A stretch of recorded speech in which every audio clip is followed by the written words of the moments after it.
Good evening, everyone. We got a full house. I know we can do better than that. Good evening, everyone. Good evening. There we go. The Durham Public Schools Board of Education monthly meeting is now in session. At this time, we wish to extend a warm welcome to everyone who's joining us this evening. The purpose of this meeting is to inform our parents, staff, and constituents about the work aligned with our mission to embrace, to educate, and to empower every student to innovate, to serve, and to lead. The interpreters for tonight are Consuelo Nerdan and Karen Reyes. Thank you all for taking the time to join us. We also have a student who is joining us this evening from our Superintendent Student Advisory Council, Elise Tran. Yes, Elise Tran from Durham Early Colleges of Health Sciences. She's a 12th grader, on track to graduate from high school this May with a 4.0 unweighted GPA and an associate's in arts degree from Durham Technical Community College.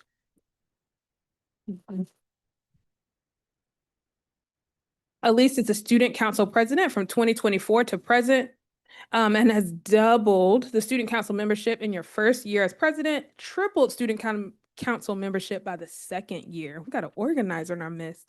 A National Honor Society chapter member for 2 years, awarded the Game Changer Award recognizing academic achievement, leadership, character, and excellence. Also awarded the Junior Marshall Award, recognizing a commitment to academic excellence and volunteering to support middle colleges, high school graduation. Elise has also been awarded the Carolina Covenant Scholarship from UNC Chapel Hill, Go Tar Heels, totaling $16,000 for her first year, if she chooses to go there. We hope so. I hope so. I'm biased. But thank you so much for joining us this evening. All right, the next item on our agenda is our moment of silence. Take that now.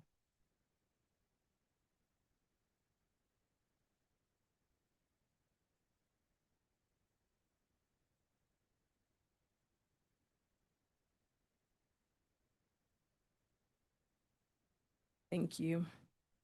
The next item on our agenda is celebrations. I'm going to turn it over to Ms. Sheena Cooper. Good evening, Chair Umstead, members of the board, Superintendent Lewis, colleagues, and members of the Durham community. Welcome to our February celebrations. February is a month that invites us to reflect on the impact and how our daily work shapes the lives of our students and strengthens our community. Tonight, we take a moment to lift up the students and educators who embody service, excellence, and dedication in action. These celebrations highlight the power of commitment to learning, to leadership, and to one another, and remind us that the strength of Durham Public Schools is found in the people who show up every day to make a difference. This evening, we will begin with our Students of the Month, followed by students who are making a meaningful impact through community service. We will then recognize our National Board Certified Educators whose impact to professional excellence elevates learning across Durham Public Schools. Please welcome Principal Joshua Brown from the Durham Early College of Health Sciences to present our first Student of the Month. Good evening. My name is Joshua Brown. I'm the proud principal of Durham Early College of Health Sciences. I know that everyone had the opportunity to meet one of my students already, Elise. However, I am here to recognize another one of our students, Miss Jessica Rivas. Jessica is a senior at Durham Early College of Health Sciences. She is also a member of the National Honor Society. She also has a high I'll leave out the last part, GPA. And then she is also slated to go to the University of North Carolina at Greensboro, where she will be majoring in social work. And hopefully in a couple of years, we can bring her back here to DPS so that she can also work for us here. So if you would, recognize Jessica Rivas.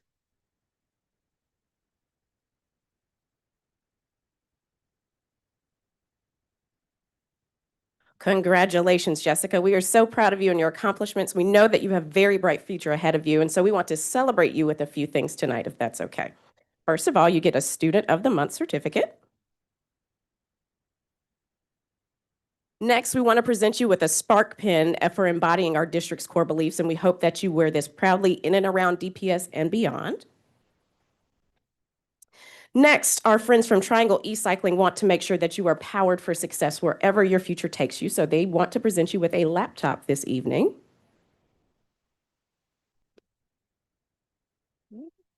We're not done. We're not done. And we also have a $250 gift card generously provided by our community partners at Families and Community Rising.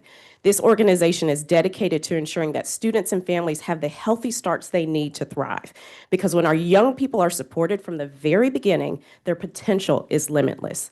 Joining me this evening to present this gift card is Family and Community Rising CEO, Mr. Terry David.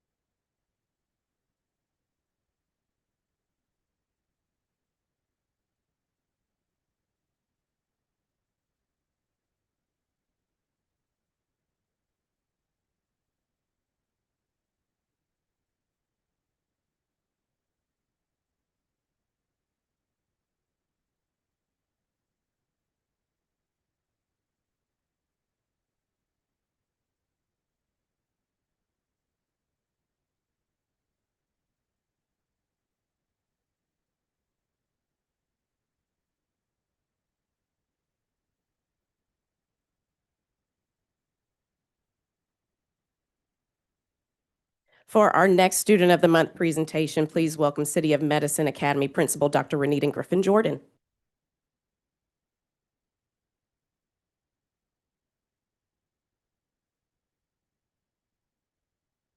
Good evening, board members, Superintendent Lewis, district leadership, family, and friends.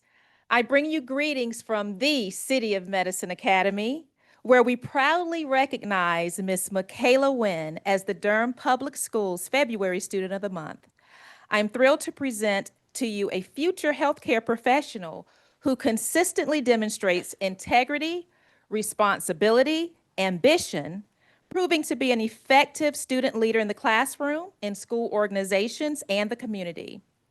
In her role as president of the City of Medicine Academy Future Health Professionals Organization, or HOSA, she leads over 120 members, successfully organizes numerous events such as our weekly school beautification and trash collection, holiday canned food and clothing drives, Duke football game volunteering, and she's led the coordination of CMA's first boots on the ground rodeo dance.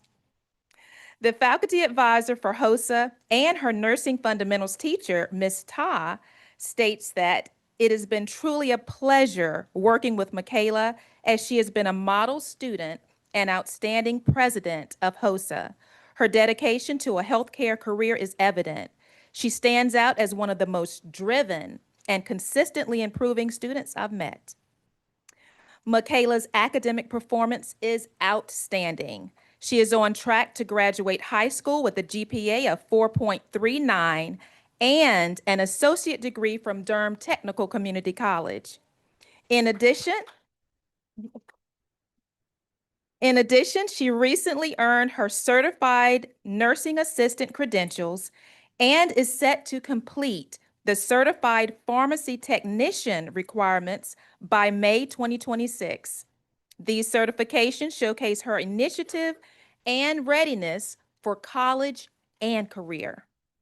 In the fall, she will be attending UNC Greensboro as a nursing major to become a pediatric or labor and delivery registered nurse.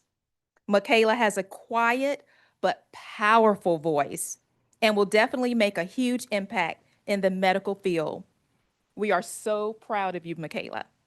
At this time, I'm honored to introduce to you Miss Michaela Wynn.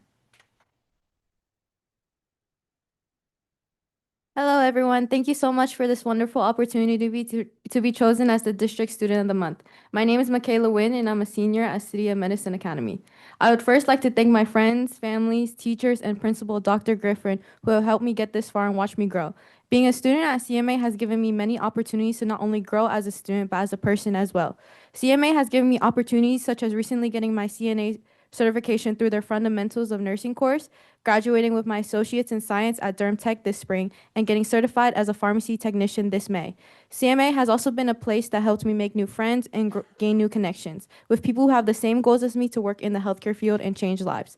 CMA is not just a place you learn, but a place that you grow and find yourself. Thank you so much again, and have a good evening, everyone. You can come right back, Michaela, because we have a few things for you as well. First and foremost, your Student of the Month certificate to celebrate this moment. You also receive a Spark Pen, and we hope that you wear this proudly. And our friends from Triangle E-Cycling want you too to be ready for success in your future, so you get a laptop as well. And Mr. David, if you would come back, we do have a $250 gift certificate for you as well to use how you see fit to further your future. Thank you so much.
We have another really great group of students to recognize, and to do this recognition, I would like to invite Kim Shaw, Executive Director of the Triangle Nonprofit and Volunteer Leadership Center.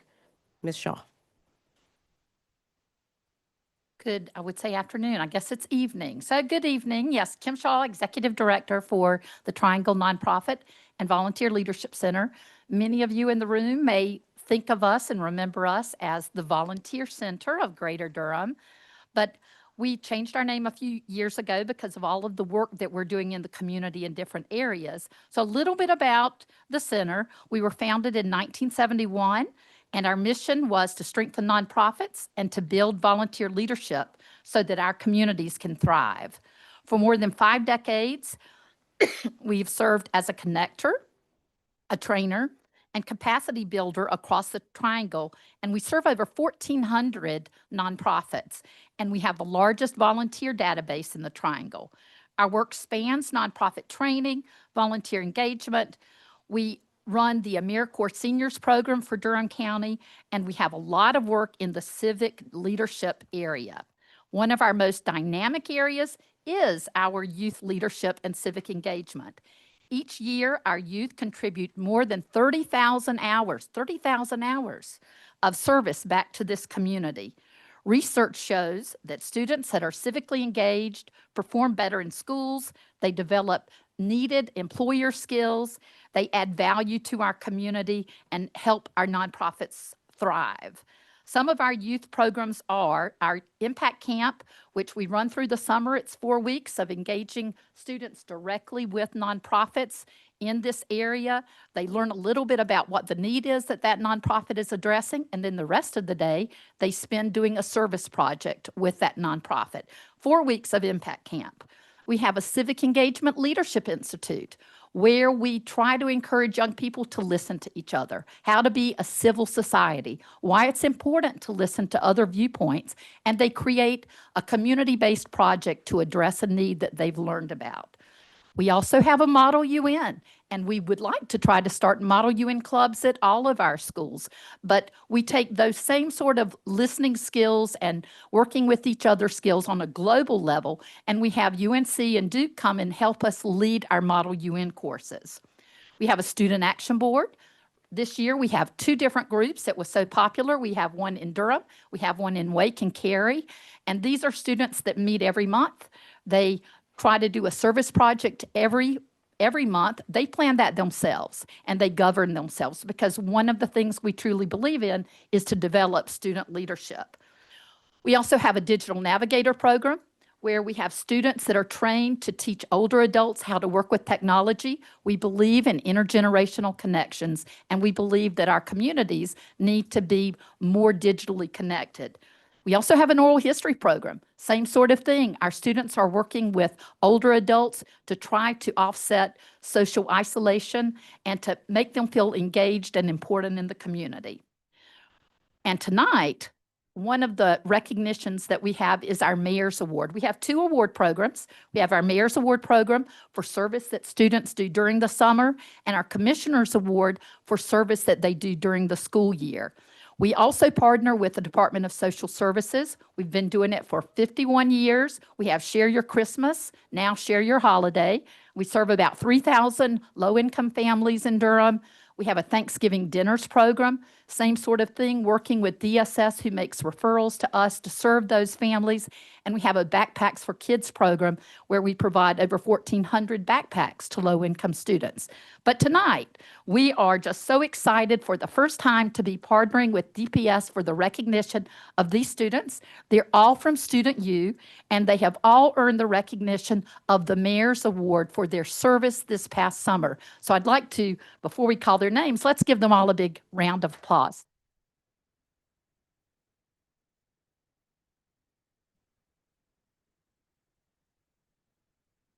I will recognize the students and the order in which they have been presented, and I think it is absolutely outstanding that our scholars are doing this amount of work in the community, and they are to be commended. So as I call your names, please come forward to be acknowledged by our board. Miriam Aguila Resendez, Riverside High School.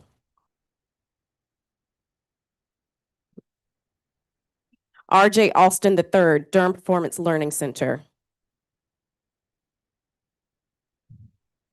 Ever Azul Basilio Castillo, J.D. Clement Early College.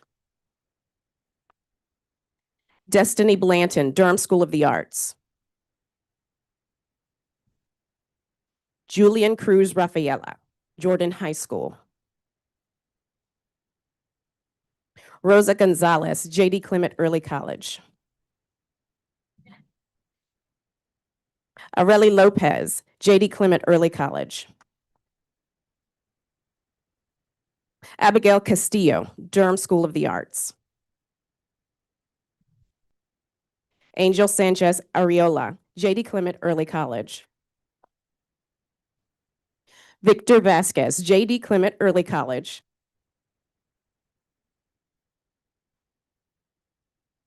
Fernando Vasquez, Durham School of the Arts. Ipanolua Bayumbo, J.D. Clement Early College. Natalia Cazares,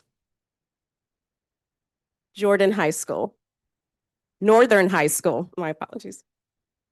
Amani Wint, Durham School of the Arts.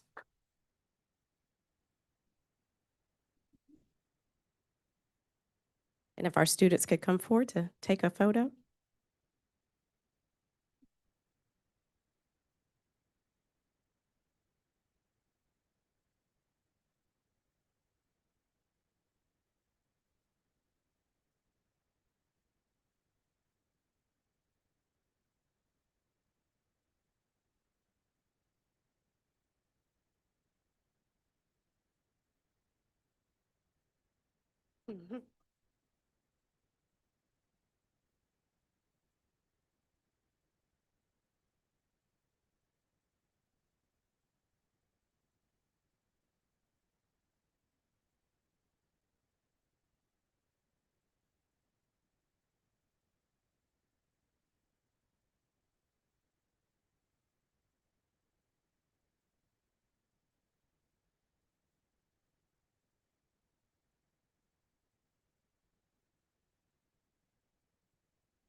And for our final celebration, we have a group of rock star educators. For this recognition, please welcome Terry Phillips, Director of Employee Relations, Compliance, and Training, to present our National Board Certified Educators.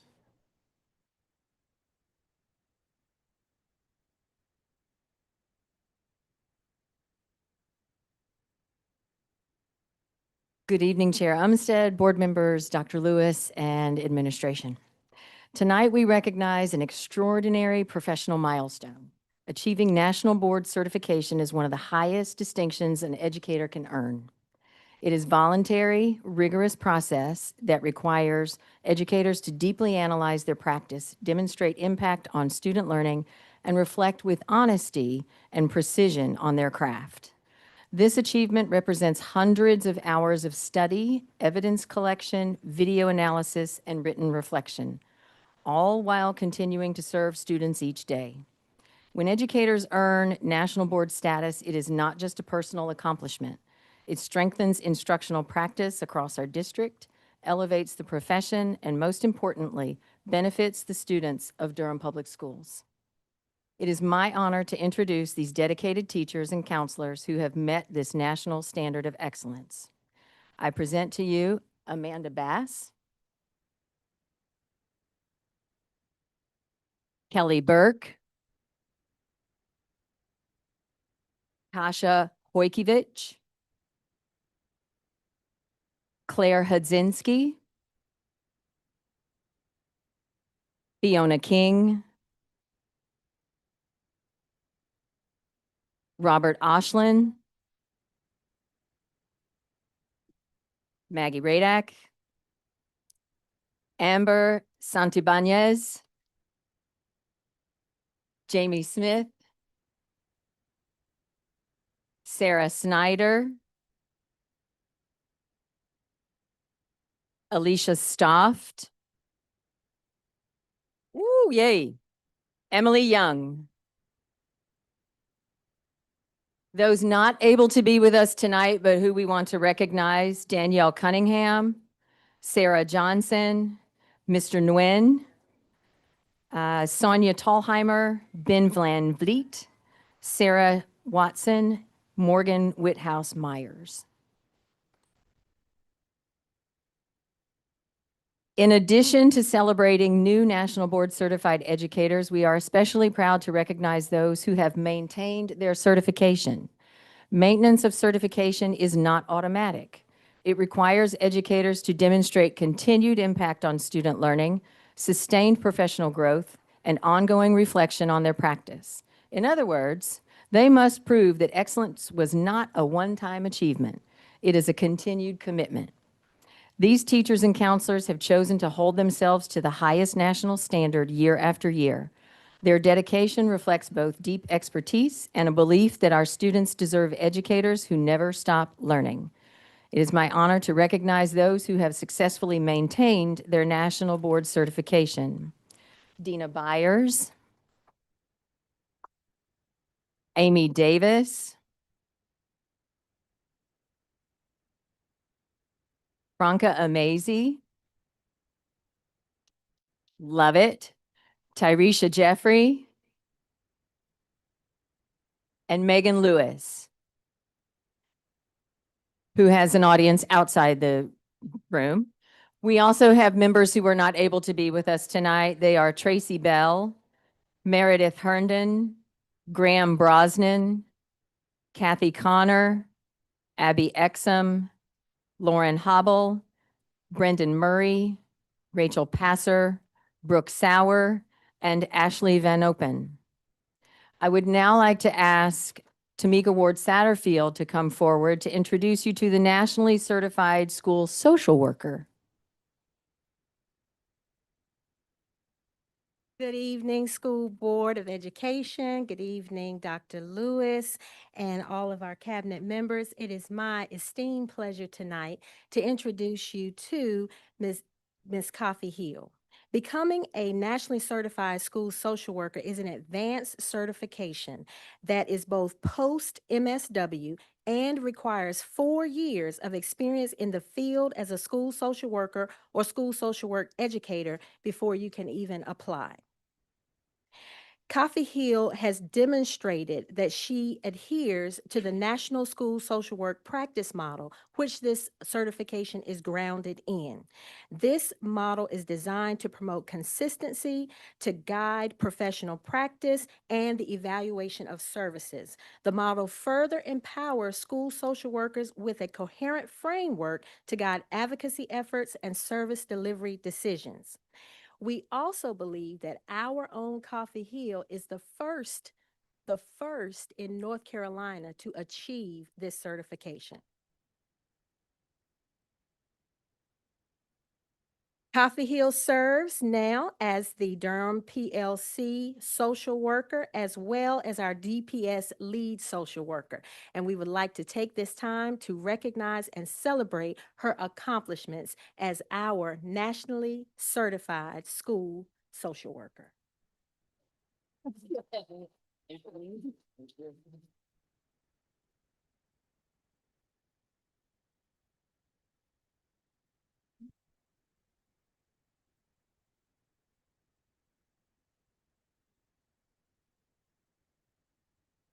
This concludes our celebrations this evening. Thank you, Ms. Cooper, and to all of those who we celebrated this evening. What a wonderful, wonderful time. The next item on our agenda is our superintendent's update. I'm going to pass it to you, Dr. Lewis. Thank you so much, Chair Rogers. Good evening, board members, members of the community. We do have a lot to celebrate, continue to celebrate this evening, so I'm certainly pleased to provide additional updates on our work as we continue to ignite the limitless potential in all of our scholars. Next slide. National School Counseling Week. That's the last slide. You can go to the next slide. Next slide. There you go. National School Counseling Week was February 2nd through 6th, and we celebrated the heart, care, and commitment of our school counselors across Durham Public Schools. Our counselors are heroes, providing a listening ear to students, supporting them through challenges, and offering guidance on navigating life beyond the classroom. We see you. We want to say thank you for the role that you play in our students' success. Next slide. February also marks Career and Technical Education Month, a time to recognize the powerful role CTE plays in preparing our students for college, careers, and life. Earlier this month, the Board of Education issued a proclamation affirming the commitment to expanding high-quality hands-on learning opportunities across our district. Through innovative pathways, industry partnerships, and real-world experiences, our CTE programs equip students with the skills, credentials, and confidence they need to thrive in a rapidly evolving world. We also learned this month through announcement by Superintendent Mo Green that North Carolina is ranked number 2 in terms of students that have completed industry recognized credentials to the tune of 385,000 across the state. And so we are number 2. North Carolina is number 2 in the country when it comes to our CTE program. Next slide. February is Love the Bus Month, and we are proud to recognize the dedicated transportation professionals who safely deliver our students to and from school each day. Our bus drivers and transportation staff are often the first smile students see in the morning and the last goodbye in the afternoon, setting the tone for a positive school day. We are grateful for their commitment, care, and the critical role that they play in supporting student success across our district. Next slide. Next slide. There we go. Governor Josh Stein has proclaimed this week, February 23rd through the 27th, as Public Schools Week across North Carolina. Public schools are the heart of every North Carolina community, serving each and every student. And in Durham, we are honored to celebrate our schools, the achievements of our scholars, the dedication of our staff, and the outstanding support from our community. We are public schools proud, and we are DPS. Next slide. Congratulations to the Durham School of Arts on earning the Platinum Award and to Riverside High School on receiving the Bronze Award on the College Board's annual AP School Honor Roll. The AP, or Advanced Placement School Honor Roll, released each year by the College Board, recognizes schools that are building a strong college-going culture and increasing access to college-level coursework. Schools earn distinction at 4 levels: bronze, silver, gold, and platinum based on their commitment to helping students earn college credit and prepare for success after high school. Well done to our scholars in these schools, and as well as the educators that are at both Durham School of the Arts and Riverside. Next slide. On Tuesday night, our students took center stage at An Evening to Shine at the DPAC, delivering a celebration of talent, creativity, and dedication that showcased the depth of excellence across our arts programs. If you weren't there, let me just first say you missed it. Definitely missed a treat, as our scholars didn't miss a beat. We are deeply grateful to our students, educators, families, and partners who made that night unforgettable and who continue to ensure that the arts remain vibrant and essential part of Durham Public Schools experience. Next slide. I'd like to invite our family, staff, and community members to participate in the upcoming budget hearing on next Thursday, March 5th, from 5:30 to 7:30. The meeting will be held here in our boardroom. This is another opportunity to share your input and help shape the district's priorities and investments for the coming year. We hosted our first ever budget town hall on Monday night, where our CFO, Jeremy Teeter, led an in-depth discussion about the district's budget.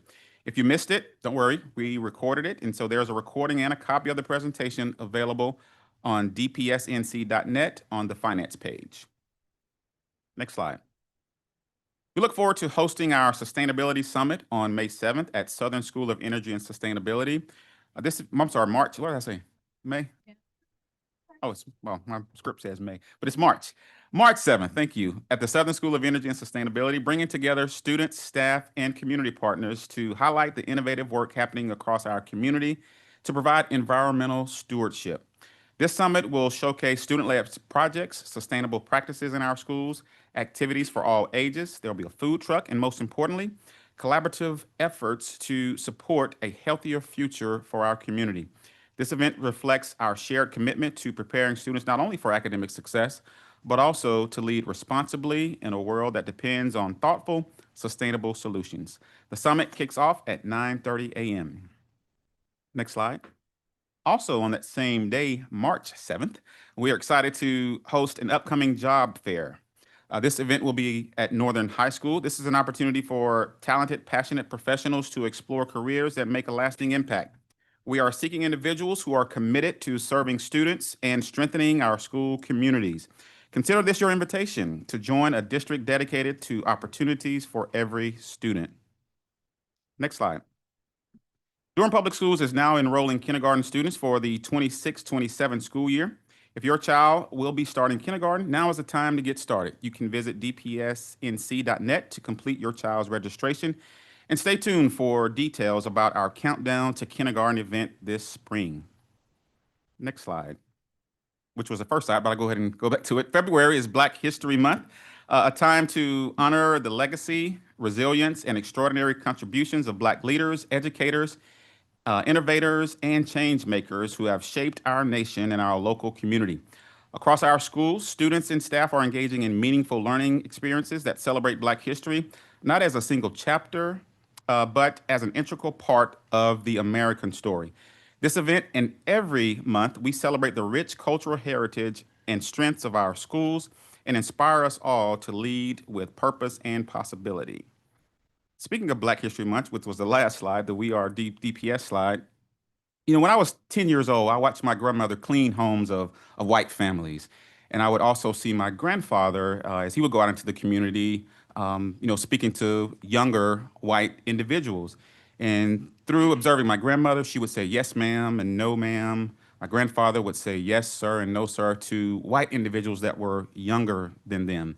And so as a child, I did not have the language at that time to describe what I was witnessing, but I understood dignity. I understood humility. And I understood the discipline of respect. And even when respect was not equally returned.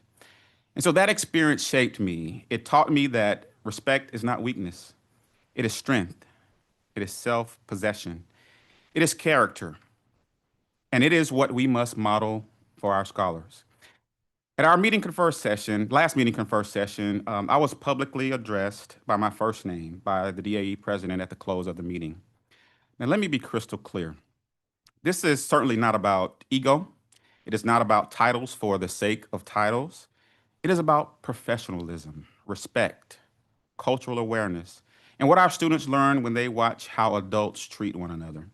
You know, there is enough dysfunction going on at the federal level, at the state level, and if we begin to exercise it right here at the local level, we work against the very reason we show up every single day, and that is for our scholars, the scholars of Durham Public Schools. While I appreciate that the statement issued by the DAE president acknowledged the racial connotation of what occurred, if we can recognize that in a written statement, we surely can demonstrate that same awareness and respect around the meeting confer table. Our children deserve nothing less. In this district, we teach students to address adults and one another with respect. We correct them when they fail to do so. We teach them that leadership carries responsibility.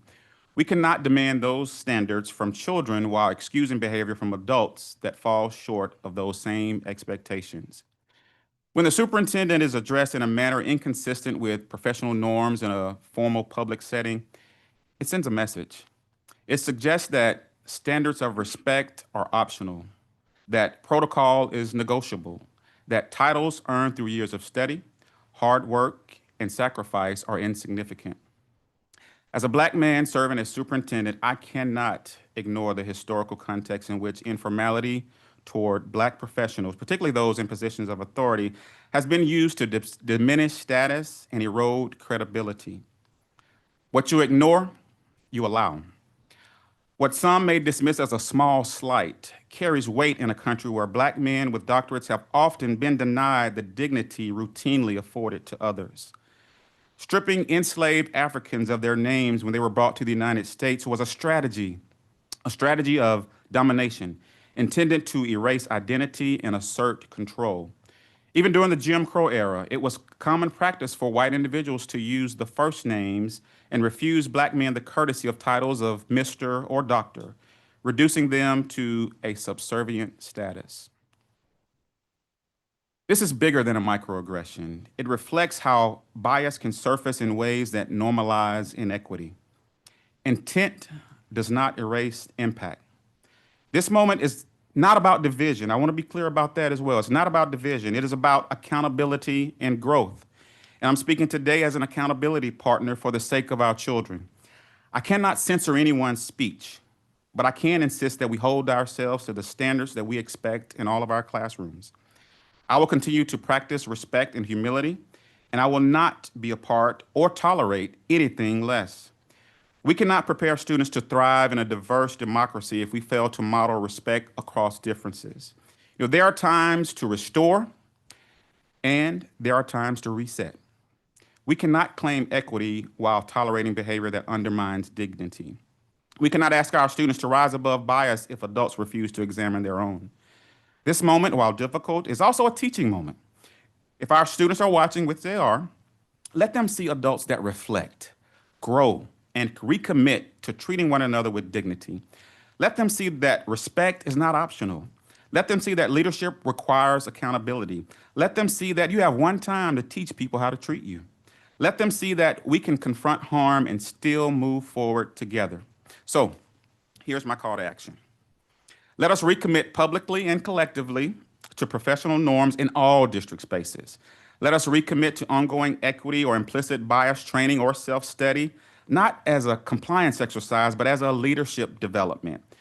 To disrupt oppressive systems, we must first be willing to disrupt ourselves. Let us hold ourselves to the same expectations we hold our students, and let us ensure that every person in this district, regardless of race, regardless of title or position, receive the dignity that they have earned. Our students deserve adults who model respect. They deserve leaders who confront uncomfortable truths. They deserve a district culture where equity is not a slogan, but a practice. And let us use this moment to teach what some adults may not have fully learned, that respect is not situational, respect is not selective, respect is the foundation of community. Our students deserve to see it. I will continue to lead with professionalism, integrity, and respect for every member of this community. I expect the same in return. Thank you.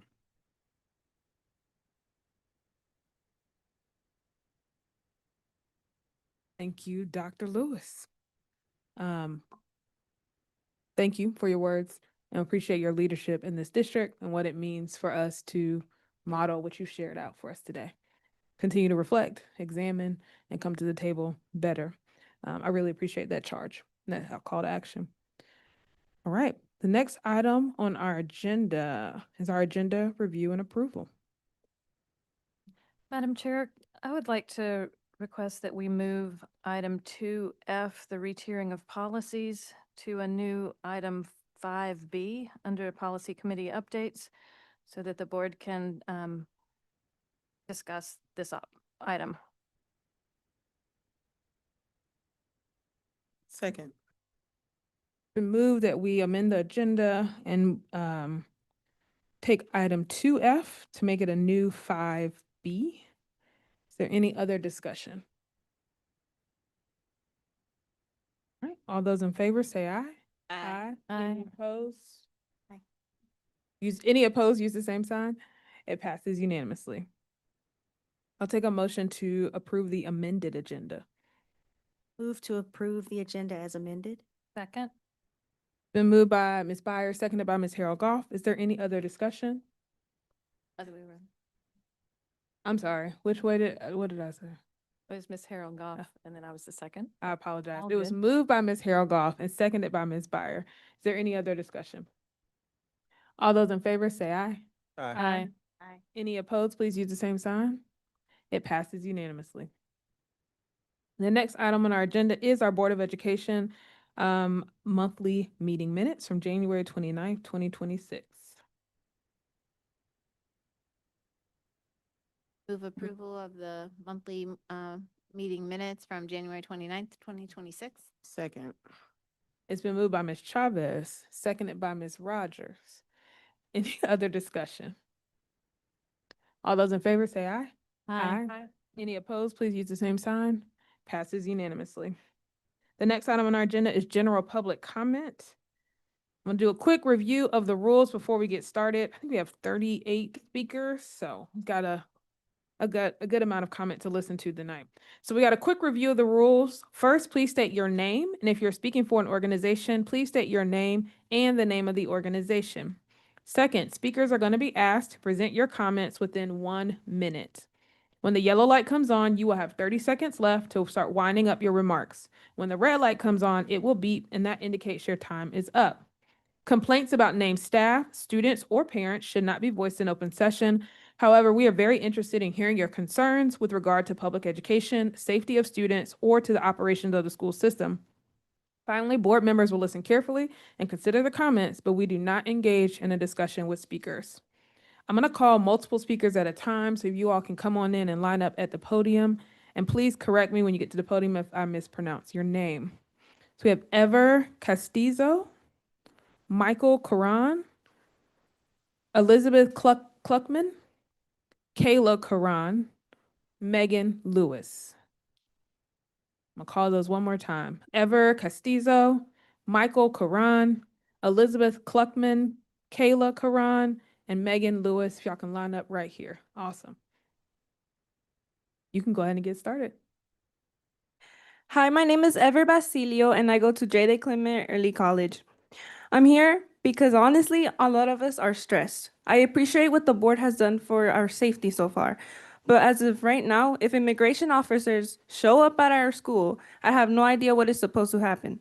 The lack of a clear plan is scary, and it's hard to focus on class when you don't feel 100% safe. We need you to pass the PSS version of Policy 5120. It's pretty simple. Lockdown, if there's enforcement threat on campus, the school needs to go on lockdown, period. Support.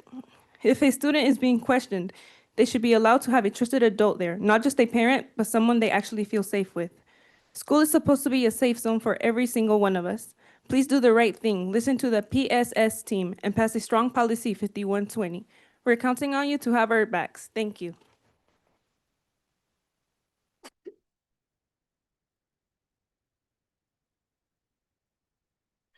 Hi, my name is Michael Curran. I cede my time to Kayla Curran.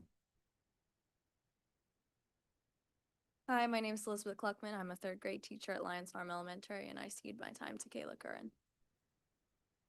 anyone watching in the future, you have to cede the time to the person immediately after you. And then that person can cede it to the next person. Hi, my name is Kayla Kern, and I'm the music educator at Lions Farm Elementary, a district-appointed lead teacher for our music educators here in DPS, currently working on my national board certification and a taxpayer in Durham.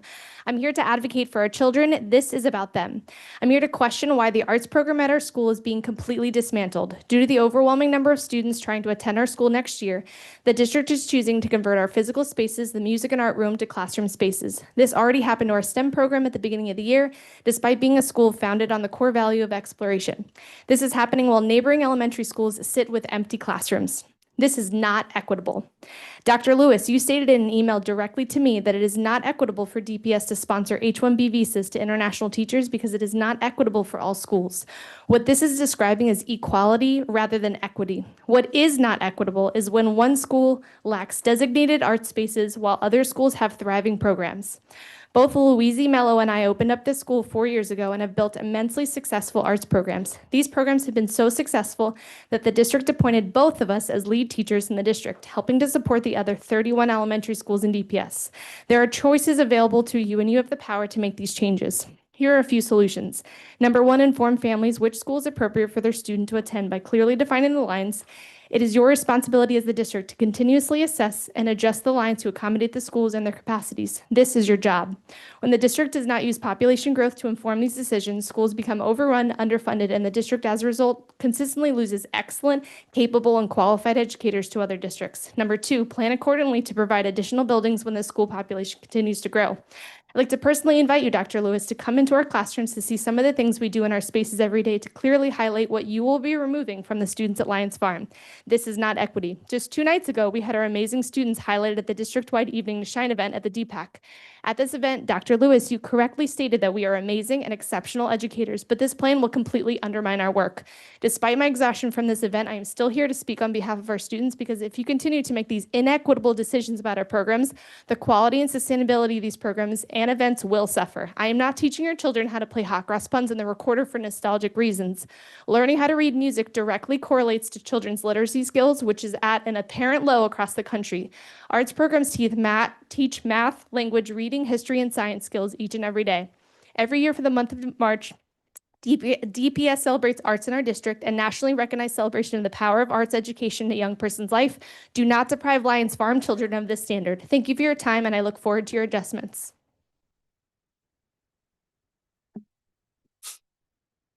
And Megan, before you go, I'm going to call the next group, all right?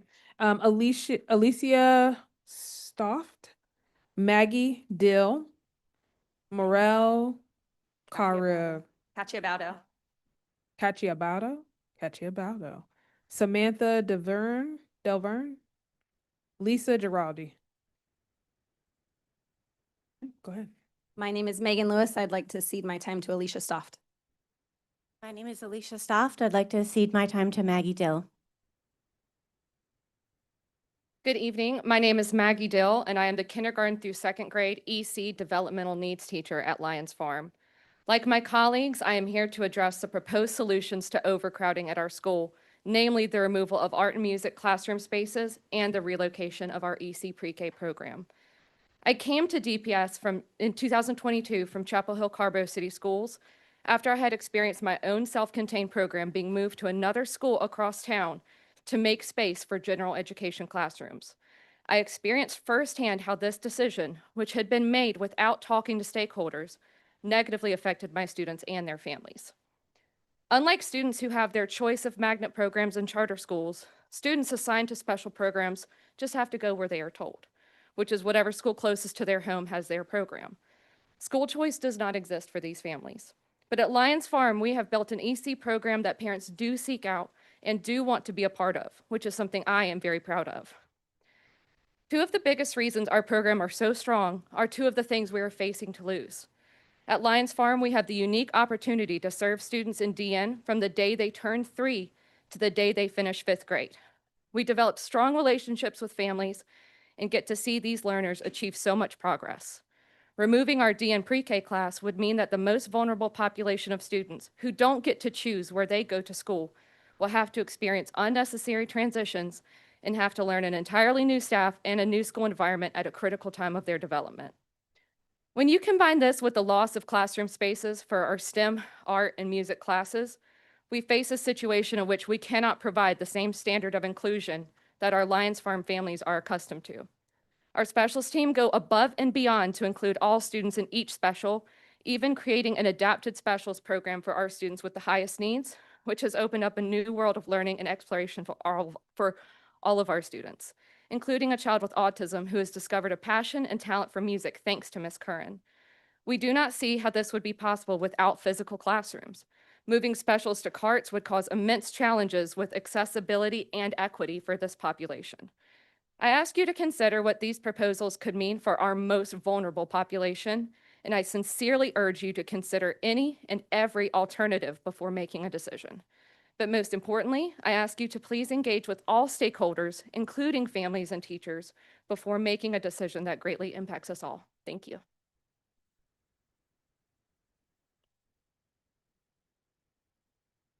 Hi, my name is Esmeralda Cachabato, and I cede my time to Samantha Delverne.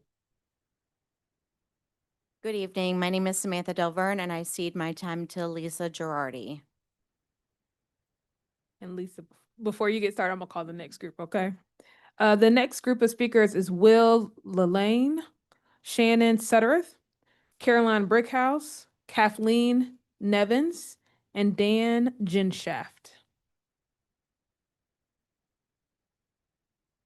Good evening. My name is Lisa Girardi, and I am speaking as both a Lions Farm teacher and parent. At Lions Farm, we orient around 5 core values: exploration, joy, rigor, justice, and growth. We definitely have the growth part covered in more ways than one. Lions Farm is overcrowded. Our enrollment has grown more than 40% in 4 years, despite a period of district-wide enrollment decline. Families choose Lions Farm because of our strong programming. We have district-recognized specials teachers, a dual language immersion program, inclusive pre-K, and dedicated staff members. We recently learned that the district's plan to address overcrowding next year is to move 2 more of our specials onto carts, bringing us to 5 out of 6 specials on carts without dedicated spaces, and to relocate the EC Developmental Needs Pre-K program. We are concerned. This plan affects every student and staff member in our building, and it doesn't solve our underlying problem. Our enrollment continues to grow. Without structural planning, this will become a yearly crisis. Relocating the EC Developmental Needs Pre-K program places the burden of our overcrowding on some of our most vulnerable learners. Many of these children remain in the program for multiple years and then transition directly into our ECDN K2 classrooms or general education. For them, consistency, structure, and established relationships are not luxuries. They are foundational supports. Disrupting that continuity, only for many of those students to be returning to Lions Farm eventually, feels misaligned with our commitment to justice. Moving 5 specials onto carts will reshape the daily experience of every child. Children will spend nearly the entire day in the same classroom, especially on rainy days. They would lose the exploration that comes with robotics and 3D printing, the rigor of engineering projects, the joy of painting, sculpting, and playing instruments. No other elementary school in the district operates with this many specials on carts. That raises real equity concerns. A new charter school is opening this fall 3 miles down the road from Lions Farm with a focus on STEAM, the very programs we are diminishing. If Lions Farm can no longer offer the programming that made families choose our school, we shouldn't be surprised when they leave for different options. We do not want to be here to pit program against program. We want to minimize the harm and protect the programs that make our school special. What feels destabilizing right now is that decisions appear to be moving forward without structured collaboration from those of us who will live these impacts daily. We are asking for meaningful collaboration with staff and family before finalizing decisions that will shape not just next year, but the long-term health of our school and our district. Thank you. My name is Will Alon, and I cede my time to Shannon Sutterth.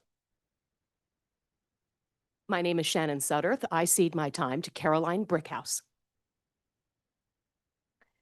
Good evening, members of the board and Dr. Lewis. My name is Caroline Brickhouse, and I am the K-5 STEM teacher at Lions Farm. I'm also a Lions Farm parent and former DPS Teacher of the Year. I'm here tonight because, like all of you, I want our students to have the best possible environment for learning. This year, to accommodate our growing kindergarten enrollment, I moved out of my STEM lab. While I've been grateful for a temporary space upstairs, I've also spent part of my day teaching kindergarten and first grade from a cart to stay in compliance with North Carolina Fire Code. The district's current proposal next year would place STEM, music, and art on carts. I understand the immense pressure the district is under regarding space, but I am concerned about the unintended impact this will have on our students' daily experience. Teaching STEM from a cart significantly changes what I can offer. Hands-on engineering, 3D printing, robotics, long-term projects, the very things that get students excited about school, become incredibly difficult to facilitate when I don't have a stable home base for materials. We lose valuable instructional time to transition and setup, and we lose the lab atmosphere that fosters true scientific inquiry. Our art and music colleagues face similar hurdles. When we move these subjects to carts, we shift from an immersive, specialized environment to a mobile delivery model. I've seen the difference this year. Students in a dedicated room feel that they are entering a space of discovery, whereas cart teaching can sometimes feel like a temporary workaround. Our students deserve a consistent, high-quality experience in the arts and sciences, regardless of the building's capacity challenges. Beyond the logistics, I am concerned that reducing the rigor of our STEM program will eventually reflect in our North Carolina school report card and science EOG growth as we alter the foundation of inquiry-based learning. I know there are no easy answers to overcrowding, but I am asking for a strategic partnership for our school community. I encourage the board to collaborate with us to explore alternatives, such as modular classrooms or rezoning to accommodate for our special programs before we move to a cart model. Let's work together to ensure that our solution to overcrowding doesn't come at the expense of the hands-on learning our students love.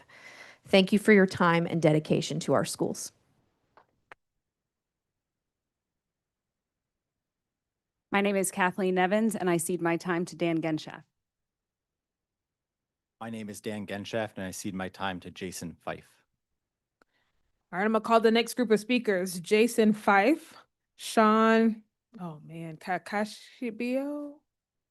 Cashibato, thank you. Juliet Gomez, Kate Schultz, and Christy Clem. I'm gonna try that one more time. So we got Jason Fife, Sean Cashibato, Juliet Gomes,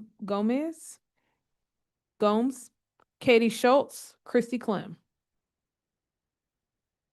All right, good evening, Chair and members of the board, Dr. Lewis. My name is Jason Fife. I'm a parent at Lions Farm Elementary, and I serve on our PTA Advocacy Committee. I'm here tonight not to argue for a specific outcome, but to again ask for partnership. I want to be very clear about why I'm standing here. Parents are eager to be included in conversations and decisions that directly affect our families and our teachers. I have followed the district's guidance to engage respectfully through the appropriate channels and early before problems become crises. As far back as November, I reached out about the impending overcrowding challenges at our school and the downstream risks we could all see coming.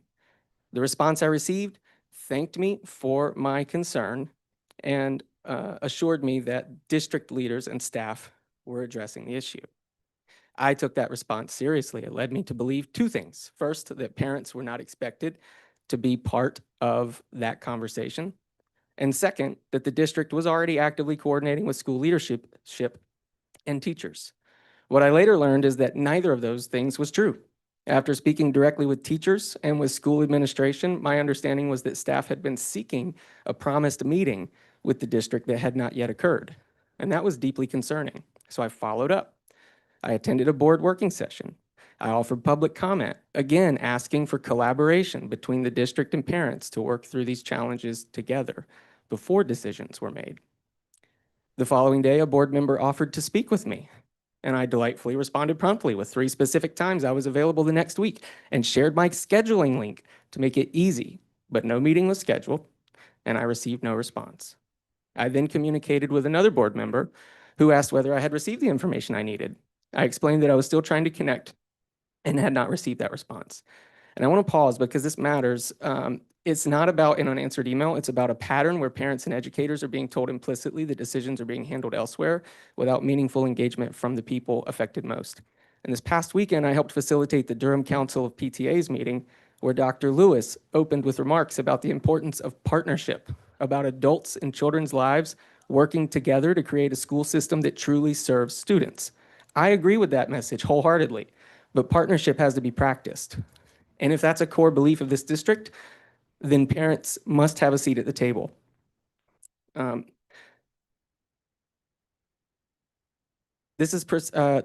say the best time to plant a tree is 20 years ago. The second best time is right now.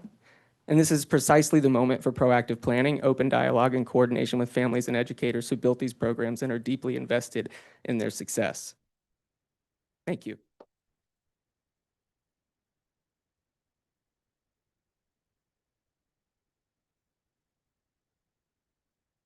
Good evening. My name is Sean Ketchapato, and I cede my time to Juliet Gomes.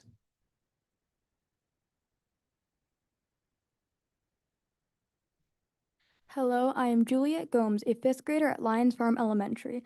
I am here to talk about our specials at Lions Farm, music, art, and lab.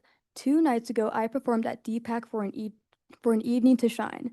I also participated in the Sound of the Pride, a choir that I deeply enjoy. I have a little brother named Benjamin, and I want him to have the same opportunities as me. My friend loves playing the instruments. This wouldn't be possible if specials are on carts. We wouldn't get to do robots, make pottery, or participate in all county choir if specials are on carts. These two papers show some of the people who will be deeply upset. Our specials means very much to us. Some of the best memories are from an evening to shine, choir, our annual science night, and our winter arts extravaganza. These wouldn't be possible anymore. Lots of Lions Farm families love these events, so losing them would be a big impact on our school. Our families, staff, and students love specials, and we don't want to put them on carts. I can't imagine my favorite specials being put onto carts. I want my brother and friends at Lions Farm to have this great opportunities that I had. Thank you for your time.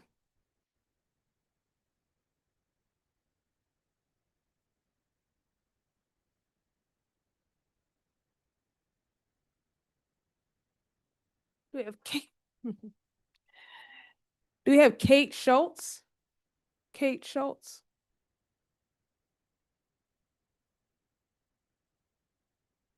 We'll go next to Christy Clem. Before you go, let me call the next group of speakers. Erica Boone, Crystal Merritt, Joy Malone, Flynn Cabascio, and Kristen Stefuriak. Thank you. Hello, Christy Clem, physical therapist. Here's a friendly reminder about the budget and the need for OT-PT pay to change so we can actually have therapists and not all the vacancies that we've had the last couple of years. Encouraging OT assistants to be included in that. I think right now we have 6. I didn't double check that fact, but they do all the same IEP services that OTs and PTs do. 100% feel they should be included. Classified in general, really asking for there to be an action added to the budget proposal that matches with what we've heard for 2 years. Classified are our priority. Yet to see that happen. I can say working out is my priority, but if I never make a move on it, nothing's going to change on my end. Nothing is changing so far to show that classified across the board or a priority. There's no guarantee we're going to go up that small step increase. That recently changed. There's no guarantee that there's going to be more than what the state gives.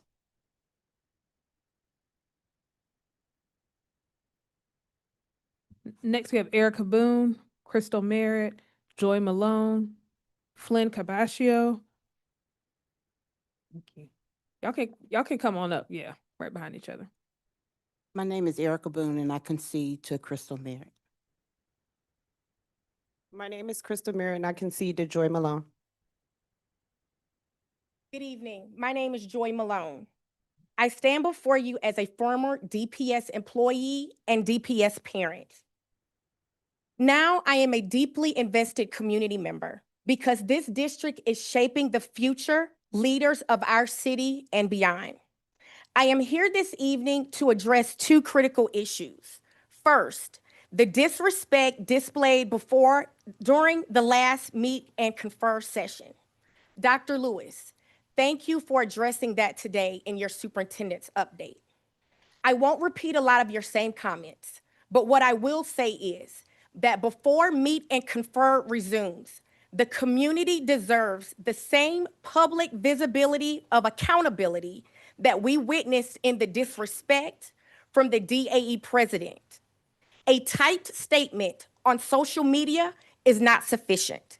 If we are modeling leadership for students, then accountability must be visible, direct, and sincere.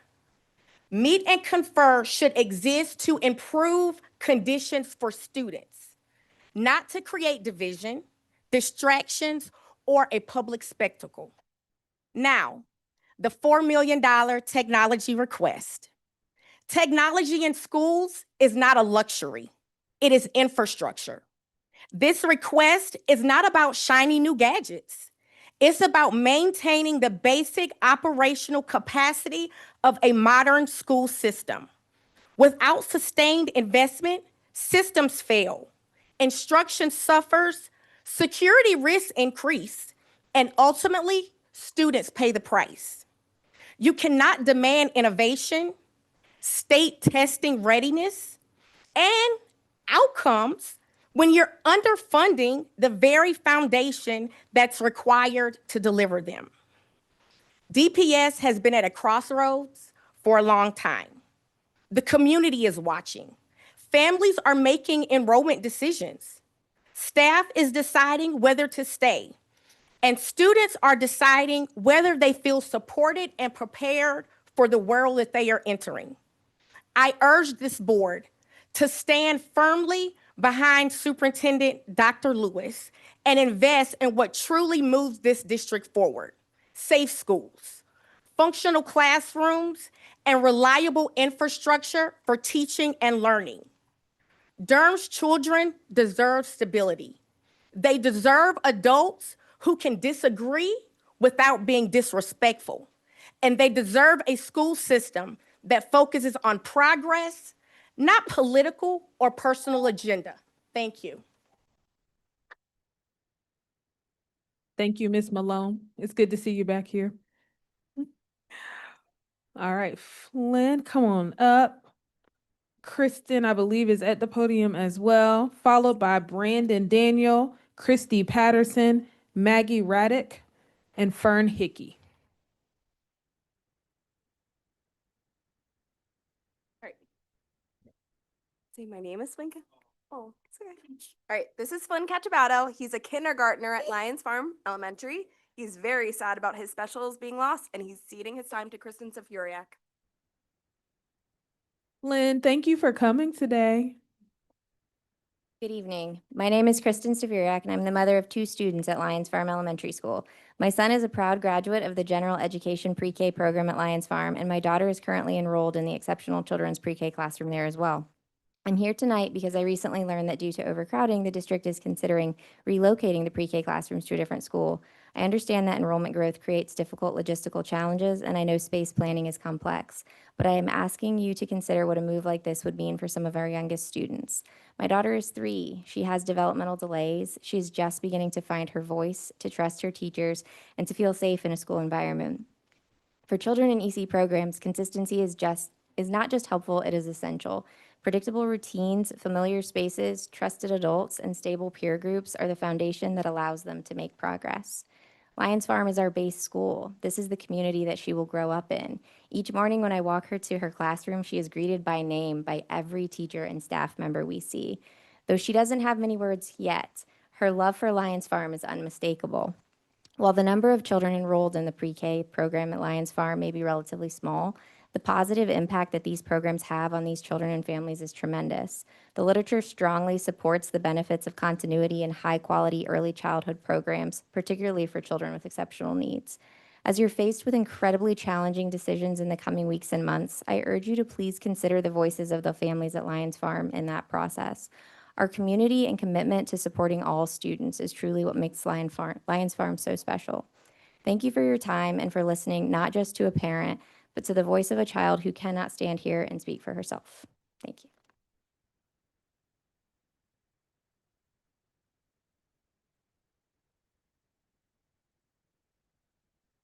Good evening, Dr. Lewis and board. My name is Brandon Daniel. I'm a fifth grade teacher at Burton Elementary School. I've worked there the last 15 years. I love where I work. A lot of my coworkers do too. We are a National Merit School of Excellence. We recently earned a B, and we are also a Lighthouse School of Excellence. We are a lighthouse for our students. We are a lighthouse for our community. Our staff shines and guides our students no matter the conditions. Every year as a teacher, I'm asked what resources my students need. I've been doing this for 15 years, and I can tell you the best resources we have are our human resources. So that's why I'm here today. Some of my coworkers are international teachers. We are an international baccalaureate school, so that makes a lot of sense. Our curriculum is brought to life by our teachers, and we are set to lose some of those teachers due to a decision not to renew visas and sponsor these teachers. Now, my friend, my colleague, my co-worker, my fifth grade teacher who I care about dearly, she might lose.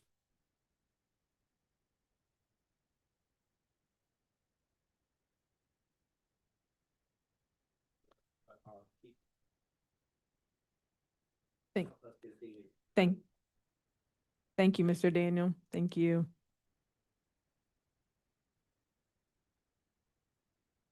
Good evening. My name is Chrissy Patterson, and I am an EC Special Programs teacher currently getting her national boards, and I currently serve as the Vice President of the Durham Association of Educators. We urge you to prioritize the joint proposals that have emerged from the Meet and Confer Committee. Both policies have extensive discussion and dialogue at the Meet and Confer table and are important steps forward for collaboration between the districts and workers. In the final weeks of budget development, swiftly adopting the budget transparency policy will show the Durham community and stakeholders the board's commitment to openness and transparency. The revised grievancy policy is a shining example of the collaboration that is possible. An existing DPS policy was strengthened through discussion at 4 Meet and Confer sessions. When employees are unsure whether it's safe to raise concerns, they often choose not to raise them at all. That doesn't mean problems don't exist. It means they go unaddressed and escalate, affecting trust.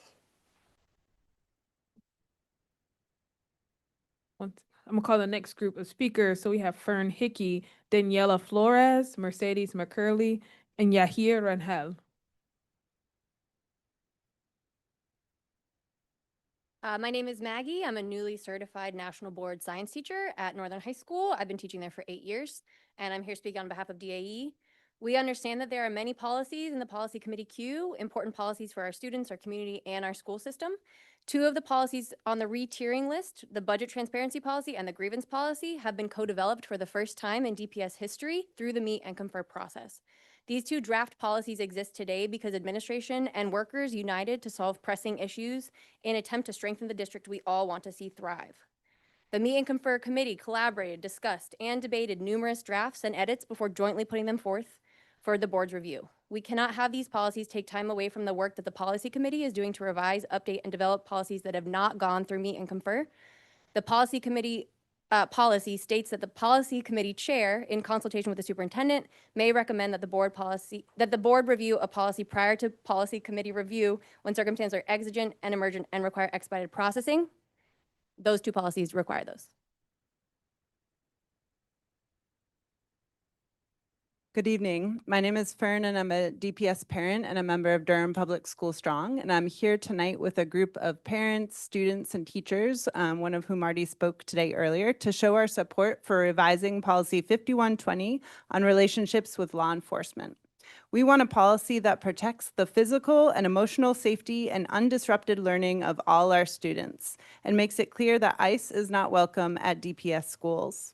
The draft being brought to the full board tonight is much stronger than the version of Policy 5120 currently in effect, thanks to the careful work of the community, administration, and the policy committee. But there are still a few changes we'd like to see made to remove unnecessary loopholes and additional measures we'd like to see added to better protect students, staff, and the learning environment.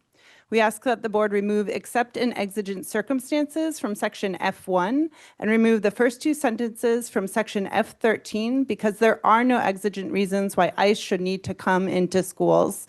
Emergencies and imminent risk of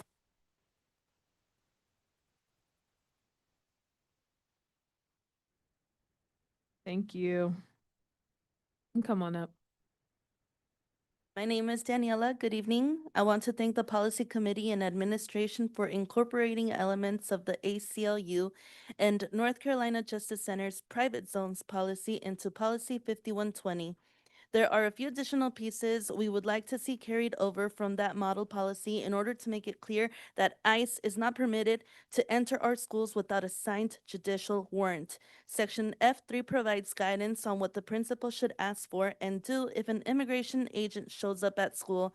We support that is already stated in this section, but would like to see added that the principal should ask for a signed judicial warrant in addition to asking for the agent's name and other details, and that if no warrant is presented, the principal should explain that they cannot permit access to the school site in the absence of a judicial warrant. I do have more comment here, but I'm not going to have enough time, so I will turn it in as well for you. Thank you. Thank you. You can give those to our board executive assistant and she'll make sure we get those comments. Hello, my name is Mercedes McCurley and I cede my time to Jair. Yahir, before you get started, I'm going to read two more names for you, a couple names, all right?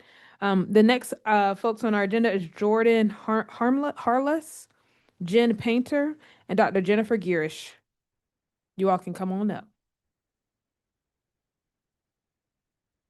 Hello, my name is Yahir. I am a DPS student. All right, Thank- Yahir, we want to make sure we hear you. So move that microphone over just a little bit. Yeah, there we go. Thank you. Hello, my name is Yahir. I am a DPS student. Thank you for all the work you all have done so far to protect all the students in Durham Public Schools. However, more needs to be done. I am speaking to you today because I want to raise some important points. As a student in Durham Public Schools, I currently do not know what to do or what will happen if any immigration officers or other enforcement officers come to my school. I want to make sure we have a clear, strong policy in place that everyone understands and follows. All students deserve to feel safe coming to and being at school. That is why I support passing the version of 5120 that our PSS policy team supports. We need to go on lockdown when immigration officers or other threats are present. You all need to do everything in your power to keep all students and staff safe. I also want to be able to ask for a trusted adult that might not be my parent or guardian to be present for any questioning that could take place. All of this is very frightening, and having someone I trust with me is very important, especially in this case. Please do the right thing and pass the strong version of Policy 5120. Thank you. Thank you.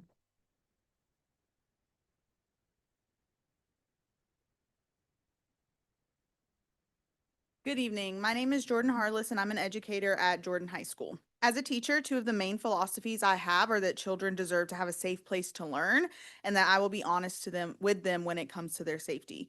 Because of this, my students feel really safe asking me questions all the time because they know that I will tell them as much of the truth as I can. Since Trump was inaugurated in January 2025, my students have had a lot more questions about their safety. Unfortunately, right now, the truthful answer to most of them is that I don't know. And there is nothing that makes me feel worse as an educator than looking my students in the face and saying, I don't know. With that, I am asking that the board listens carefully and considers all aspects of Policy 5120 to protect our students to the best of our ability. Thank you.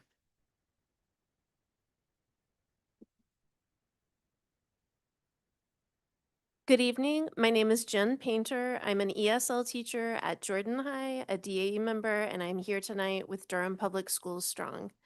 I am speaking in support of Policy 5120 and specifically in support of language in 5120 that would clearly state that all staff will receive training related to requests for information and access to school sites by immigration enforcement officials. Because of the way immigration enforcement operates, we cannot predict when, where, or which staff member will need to follow the policy.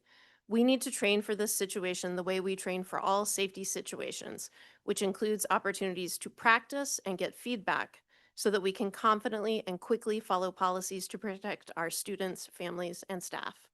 Finally, because it is so crucial for safety, the policy must include the guidance of experts in the development and evaluation of the training or similar metrics to ensure effectiveness. Thank you.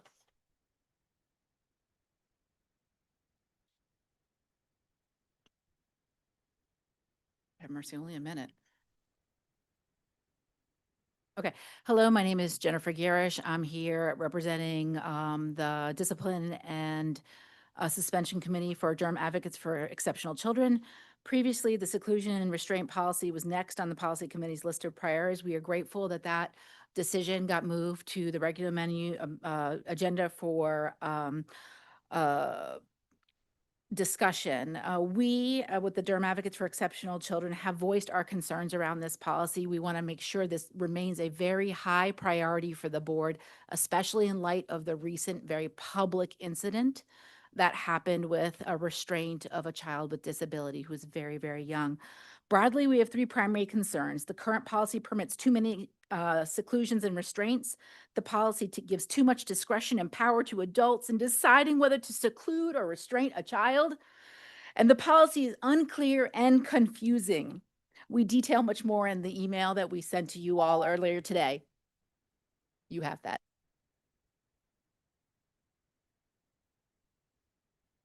Thank you. And that concludes our public comment this evening. The next item on our agenda is our consent items. We have removed item F from our agenda, so it is only items A through E on our consent. Madam Chair, I'd move approval of the consent agenda, items A through E. Second. It's been moved by Ms. Byer and seconded by Ms. Harold Goff. Is there any other discussion? All those in favor say aye. Aye. Any opposed, use the same sign. It passes 6-0 as Ms. Chavez stepped out. The next item on our agenda are presentations from administration. We have first our audit presentation. I'm gonna pass it over to Mr. Teeter. Yes, Chair Umstead, board members, and Dr. Lewis, Paul Carson, our audit partner with Anderson, Smith and White, will come forward to the podium and present the 24-25 audit for Durham Public Schools, and then staff will follow up Mr. Carson's presentation sort of with our response and comments. Well, good evening, board members and Dr. Lewis. Hope you're doing well. I believe each of you have already received an electronic copy of the June 30th, 2025 audited financial statements that we issued. Each of you should have also received a short 14-page financial statement summary report, and that's what I'll be going over with you this evening. It summarizes the areas of the financial statements that we feel are the most important to you in overseeing the finances and budgets of the school district. If anyone has any questions as I'm going over it, please feel free to stop me at any point. Our audit basically covers two main areas. We perform an audit of the actual finances of the school system, which include the amounts you see in the report, and an audit of the school system's compliance with state and federal laws and regulations, which primarily relates to the state and federal grant funding received by the board. Within the detailed financial statements, there are 4 letters we issued pertaining to these audit areas. These 4 letters are summarized on page 1 of the handout you received. And on pages 1 through 3 of the detailed report is our financial statement audit opinion letter, which is an unmodified opinion. This means we feel the numbers and disclosures presented in the report are reliable and the financial statements are free of any material misstatements. The internal control and compliance letter, that's pages 64 and 65 of the detailed report. We do not issue an opinion on internal controls, but we do report on any material weaknesses or significant deficiencies that are detected. During our audit, we noted 2 material weaknesses, which we'll discuss a little later. And then there's our report on major federal and state programs. That's on pages 66 through 71 of the detailed report. Those are unmodified opinions on both letters. There were, excuse me, there are a lot of various compliance steps that we're required to test. We were required to perform more extensive testing on compliance items, again, for the 24-25 audit due to the issues noted in the prior year's audit and as well as how late it was. During our audit, we did note a material weakness, which we'll discuss a little later as well, in both of our reports on the major federal and state programs. Next, we'll look at some of the financial information, which starts on page 2 of the handout. And on this page, we have the local current expense fund. This schedule shows a 3-year summary of local current expense fund assets, liabilities, and fund balance, as well as a 3-year summary of revenues, expenditures, and changes in fund balance. All of these amounts come from the district's audited financial statements for the current year and the prior 2 years. Ending cash, it was 6.8 million. Ending receivables were 14.4 million. And of that, 14,253,426 were amounts owed by other funds to the local current expense fund. These receivables comprise the majority of the fund's total assets, which were 21.2 million at June 30th. Liabilities totaled 9.7 million. And then assets minus liabilities gives the district's ending fund balance, which was 11,466,666. That was an increase of $3 million over the prior year. And if you look at the bottom of in that first column for page 2025, you'll see that number at the bottom. It is good to see that fund balance was trending in the right direction again this year. We certainly would encourage the district to continue operating without, utilizing fund balance as much as possible for the foreseeable future. This would allow the district to replenish its fund balance and cash reserves.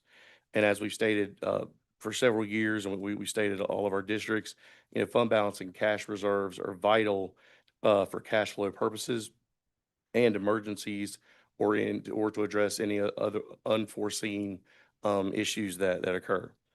But total fund balance is made up of several categories, which are non-spendable, which are basically the prepaids of $768, restricted, which are your receivables and encumbrances outstanding of $19.4 million, and unassigned of negative $7.9 million. Are there any questions on that before we move on? Okay. And then we'll flip over to page 6. And we'll look at the local special expense fund. And again, this is showing a 3-year comparison of revenues, expenditures, and changes in fund balance. This fund has both restricted and unrestricted revenues that flow through it. Some of the unrestricted revenues include sales tax refund, indirect cost, and interest income. The fund reported an increase in fund balance of $55,000 to end the year with about $2.7 million of fund balance. Then we flip over the next page. On page 7, we'll look at capital outlay. This fund reported revenues of $94.3 million, expenditures of $88.5 million, and other financing sources of $319,000. For the year, fund balance increased $6.2 million to end the year at $15.5 million. And if we'll flip over to page 8, we'll look at the school food service fund. Now, the performance of the child nutrition program is a little bit convoluted this year.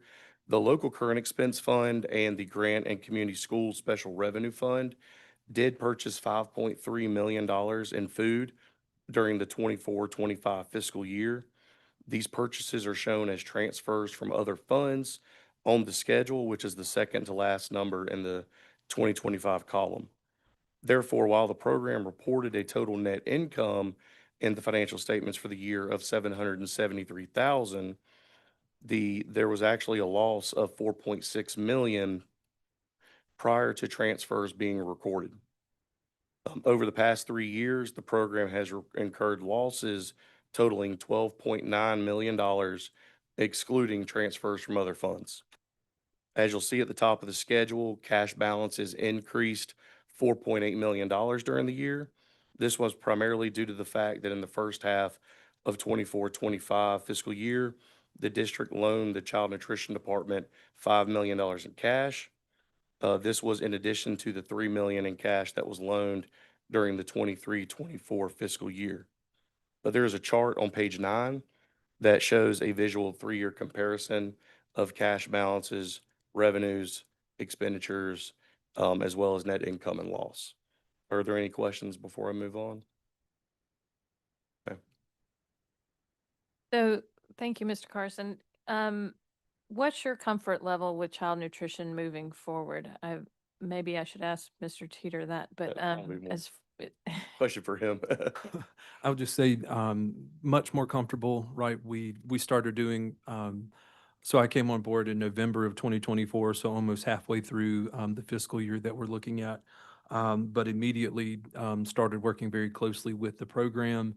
And I think really sort of our child nutrition director assumed sort of more direct management of the program around February or near the end of January of 2025, and started returning Durham Public Schools to practices that allowed it to move in the right direction and start to shift back to the way it used to be before the program started experiencing losses. I think for some additional context on that, we have not needed to float any cash to the child nutrition program so far this year. We do not plan to do so. And based on the way the year has trended, we are feeling very confident that we'll be able to take back some of that cash that had been advanced to the program previously. So very quick turnaround, working in collaboration with Jim Keaton and his team. Thank you. Are there any questions about child nutrition before we move on? No. And if you look on page 10, we kind of outlined the findings and question cost. As I mentioned earlier, we noted 4 findings during our audit. It will highlight that all of those are repeat findings from the previous audit. You may remember when I was here back in August, we indicated that due to the lateness of the audit and getting everything, kind of caught up, that it was likely that some of these were going to repeat. There were no new findings noted during the audit, so I do want to point that out. I'll go over a summary of each of the findings. If there are any questions as I go through them, again, please feel free to interrupt me. But finding 25-01 related to bank accounts and other various general ledger accounts that were not properly reconciled in a timely manner during the year. Finding 25-02 related to numerous instances being noted in which expenditures were made without a purchase order being completed until after the expenditure was incurred. This is a violation of the School Budget and Fiscal Control Act.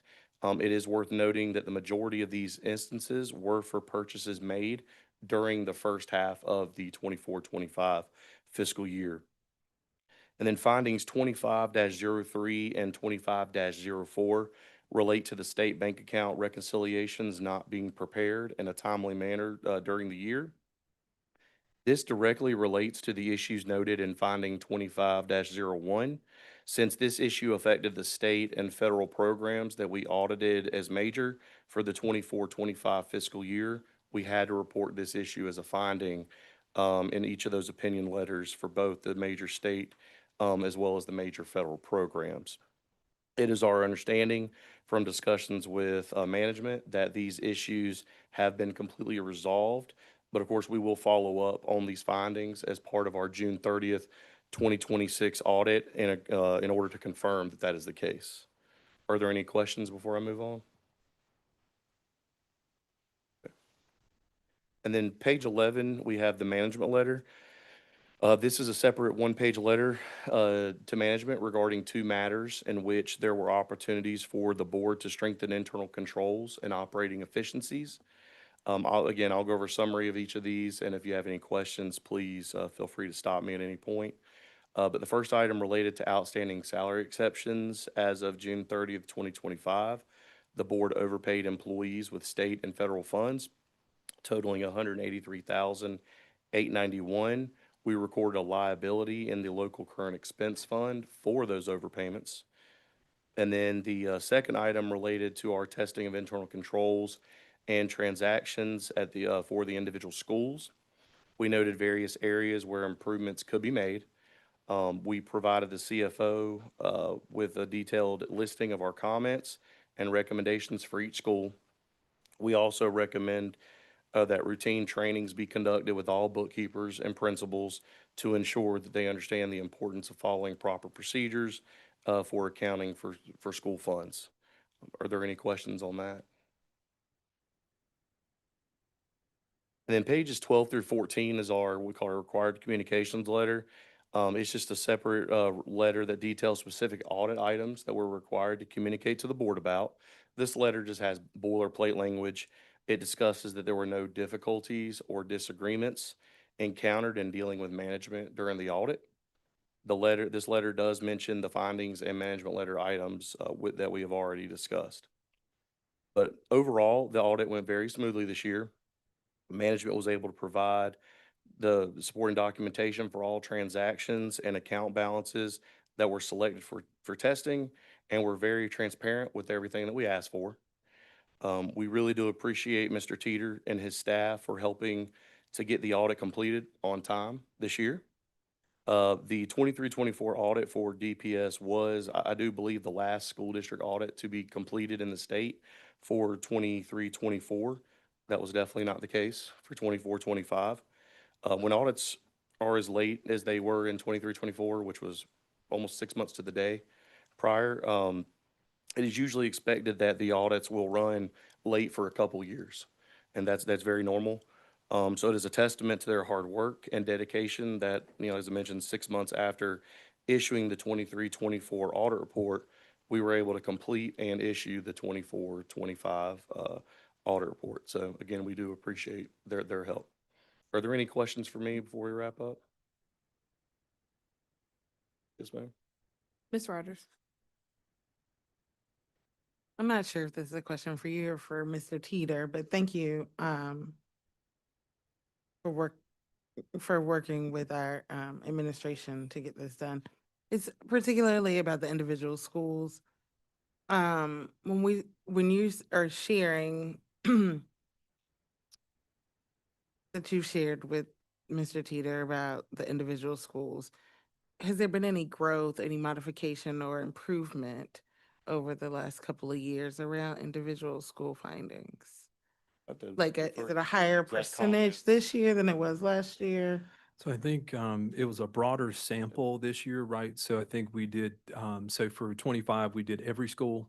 And then the year prior to that, it was not every school and it was a sample. So it's not quite an apples to apples comparison, but I think we've seen, so we used the prior 2 years' findings to start informing the training, targeting the training. And I think we've got, I won't say the name of the school, but right, we've got a really great example of one school that had 24 findings, I believe, a couple of years ago. They had 4 this time, right? And so I think we're seeing some really sort of bright spots sort of emerge, and we do have a number of schools that had none. And sometimes those findings are out of the school treasurer's control, right? Sometimes we've got situations where a teacher doesn't turn in money or things of that nature. And so we try not to kind of hang that with the school treasurer, but definitely seeing improvement. It had been some time since they had had a training or a meeting of sorts, and so those are now happening regularly. And we've actually developed an instrument for us to use with our schools. So if we see that there's a struggle in a particular area, we have a sort of a plan document that's consistent across any school with an issue, where we press in, talk about the issue, make the principal aware of what kind of training we're going to offer, the bookkeeper or the principal if necessary, and then we follow up just to make sure that they're making progress after that training. So definitely headed in the right direction, and it takes time, but definitely seeing bright spots of progress there. Thank you. Thank you. Any additional questions? I do have one. From your experience, about how many findings do you typically see in school districts each year? Again, it can it can certainly, range. I mean, it's not abnormal to have to have, one or two findings. Again, obviously, as I mentioned, as late as the audit was last year and the significant amount of findings there were, scaling it back, I think went from, I believe it was seven in the prior year to what, four this year. So, and those were really the ones that were unavoidable. So, it's not uncommon to see one or two findings, several management letter comments, especially, but, as I highlighted districts that end up not having any management letter comments or especially no findings, I always say that doesn't happen by chance, right? It's a lot of dedication. So just like what happened this year with no new findings, that did not, and then that's why I highlighted that didn't happen by happenstance. It happened with, a lot of hard work and dedication by the finance department to, kind of follow up on those items, be proactive and to try to, catch things before it gets to where we have to call it a finding. So. Thank you. Are there any additional questions for our auditor? All right, I think there's a second part of this presentation that is Mr. Teeter responding to those findings. I'd like to have that coupled together. We don't expect perfection, but when we find things, we want to think about how do we create systems to prevent that from happening in the future. So I'm going to pass it over to Mr. Teeter. And I'll just say that we do really appreciate y'all working with you guys this year, and we look forward to working with y'all again for the 25-26 audit. All right, thank you. I think if IT could cue the presentation that, okay. So we just want to start with sort of the celebrations, right? And I think Mr. Carson touched on that. So on the next slide, just lifting up, the finance team pulled through two audits in basically 1 year. And so you've had audit reports 6 months apart. And it's the first on-time audit for Durham Public Schools since 2021. And so that's a huge celebration. And that's something that I shared in my interview coming to Durham, is that I've never had a late audit, and so very, very pleased to get that on track. So like Mr. Carson noted, so last year, there were 7 findings, and that did reduce to 4.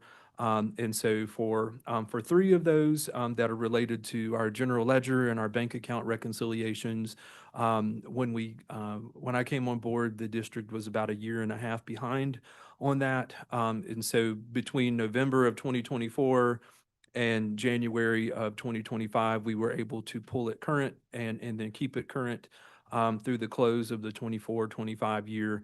But the auditors knew that there was a period of time where that just was not happening. And so we look forward to that. I'm confident that those will fall off in the next cycle when we do this next round of audit.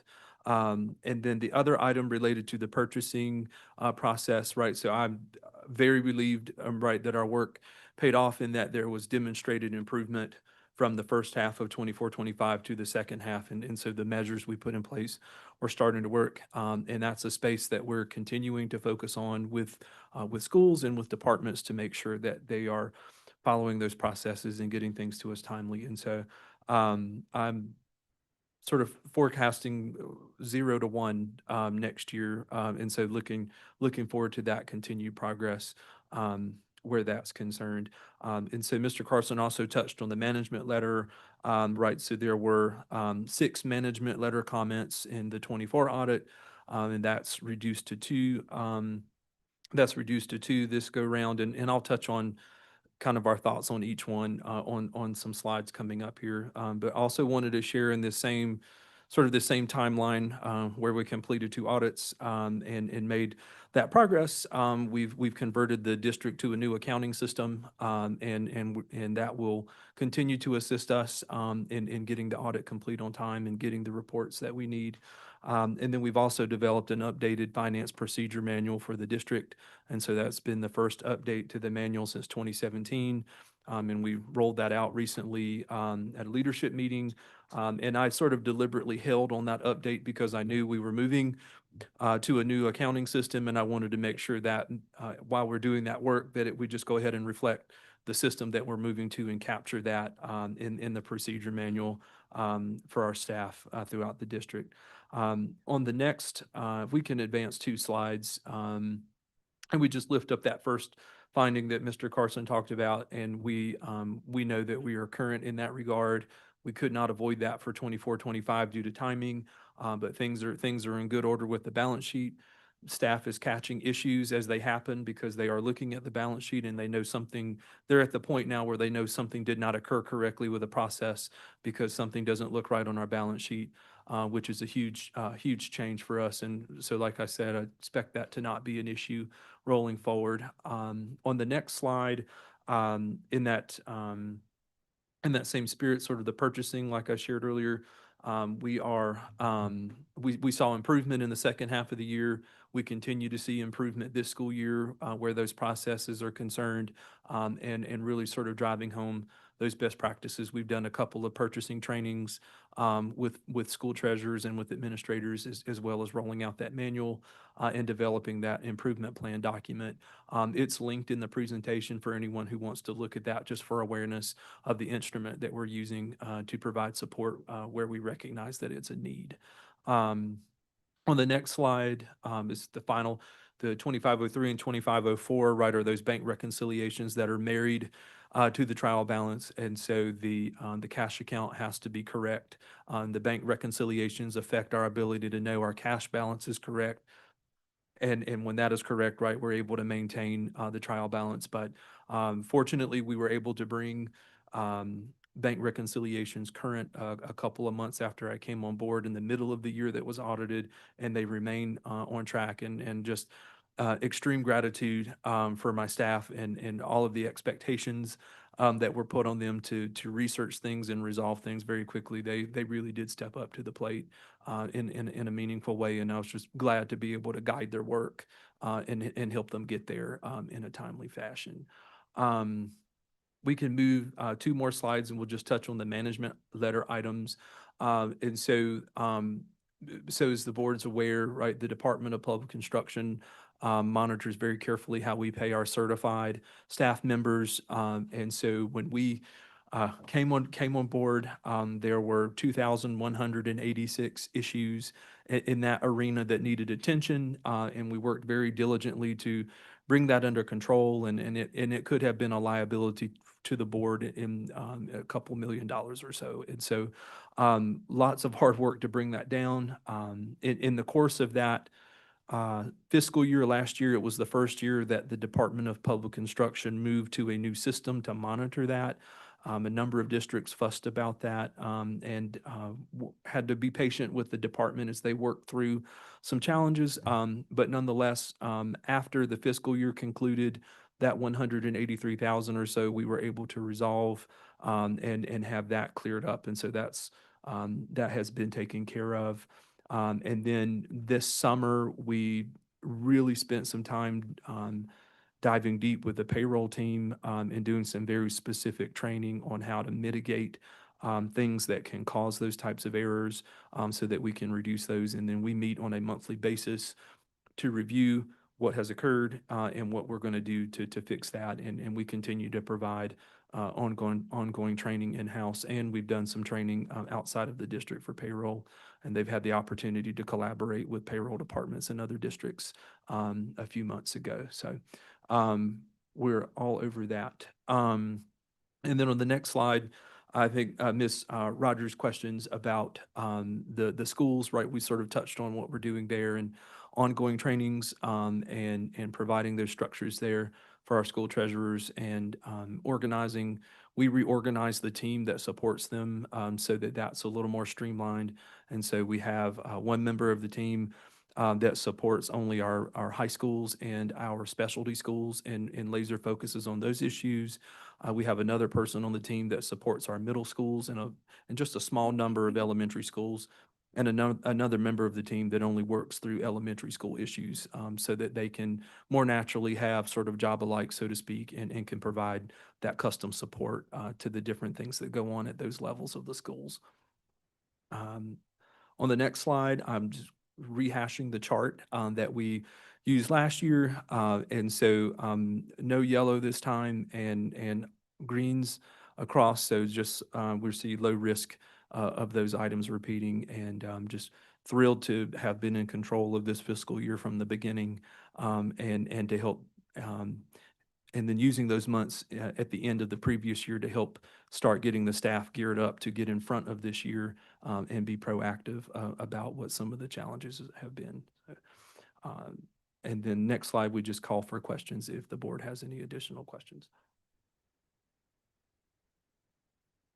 Thank you, Mr. Teeter. A huge thank you to you and the rest of your team down in finance. So please extend our thanks to them for all of your hard work, reconciling, retraining, getting us all on board to make sure we can have an audit and then thinking about the systems that are needed to correct those findings. So thank you for that. Board members, are there any questions? Ms. Byer.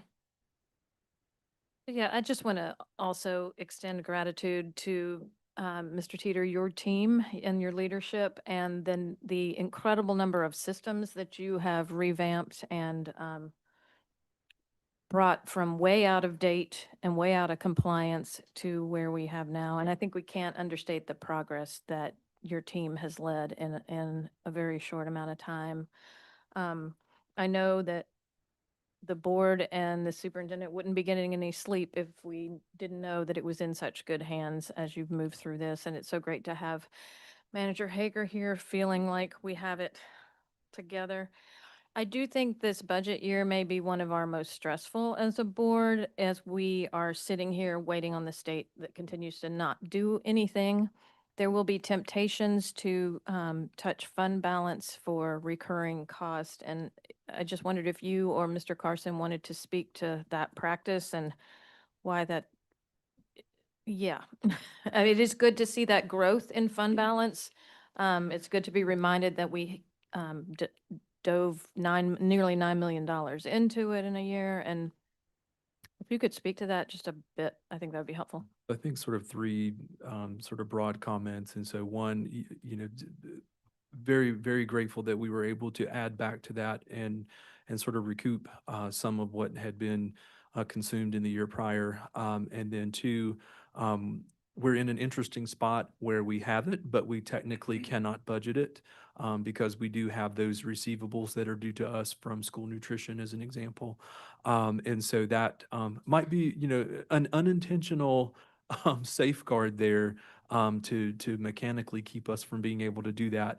And then three, yes, I would echo, really should never be used for recurring. And then my philosophy has always been for non-recurring items, emergencies that occur, Chromebook surprise purchases that might occur, and just as an example, and things of that nature. And also, we really rely on some degree of fund balance to remain available for us, just because the nuances of where we land in the budget process, right? School systems go first, and then the counties come next, and then the state comes along whenever they feel like it lately, and then the federal cycle comes even farther after that, and it helps us to move forward cautiously if we do have some resources that we can call on in the event that we do not anticipate with our crystal ball what was going to happen in Raleigh or what's going to happen in Washington. So I think it's always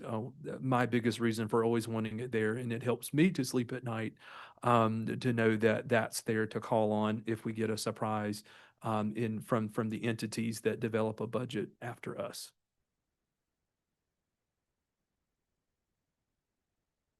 Ms. Rogers, Vice Chair. Chair Armstead, I'd just like to offer a motion to accept the 2024 audited financial statements. Second. It's been moved by Vice Chair Rogers, seconded by Ms. Harold Goff. Is there any other discussion? Sorry, I do have a question. I really like kind of what you've laid out. I think one of the challenges sometimes in Durham Public Schools is as people move, the systems that they develop move with them. And so can you speak maybe a little bit to how the things that y'all are building in finance can outlive as people retire and decide to move on, that those manuals and systems and trainings will be regularly scheduled and continue on? In your response, can you share Ruben's graduation, most recent graduation? Yes. So I will start with the team, right? And so we've been very, very deliberate in sort of building the next generation of finance officers, right? And so, so Ruben Barfield, who's our senior executive director and who presented to you a couple of weeks ago, very proud of him. And he's most recently earned the highest certification that he can from our professional association. And so he's now a certified school business director from the North Carolina Association of School Business Officials. And so we will be recognizing him at a future meeting. And so he's enjoying a much earned vacation in Disney World this week after he covered for me. And so and so he's earned that certification, and I've had the just sort of the privilege to work with him and transfer knowledge of what goes on in K-12 finance. And then we've recently hired our new internal auditor has come on board. Heavily credentialed, and transferring of knowledge are occurring there as well for Ms. Kearney, who came to us from the IRS. And then also we have brought some talent back to Durham that had left Durham. And so Evelyn Gallegos, who was here for a number of years and left us to work in Guilford County and then to work for DPI on their finance team, has come back to us to lead our accounting team. And so additional brought some knowledge of Durham with her, and then continuing to invest in her as well, and all of our team. And so we're always thinking about sort of the next group, and so folks who know what needs to go on, and what we need to continue in those documents, right? And so we've built that procedure manual that describes exactly what you need to do. And in addition to that, we have been working, Evelyn, who I mentioned earlier, gets a lot of credit for developing a lot of written standard operating procedures that are for the finance team internally, that sort of reach beyond the document that's a consumption item for end users. So definitely making that long-term investment too. Thank you. I appreciate that. We'd love to make sure we keep those things regularly going. Treasurers get it every time they come, every year or when new folks come in, so that we consistently have that work happening in our district. All right. Any other discussion? Apologize, board members. All right. So it's been moved by Ms. Vice Chair Rogers, seconded by Ms. Harold Goff. Any other discussion? All those in favor say aye. Aye. Any opposed, please use the same sign. It passes unanimously. Thank you all. Yes, Dr. Lewis. Yep, just want to thank you, Paul, for your work, and definitely kudos to our entire finance team that was already mentioned to complete 2 audits in 1 year, to switch systems to bring us to the 21st century all in 1 year is truly commendable. And what you don't see, and this goes for every cabinet member on this table here, is the number of hours after hours that is spent here in this building, at home, making sure that the district still functions properly. So kudos to Mr. Teeter and the entire cabinet team.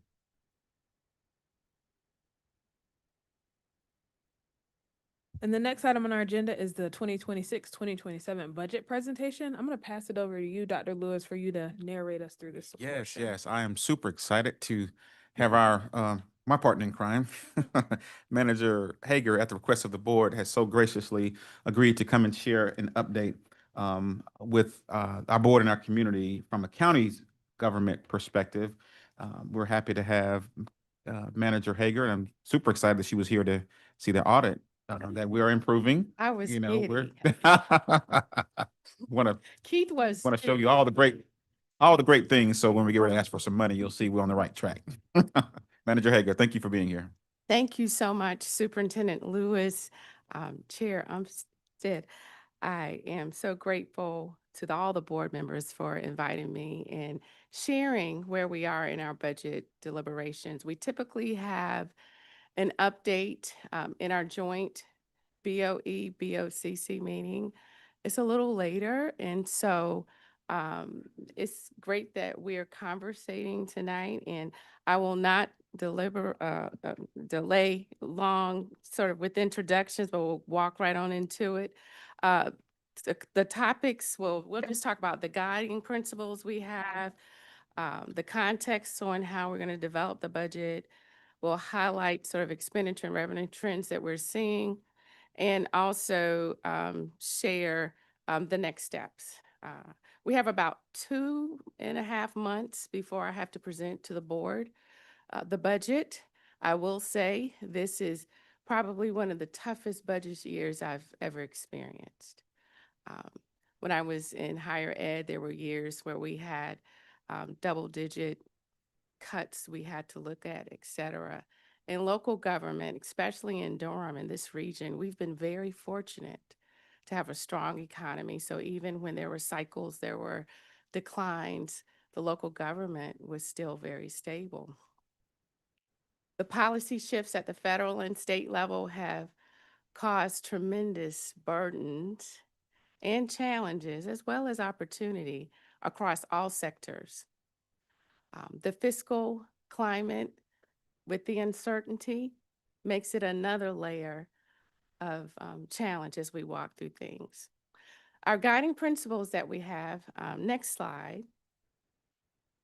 I went through the discussion topics and we can go to the next one. The guiding principles that we have outline how we do our review. And if you go to the next slide, I'll walk through them a little bit more carefully. And we'll not go through all of them, but we have policies and budget guidelines that we adhere to, as all organizations do. And we go through a very rigorous process each year to look at what we're investing in, those results that we desire, as well as an evaluation of, are those dollars and programs aligning with the strategic plan and the resources that we have to sustain those operations. Maintaining adequate fund balance for all funds is a priority so that we can maintain our AAA bond rating. We had an issue with our reserves. We've always had a very strong fund balance. For the county, we may budget fund balance to balance the budget, but the intent is not to use it, okay? Because you're gonna hope through your budgeting process that you have been targeted enough that you slightly collect more in your revenues. And on the expenditure side, you may be a little bit lower than expected. Over the past 20 plus years, we've only actually used fund balance once until most recently. And so we had to make some adjustments to make sure that we corrected that pattern. And so, so when I heard the conversation, it was familiar, and we had to freeze positions, shift in operating expenses, and do a lot of other things to change that trajectory. We're very aggressive with it. So we do share some of the similar challenges and opportunities as these shifts in revenue streams occur. The other principles are many that you also have, and if you go to the next slide, I'll just highlight a couple. We try to make sure that we secure debt support provided through a capital financing policy that dedicates significant revenue sources toward annual payment. So we have a debt service plan that is established, and it has dedicated revenues from our property taxes as well as sales taxes. Sales taxes are economic in nature. So based on the economy, the dollars come in. So if sales taxes aren't where they should be, the property tax burden is increased. So as we look at and plan our budget, we look at those trends, and Keith will give more details on that. The review process, and can we go back one slide, please? My apologies. Thank you. This slide talks about a framework that we talked with the board back in October. We've been working on this budget probably since August. I feel like we passed the last budget and we just started again because of the outlook. We saw the patterns that happened in September when they froze SNAP dollars. It was a tremendous burden for, I know, many of us in this room trying to figure out what would happen. Durham County, we have almost $6 million worth of direct pays that go through SNAP each month. And as a county manager, wondering how are these families going to close these gaps? What's the impact to our schools, et cetera? So in that October timeframe, we shared with the board, we were going to do some very deep dives, and no stone would go unturned, and we're still looking. All county-funded entities receiving recurring dollars, we committed back in October they would undergo a base budget evaluation. We would continue that process through the 26-27 budget year, because we have $1 billion budget, 27 departments, so that's a lot. We committed to evaluating allocations for alignment with general statute requirements, local mandates, as well as board priorities. Increased operational assessments were committed, as well as an evaluation of span of control. We also committed to benchmarking our costs against peer jurisdictions, which sometimes can be tricky because jurisdictions may budget for activities differently. So a lot of this work is happening, and we're also figuring out the best approach in it, but those deep dives are happening both internally as well as having external reviews. We also committed at that time to develop strategic strategies on how we would plan for potential shifts in federal, state, or local revenues. For some of those shifts, it may mean that we can't afford to continue those efforts, because there have been so many dollars that have declined or are projected to shift in other areas. And so and then the last area was to refine our key performance indicators. Right now in this country, everybody wants to know, what's my return on the investment? And so we committed to revisiting what story we're telling, because a lot of times we're doing the work, but we may not tell the story like we should. But it was in that process too, in this review and as we're going through it, it is to make sure as we look at the story we're telling that it aligns either with priorities from the board, but in looking at what's mandated, what's required. The next slide shows a chart, I will not go into it, that captures many of the mandated or legally or optional services. And it's an example. We're legally required to support building code enforcement, for example, the courts, deed registration, public schools, public health. But then with all of that, there are nuances, and what does that mean with that mandated requirement? And then there are optional services that are listed statutorily that we're authorized to do. But then there's another column that's not there, community priorities. And that's where Durham is unique. And that's why we're able to do a lot of things that make us, to me, the best county in the country. This next slide will show the view from a legislative perspective of public school funding and all of the statutes that are there. I will not go into that, but I also want you to see the example of what we're doing with departments. We have 27 departments. Each department will align what you're doing and what category it's under. And then as we just make sure we're clear, if we get in scenarios that we have to do reductions or evaluations beyond the realignment process, we know what we're required by law at a glance, so that we can protect the county. Our general fund revenues, if you go to the next slide,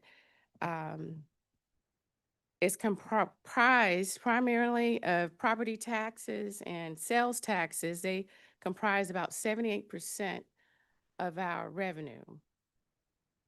Property taxes about 59% and sales taxes about 18%. For intergovernmental revenues, it's close to 8.6, and if you were to look at the trends, that number has been declining over the years. Our overall budget is $1 billion, with our general fund budget about $700 million. If you go to the next slide, you'll see a quick overview of our expenditures. I know we come to you often to talk about budgets and how it relates with public schools, and you know this, but there are other areas of focus that require a lot of resources as well. This chart will show that education and personnel and benefits are the two largest areas within our budget. For personnel, it's for all the departments that provide services for the county. Some of the largest departments, such as Department of Social Services, they have about 600 employees, and they serve about 130,000 clients. Those individuals get direct or indirect dollars that flow through DSS. For public health, they serve about 40,000 of our residents. And then I won't go into all the stats with some of the others. So the complexities when you have entities such as public health, social services, who are impacted by these federal changes, it can cause tremendous pressure in how do we navigate in these unknowns. Education funding, as you know, is a very high priority of Durham County government. For the last 3+ decades, we have always been in the top 5 funded counties. It is something that our community supports as well as our board, because we are partners in this community's efforts to make sure we have success with our students. In addition to the budget for Durham Public Schools within education, we're required to support the operating, the facility cost with Durham Technical Community College, so for their building support. And then we also support pre-K operations. There are also dollars that are allocated for debt service that we support. And one most recent example was with our bond referendum and in other areas. I will now transition to Keith, who will share the fiscal outlook. Again, this is very high level, but we will go from there.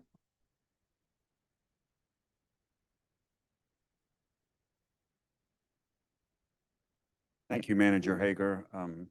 Just so you understand how close we are, she hired me as a senior budget analyst in 2000, in January of 2000. So we have worked together for quite a while, and she still looks wonderful after all these years compared to me. Anyway, thank you, board members and Superintendent Lewis, for letting us talk with you. Can we go to the next slide, please? Next slide after this one. Thank you. I want to talk about how this year is particularly sobering. There's been issues out there bubbling up. If I were to sum it up for you without going to another slide, this is like everybody else in life, but for the county, our expenditure growth, the cost of doing business, is outpacing our revenue growth. And I work in terms of delta. Think of it as a raise. That's the number you use every year to help pay for higher insurance costs, or to take your kid to get violin lessons or something like that. You kind of depend on a raise to help you handle inflation, expand services. That's happening for us, but we're having the same problem everyone else is having. We're also very cautionary about 26, 27 fiscal year, the upcoming fiscal year, because we're in a year now that's been a little bit crazy. Everybody remembers Elon Musk and coming in with Doge and all of that stuff. Well, that had detrimental effects for Durham County. that we're still feeling and reeling from. And these are some headlines that are taken from local newspapers from earlier in 2025. And those are real losses to the counties. These are $100,000 a year plus jobs. These are people with brain power, PhDs and master's degrees working out in research places for the university, Duke University, other universities, health systems. They were hit hard. Can we go to the next slide? That sort of chaos does not make us comfortable. And we have at least 3 more years of the current administration who doesn't seem happy with the type of services provided in Durham County. Those services provided pay salaries, those salaries pay property taxes and sales taxes. Remember, there's 2 things you remember that Manager Hager already spoke of. The 2 major revenue sources bring in almost 80% of our revenue are property tax and sales tax. And they pay for our 2 biggest expenditures are education and our own personnel cost. So we need people out there working. We need them having jobs. When they lose jobs, they struggle to pay property tax, and they sure aren't buying extra goods where we get sales tax growth. And I'll show you what that means in a few seconds. Just a few more headlines to give you an idea of what's happening out there. And I don't see that improving necessarily over the next year or so. And remember, we are working on a budget now that starts July 1st, 5 months from now, and goes another 12 months. So we're almost 18 months out trying to assess what's happening. When things are crazy now, or a little chaotic, then we will say we tend to get a little bit more conservative in the county because I cannot afford to make huge mistakes. Next slide, please. Just giving you an update, an idea of the key industry that drives Durham's growth. There's life sciences, information technology, advanced manufacturing, ag tech, and healthcare and education. The ones highlighted in yellow are some of the areas that are more public facing that deal with getting public dollars, federal research dollars, federal pass-through dollars, state money. We are highly oriented in Durham County towards those type of dollars, feeding our brain-driven jobs that we have. And that money is in play and is not as certain as it once was. Next slide, please. 8 of the top 16 employers in Durham County, and the 8 are the ones highlighted in orange, are public entities or public-facing entities. Look at that. There's Duke University. They were affected. There's Durham Public Schools. You all understand how you're getting affected by federal and state funding. And I can go down the list, but you see them. So we are particularly sensitive to choices made at other levels. And the choices that are being made at other levels aren't necessarily positive for Durham County now, and I don't see them being positive for Durham County in the near future. Next slide, please. In response to that, in the last 2 years, Durham County alone has raised property taxes significantly. In fact, the property tax raises that Durham County has incurred or approved in 24, 25, and 25, 26, each of those were higher than property tax rate increases percentage-wise than any of the last 30 years. So what does that mean? That means the county is filling in its need, its difference between revenue growth and expenditure growth with property tax rate increases. If I were to include the city of Durham, over the last 3 years, it's been a 20-cent property tax rate increase across both of those. It's nearly a 19% increase in everyone's property tax bill in just the last 3 years.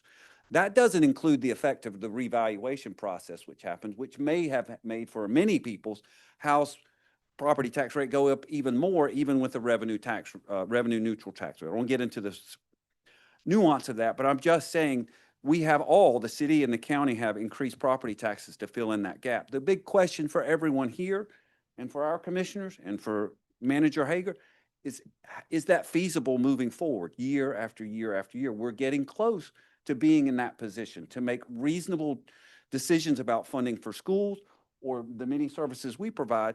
Are we capable or wanting to put property tax rate increases every year on citizens? Next slide, please. So we'll move in now with that very lovely update of the current situation to 26, 27 estimates. This is the 3rd time I've given this presentation, and I feel a little bit like the Grim Reaper. I go into a room and people just leave sad and quiet. Sorry. Can we go to the next slide, please? So I just want to show you, this is the trended delta. When I say delta, it's the cost, it's the increase in funding for Durham Public Schools, DTC, and pre-K, each of those years, those blue columns. It's not the total amount, but it's the increased amount. That's the raise you get and what you spend the raise on. Well, part of our raise every year has gone to DPS, DTC, and pre-K. What I want you to notice is the amount of the delta for the first 5 years, starting with 2016-17 going. So it was 4 million, 6 million, 7 million, 7 million. Look at how that number shifted. The additional funding for the 5 years, the most recent 5 years, it moved up to 19 million, 12, 14. It was $22 million of new county funding for DPS and other areas in 24, 25, plus some ARPA funding given to y'all.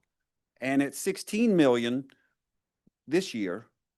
And I think you all are about to ask for a significant amount increase next year.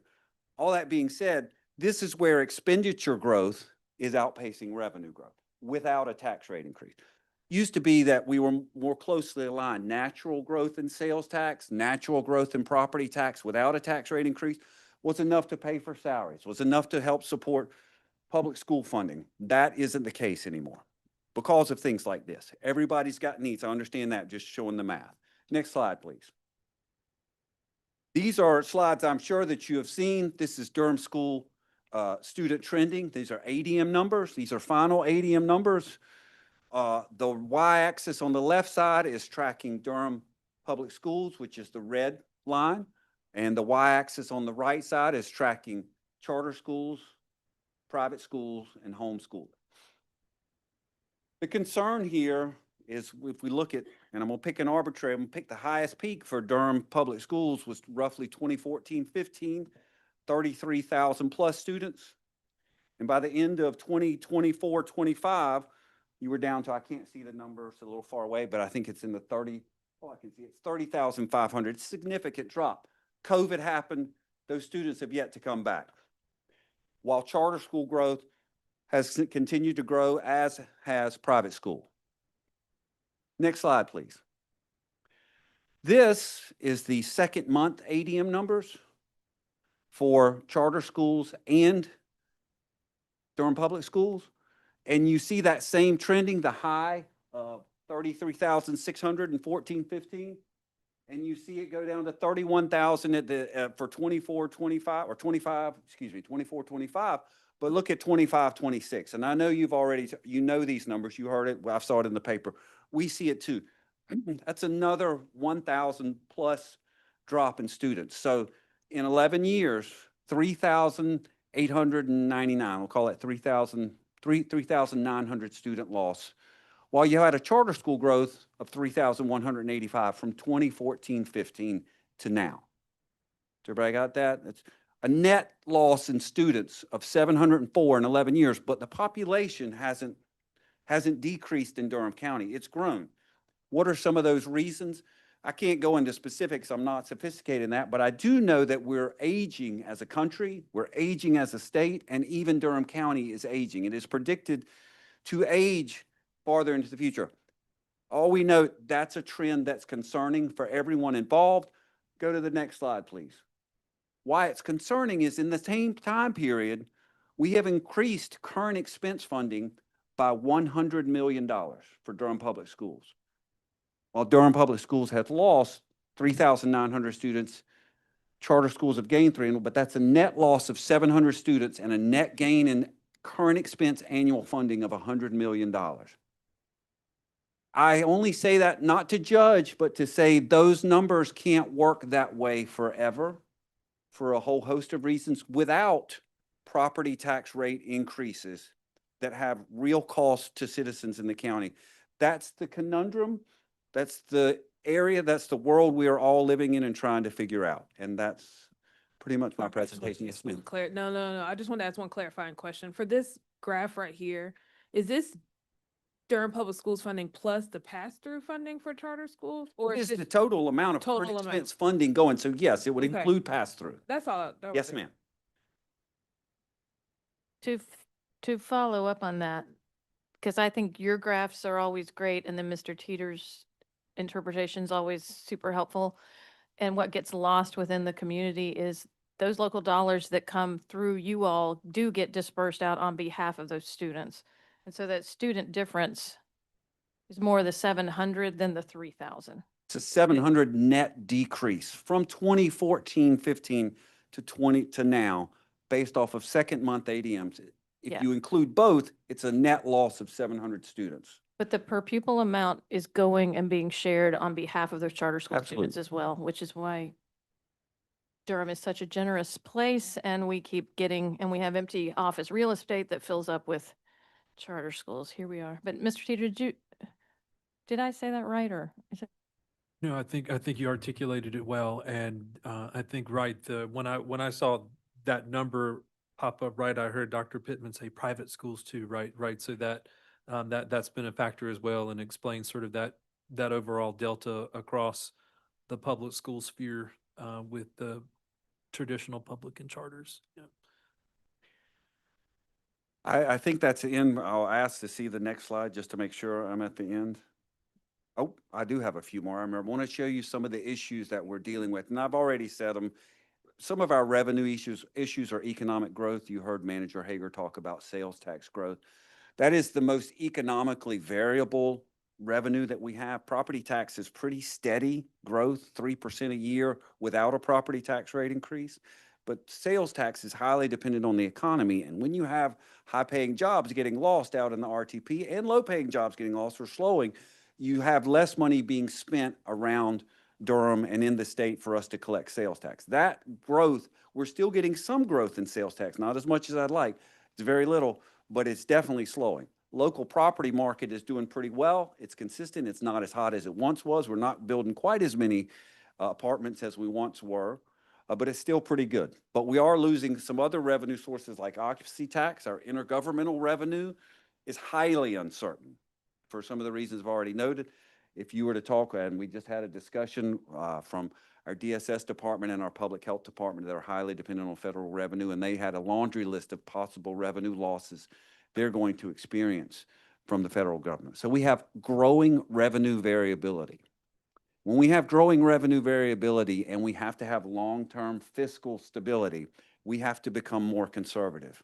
We have to be careful about what money we raise and where we put that money. Next slide, please. This is sales tax, and I just want to show you, I think if you do the forward button one more, it should pop up a little orange circle, whoever's running this magical, there you go, look at that. This is sales tax. Look at, I want you to see the blue columns. That's the delta amount of new sales tax we had over several years, particularly, I can't see it under things, 22, 23, 23, 24, and 24, 25. Look at those blue. That's $13 million in new revenue without anybody doing anything that we had the ability to spend on new things or to support schools or whomever. Look at the 3 years closest to 26, 27. It's 1 million, actually went down. We're estimating $700,000 of growth in a number that just 4 years ago went up $13 million. That is a pay raise of $13 million 4 years ago and $770,000. They're not even in the same ballpark. That's a problem. Next slide, please. General fund property tax revenues. What I want you to see, the blue part of those columns are natural growth in property tax revenue without a tax rate increase. Pretty simple. It was a significant amount of money. And then the years that we had a property tax rate increase, that's the extra green part on those columns. What I'd like for you to see, if you split that graph in half, and you see the first 5 years, you see property tax rate increases of 1 cent here, 1 cent there, 2 cents, back down to no cent property tax, 1 cent. Look at the last 4 years.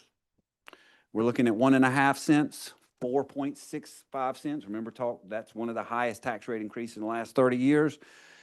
For the general fund, it was 2.5 cents last year, or the year we're in right now, 25, 26, but it was also another cent we added to pay for debt service for schools, the 22 GO bond, DTCC, and other places like that. The amount of natural growth we're experiencing this year is $12 million, plus $770,000 in sales tax. That's like $12.7 million. We're actually losing some other revenues too. That's not a whole lot of a raise at a level of $1 billion budget or a $700 million general fund budget. $13 million in new money is not going very far. We have to pay for benefits increases just like you do. We have to ponder salary increases. We have inflationary increases, a whole host of issues. Plus, we have you all knocking at the door that we have to find dollars for. Next slide, please. What does 1 cent bring into the county? If we were to raise the property tax 1 cent, it would bring in another almost $8 million. That's what that means. So just a number you can keep. So if Durham Public Schools were to ask for $20 million, you divide that by 8.8, you're roughly 2.5 cents, roughly, if I think, is what we would have to find if we don't find that money in some other way. The only other way we're going to find that money is to have to cut some expenditures we have somewhere else and help you pay these expenditures, or we have to raise the property tax rate. Next slide, please. You sum it all up, we have about $13.5 million in new unarguable expenditures. This is not including you all just yet. This is unarguable expenditures, things like we have ARPA. We have some ARPA pass-through dollars that are falling away that we're hoping to have to backfill some expenditures in that way. We have some things that we did last year that we have to fully pay for this year. All that being said, let's just say there's a delta increase of $13.5 million, but I only have $8.7 million in new delta revenue to pay for that. So I'm already in the hole $5 million. And that's before I've considered any expenditure increase request from Durham Public Schools. That's before any expansion requests from county departments.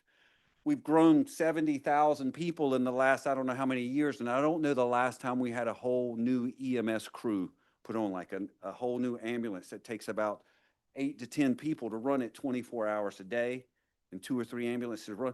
I don't know when we have needs like that we haven't fulfilled. So we have needs, you all have needs, but we haven't even included that, and I'm already in the hole $5 million.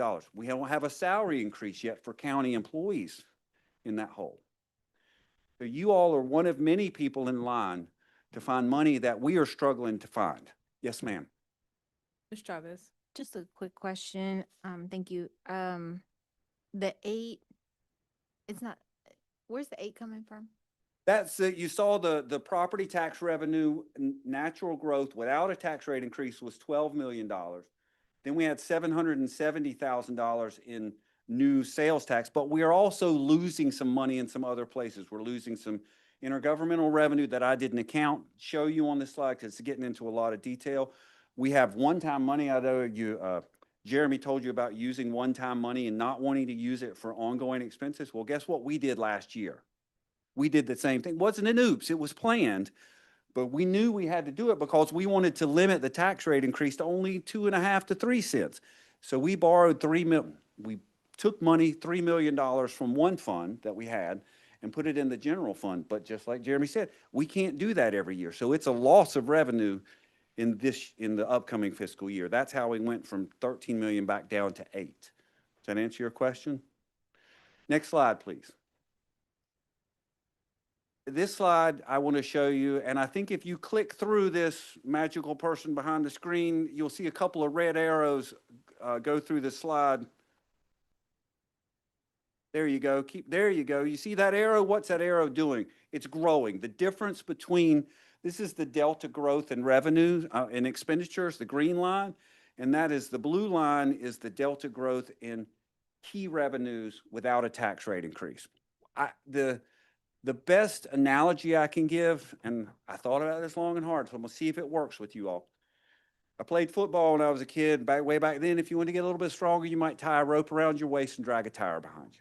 12 years old, you got 1 tire. 13 years old, you got 2 tires. You're getting stronger and able to carry 2 tires. But at some point, the growth in the number of tires behind you, now you're 22 and you got 12, 15, you can't keep up. The cost of pulling those tires is more than your growth and your strength. That's an analogy that works for me. Simply put, our expenditure growth, the green line, is outpacing our revenue growth, the blue line. And that can be seen very clearly. And how do we make up that difference? We've made it up the last 2 years with significant property tax rate increases. The question is, do we have the ability to put that kind of pressure on citizens year after year after year. And we're not doing this alone. The city is over there having to deal with its own issues as well. Next slide. Budget takeaways: slowing revenue growth and quickening expenditure growth. Economic indicators point to potential further challenges. We need to consider long-term stability. I know everybody's living one year to the next, but Manager Hager's job and part of my job and part of our finance job and Board of County Commissioners and yours as well is to be long-term fiscally stable through good times and bad times. We have to begin prioritizing early what we can afford to do, what we can afford to pay for, and which things we're going to pay for. We have difficult decisions that aren't coming. They're here now. And I've said this to our board, the manager said this, saying it to you. We have to begin strategic discussions immediately. We are monitoring quarterly reports for early warning signs. We need to limit 25, 26 mid-year fund balance amendments. What that means is we get throughout the year desires to spend money and we reach into our savings account and pay for those. We have to keep our fund balance just like yours. You just talked about in your ACFR. We have to keep ours healthy. So we have to limit the tendency and the desire to go dip into it to pay for this special need or that special need. And we have to ultimately we have to prioritize long-term fiscal sustainability. Next slide, please. Next 5 years, some headwinds in front of us. What are those headwinds? We have an ERP system that we have to replace, and that's not going to be fun. It's not going to be cheap, and we can't have it go wrong, or it will hold us back for it. What's an ERP system? That's our finance system, our budget system, purchasing system, our HR system. It's complicated to implement, and we have it coming here in the next couple of years. We have to backfill probably some ARPA dollars that have flowed through our system. We have some CIP-related property tax. What's the CIP? The Capital Improvement Plan. We raised taxes a couple of years ago related to the 22 GO bond, but we're not done raising the property tax rate just to pay off 22 GO bonds. And I know people are clamoring to talk about a 2026 GO bond referendum. I've been in some discussions with a board member Beyer and at a couple of things where the schools have talked about significant needs, capital needs. That has pressures on the property tax rate. We have to, with all that being said, we still have to maintain our fiscal foundation with the fund balance of AAA, state and federal changes. They are not in our corner at the moment. But we have to deal with whatever they're planning to throw down on us sooner rather than later. We have stagnating revenue growth. We have to avoid mission creep. What do I mean by that? We have some mandated services clause, Manager Hager. Manager Hager showed a slide of what's mandated services versus non-mandated services. We have a tendency, all of us do, to creep into other areas of things that we want to support as a county that aren't necessarily mandated. When things get tight, you kind of have to pull back and say, I need to feed my children first. I need to do the essential things, the mandated things. That's some areas that we're going to have to look at. There are macroeconomic things happening in the state, the national level, also at the local level. Inflation is just one of many. And then we have to deal with population growth and how that affects departmental services, public health services, DSS, our EMS services, fire marshal, inspections, things of that nature. And are we providing the people and the services needed to deal with a growing population? Next slide, please. This is a budget calendar. I'm done. I'm almost done here. So we have the budget annual retreat was earlier today, where I had a longer version of this same story. We'll take the next month or so where departments will talk with the manager and propose their budget request, and there'll be a lot of nodding ahead, and then we'll consider behind closed doors, yes or no, maybe more no's than yeses. The manager will present her budget to the Board of County Commissioners on May the 11th, and then we will have 4 or 5 work sessions as you see those dates, with ultimately the Board of County Commissioners approving the budget on June 8th. Next slide, please. And that's it. Are there any questions? Thank you, Manager Hager, for letting me speak up here. Thank y'all for that presentation. We do have our budget presentation right afterward. Maybe we can do some brief questions and then get into ours as well. Ms. Beyer. All that is super, super helpful, and I'm so appreciative of y'all taking such a long day to be here with us. Can you, as we look towards personnel costs being the biggest driver, can you also restate again? I think I heard you say you were looking at 0% increases for your staff? Right now, we have not addressed staff increases. Anything that we're doing, we're trying to look at our base budget. $5 million is a big gap to start out with. And we've not added one expansion item. But the quote that Keith talked about, the pressures that our property taxpayers have gone through with tax increases. And we've been getting a lot of love letters about them because of the reappraisal as well as the increases. Our residents support the strategies and commitment of this community. We're sensitive that the fiscal headwinds that we're dealing with are, it's a lot of unknowns. So there have been years in the past with salaries, we would wait and see and do some adjustments towards the mid part of that year once we saw patterns. We did that in COVID. But right now, we're looking at for any increase, whether it's in utilities or replacement vehicles, what do we do with our current budget to try to address that needs? We've been freezing positions for the last probably 15 months to try to make sure we calibrated the way we needed to not have any use of our fund balances. Because as we plan for additional debt, there's desires, I know, for a referendum at some point, or whether it's LOB funding type projects, we have to make sure that we maintain a certain level of stability. So for an example, when there was the potential delay with the feds releasing dollars, probably back in October, with one area, it could have been Title 9, I can't remember. But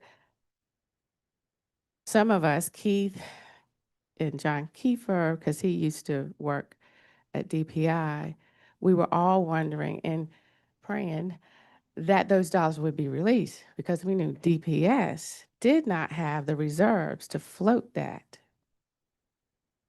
So that was something we were quietly behind the scenes wondering, well, what will we have to do if the feds don't send the money and they have this large amount that they need to close the gap? So in this environment, we must stay disciplined. And so that's how we're sort of thinking about this budget.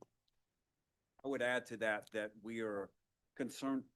I would add to that we are concerned about saving filled positions. What I mean by that, it's one thing to want a salary increase, and that may be on the table once we see the entire picture.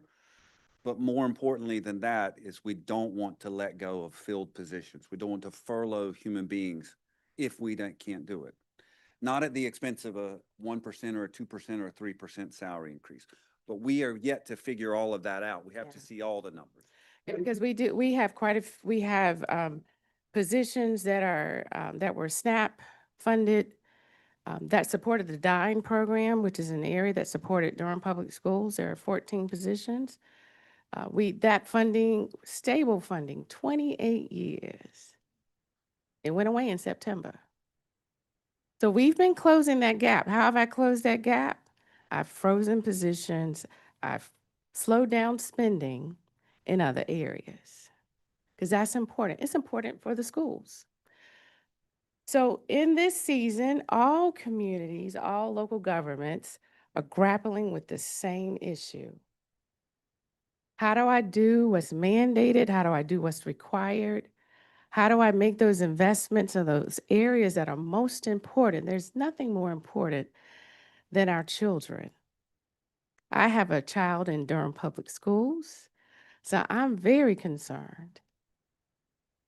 And so just know that as we evaluate what we can afford and also understand what our taxpayers can afford, it's a tremendous burden, but it's an opportunity for us to revisit what's going well and what we may need to redefine.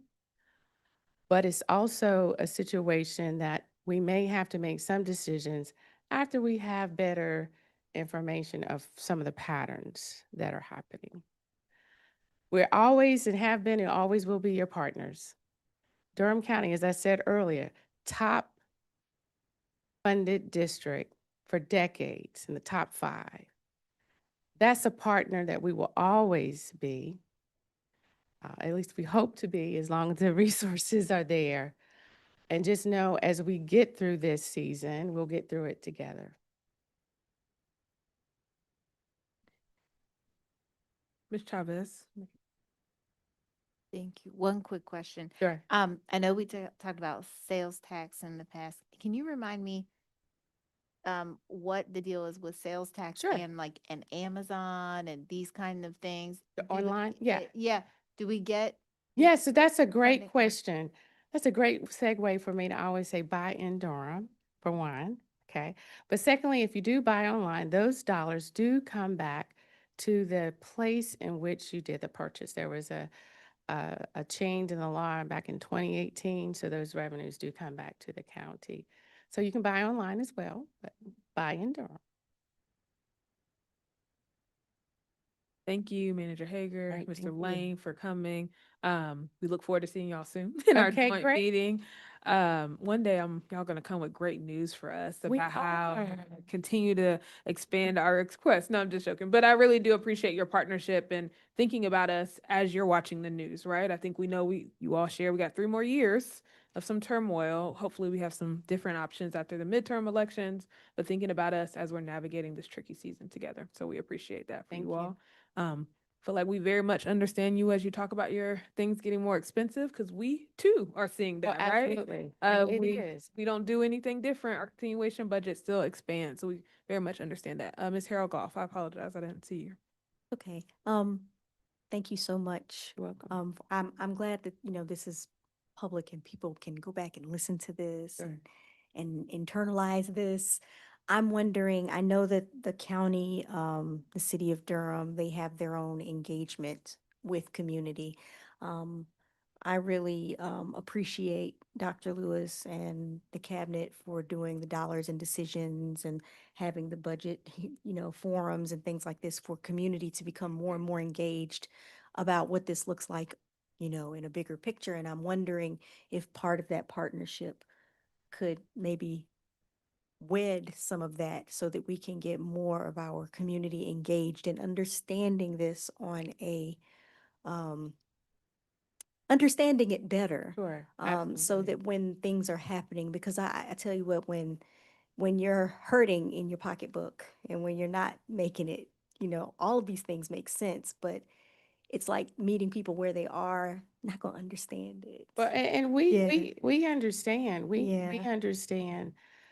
We didn't go into all the slides we went with our board today, but when you look at housing costs and how those prices are higher, inflation in general, I mean, we can go through a laundry list of areas. And so families who don't have a livable wage, that's pressure. That is pressure. And we understand. So I appreciate your comments Yeah, about that. Yeah. I'm curious if that is something, I'm not as familiar with how the county engages or, has these conversations in community. I know that there are, but I'm wondering if that's one way that we can work We can stronger, definitely, figure out these ways of how we make this more, this information more accessible to our greater community so they can be our allies in problem solving. I agree. And because part of this budget challenge is lies within our partners in Raleigh, and we need their help to move forward with the budget. And so so I do feel as though the more that folks understand, they can share the burden. That's why I like to have these conversations. So we can definitely coordinate so that there are some shared discussions, community conversations. We've done that in the past jointly. I know many years ago, there was some joint city, county, and Durham Public Schools strategies discussions. And when you get in this sort of scenario, you sometimes go back to those basics because it's a finite amount of money that we're sort of having to navigate between all of these three entities. So, but I'll coordinate with Dr. Lewis so we can have some follow-up. Thank you. Dr. Lewis. Yes, thank you so much, Manager Hager and Keith. I was just waiting on the slide, Keith, where the good news comes in. But I think you bring up a good point, and I would encourage people and encourage you to encourage people to watch the town hall presentation to really understand how we're set up. Rewatch tonight from the Manager Hager's and Keith's presentation, and then what will follow with Jeremy. We're charging our strategic plan to decrease turnover and increase fill rates. Policy 7600 also charges us to ensure that we're paying our staff livable wage. And so if people watch those these meetings and understand the complexities and the challenges of meeting those, we definitely want to do that. But as you laid out, these are some tough times for everyone. And so we're going to continue to do all we can to reach that goal in partnership. But the fact of the matter is, we're just experiencing some challenging times from a budgetary standpoint. So thank you so much for connecting that. That's all. We have one more question. Although again, we'll Sorry see to y'all keep soon. you. That's we're Sorry going to to see you keep- soon at our joint meeting. So appreciate y'all's time tonight. The discussion about the living wage reminded me that has been brought to this board recently and to this administration. And I was just curious to know how, whether you set the living wage for the county each summer, is that correct? Or how does that Well, work? And then when we do a budget adjustment, such as a cost of living adjustment, that process increases that number. So I believe our number is close to $19.22 or something, and so that's how that is done. We've not looked at that number, or and is and only because it's an affordability issue, and so but that's the context around that.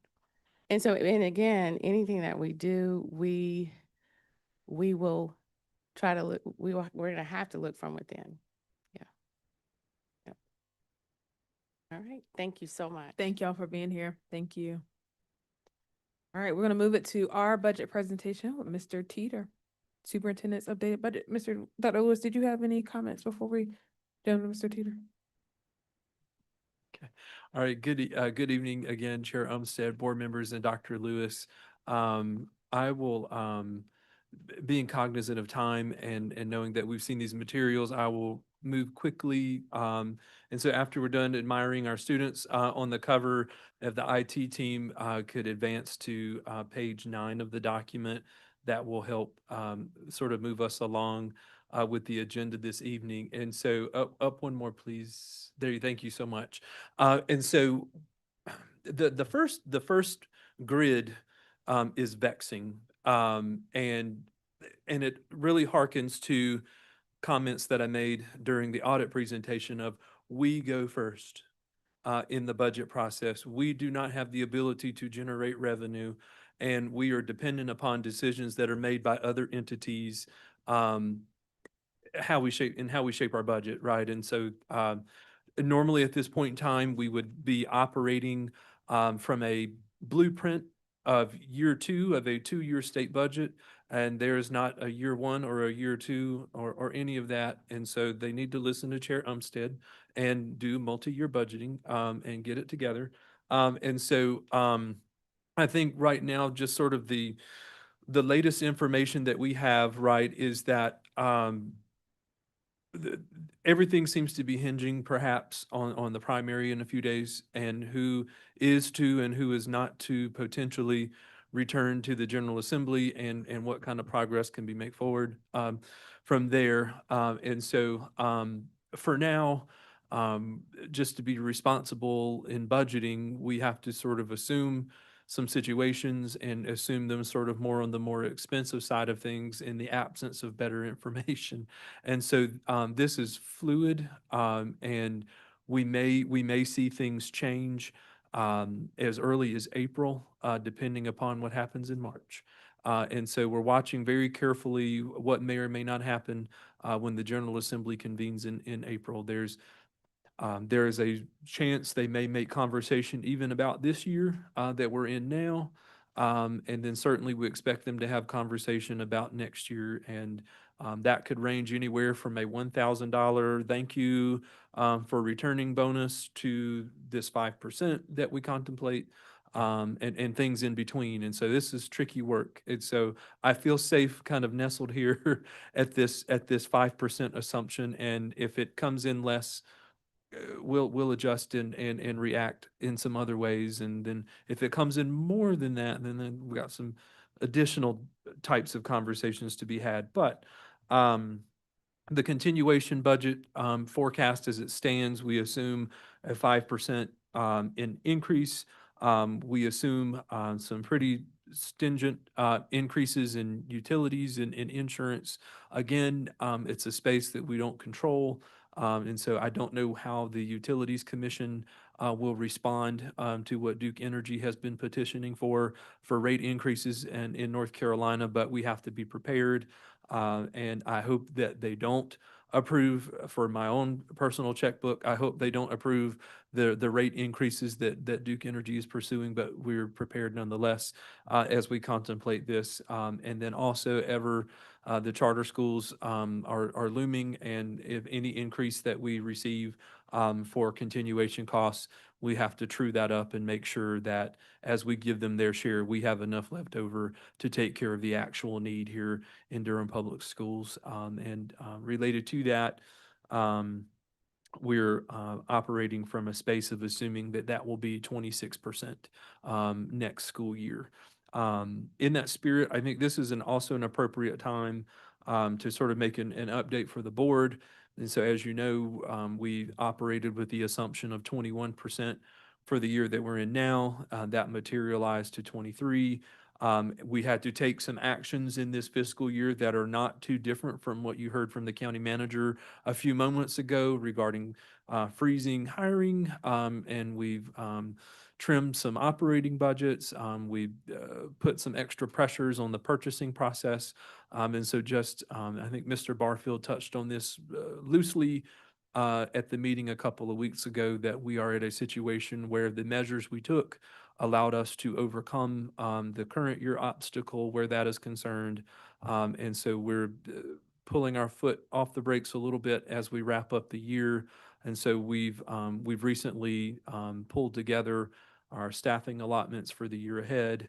And we're sort of lifting that freeze as we get ourselves situated for the new school year where hiring is concerned. And our purchasing deadline remains as is for the end of March, just as we're leaving for spring break.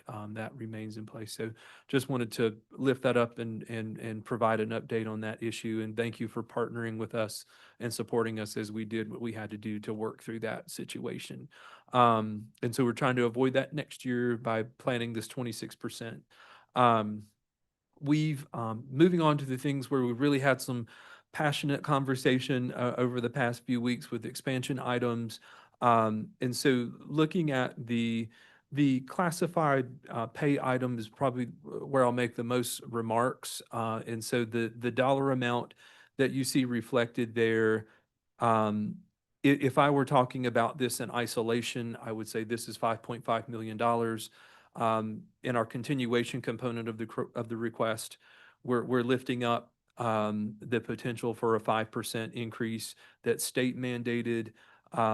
This number on the classified pay increase item reflects the additional money that we would need in the event that the state did not mandate that.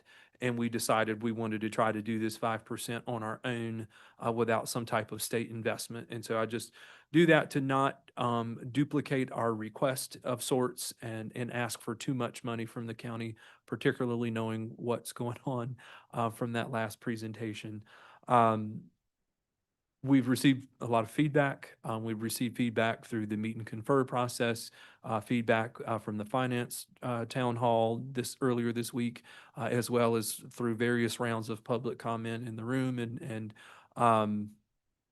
none of them have been celebratory about 5%. They have all been calls for us to shoot for higher than that. And we had a comment specifically encouraging us to shoot for the moon.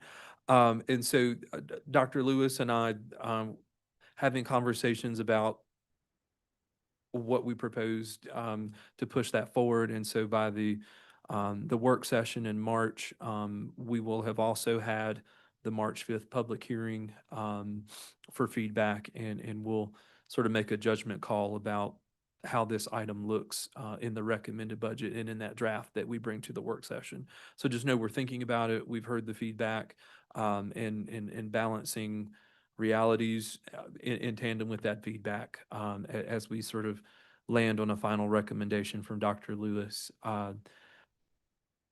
We're really here and as we talk about these items, right, so we're really sort of at this point in time lingering in the priority 3 section, right? So this recommended budget at this point in time is priority 3 heavy as it connects to our strategic plan and thinking about recruiting, retaining exemplary staff in Durham Public Schools. And so we talk about exemplary teachers. We also, as you've seen, with the work that we've done in the finance space in the past couple of years, we need exemplary classified employees as well. And we could not have made the recovery that we have in finance without having had exemplary classified finance employees. And so and I think that permeates all of our departments and all of our functions throughout the district. So this hugs very tightly to goal 3 in our strategic plan. The same can be said for the next 2 items that we look at here in the recommendations. So the transportation safety assistance supplement. I will just share that this is something that is here because of meet and confer. They were able to move the needle on this item as a result of that process and their feedback. And so this was not something that was necessarily on our radar, and it's something that's been lifted up. It's not quite to the degree that has been suggested, but we're proposing that $100 for the safety assistants that work on the buses and support our students and our drivers. And so just lift that out as a positive from the meet and confer process of a space where some progress was made on an issue that was important to DAE and their membership. Occupation and occupational and physical therapies, salary schedule. This is another item 3 for us in our desire to compete for and to retain exemplary OTs and PTs. I've had an opportunity to meet a number of them now through various opportunities for engagement, and I find all of them to be exemplary people that we want to hang on to, and would love to get some of our exemplary OTs and PTs back who left us for other opportunities. This schedule, I know we received an email as a staff, and it went to the board as well, as does this include the assistants or not? And so this number does not. And so that is some feedback that Dr. Lewis and I are going to sit with before the version we bring forward at the next work session. Just for additional context around the model that we developed for OTs and PTs, it very much mirrors the compensation model that's in Charlotte-Mecklenburg. And so that is, when you look at districts who pay classified employees well, Charlotte-Mecklenburg is certainly one of the top 3, and I put us in that group in terms of the top 3 competitors for classified employee pay. And so definitely look to them as to have that best model possible. We can advance to page 10 near the bottom. This couldn't tie any more directly to priority three in terms of this is pertinent to the folks that help make priority three happen. And so that's our human resources team and the desire to see some iteration of a reorganization with that team in our efforts to move the system forward. And so won't say much more than that, and we sort of address the details of that proposal farther into the document. And we can advance to page 12 of the materials. We again, on page 12 of the document, call out, again, just like the continuation costs, we'll have to share with charters on expansion. And rolling forward from there, we talk about our capital outlay and appreciate Vice Chair Rogers and her thoughts in a recent meeting sort of about the technology plan and folding that into the capital outlay component of the request to be strategic and sort of shield the need to share any of that funding with charter schools. I think that was excellent suggestion, and I appreciate that coming forward. And so sort of looking at that, we're looking at the student devices and the Bright Links that need a refresh. And so those items, right, sort of hug our priority one, right? And so being able to foster academic excellence and having the tools that we need to foster that excellence, and also thinking about this hugs goal 5 too, right, in terms of having modern technology in our facilities. I think it's also important to, in this space, think about our appropriation that we receive from the county for capital outlay. That is a major goal 5 item in the strategic goal in our desire to make upgrades and improvements to our facilities. And there's on the next page, we've got some history there of the capital outlay appropriations in the far right column. There's been some good progress in Durham Public Schools in that regard. In the most recent budget cycle, county pulled that back a little bit as they sort of navigated how they could support us. And so that had the potential to be $6 million in the year that we're in now. In order to help us meet some of our other needs, they shifted $1 million from capital outlay to the current expense fund to contemplate those other items. But as we roll forward with the request, just sort of balancing all of our capital resources that we discussed at the town hall, the remaining ARPA dollars that came to us by way of the county. Mr. Barnes and his team are working feverishly to replace boilers and other systems that were eligible uses of those dollars, making sure that we're using our lottery dollars in the best way possible, and coming up with some sort of appropriate capital outlay request. There's a lot of capital going on, and it's a potential that as we draft this request, we may hold the line on the normal appropriation, knowing the other investments that are going on, and as we also assess what we do or what we don't do with a 2026 bond ask. So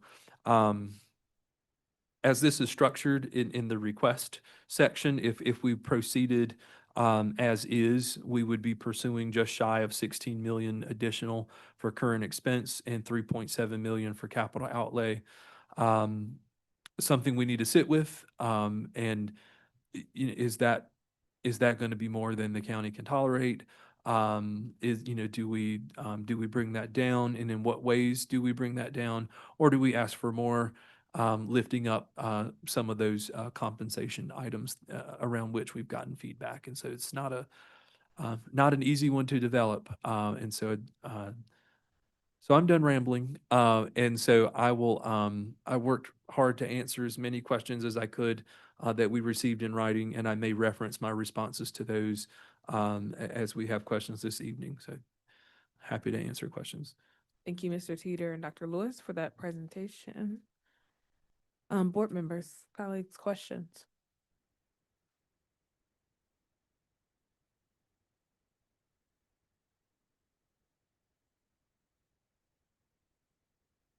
Oh my gosh, I can't stand a pregnant silence. Silence is good sometimes, Ms. Hiroko. This has been a lot. I'm sorry. Yes, this has been a whole thing. And I just feel like I need to say that it feels like a um, collective financial stress, um, on so many different levels, like, on the individual level, just understanding what individuals are going through right now in these times, then, leveling up families and then our communities. And then we come and then we're thinking about our schools and then, oh my gosh, the city and then the county and then, oh my gosh, the state and then the federal. It just layers and layers and layers of financial stuff, stress. Um, I I'm very curious. Well, not, I won't say I won't use curious because I don't want to ask a question. I don't really want to talk about it. But I I really am looking at where we begin to find the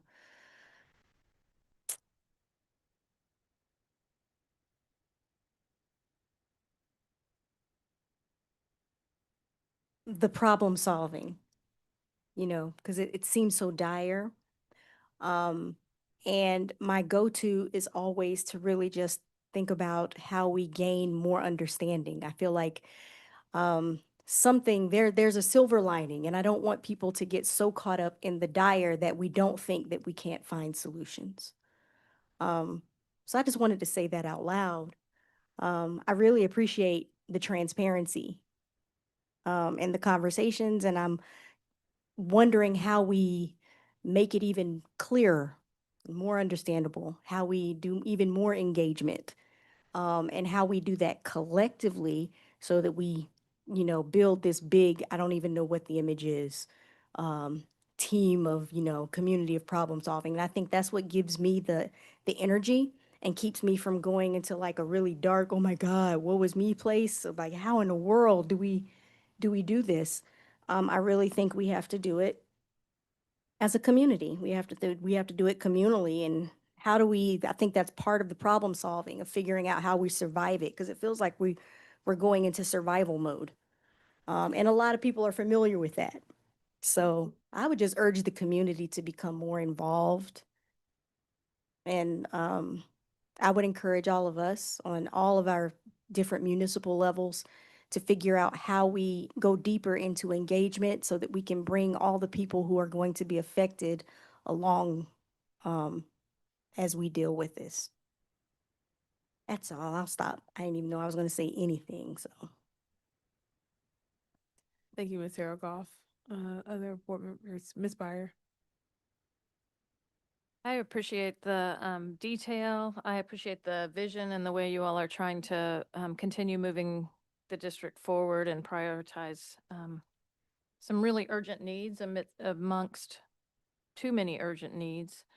I asked some questions about wages, and are you confident that if I ask these, Mr. Teeter, that these numbers are good estimates for us to put out in the ether as we, so I asked, what would it cost to move our starting wages for all classified staff to $18.50 an hour and address compression? One, Okay, I've got my document up. I did my homework this afternoon. I And so, appreciate it. yes, ma'am. And so that would constitute a 7.88% raise with the pay. And so then that would, and then in order for that minimum wage to ripple up right through the rest of the schedule, that would be 8,668,000. And then I asked, Can I sorry, go ahead. ask who is that classified? All classified, like all classified? Okay. And then you modeled 19 an hour as we try to get closer to that county wage. And as we're dreaming here. And so that would be 10.79% for a cost of 11,869,000. And then the 1922. That would be 12.07%, 13,277,000. I appreciate it. And I heard from some commissioners that as they had their budget retreat today, they've started talking about what it would be like to actually put into their policy, put into some mutual agreement that the living wage between Durham Public Schools and the county going forward could be aligned, could be correlated. So I hope that there's a way, even if it's a multi-year plan, that we could move towards that in our partnership with the county. And we all sit sober with the fact that this rests on property taxes for our community and the tension that that would bring. The questions about HR reorganization, I think will be really important for us to be able to justify. And that will be, I saw folks ask you about the organizational chart. I'd be curious, just as y'all look at comparable city and county or other big employers, how many staff they have. And I've always thought we were probably understaffed. So bringing that kind of comparable information, I think will be helpful as we justify. And then the worksheet that you shared with us is due tomorrow. Is that right? Is that still a due date? Can we talk about like what our assignment is and that And I think, before we? yeah, and we may be able to extend that due date a little because I think Dr. Lewis, did we give principals March 4th? Is that my memory? So we can extend that to March 4. And so we did tried to bring you inside of my brain a little bit with the work with that tool and let you kind of see menus of options of how you may fund this, fund that, fund an expansion item at a reduced degree.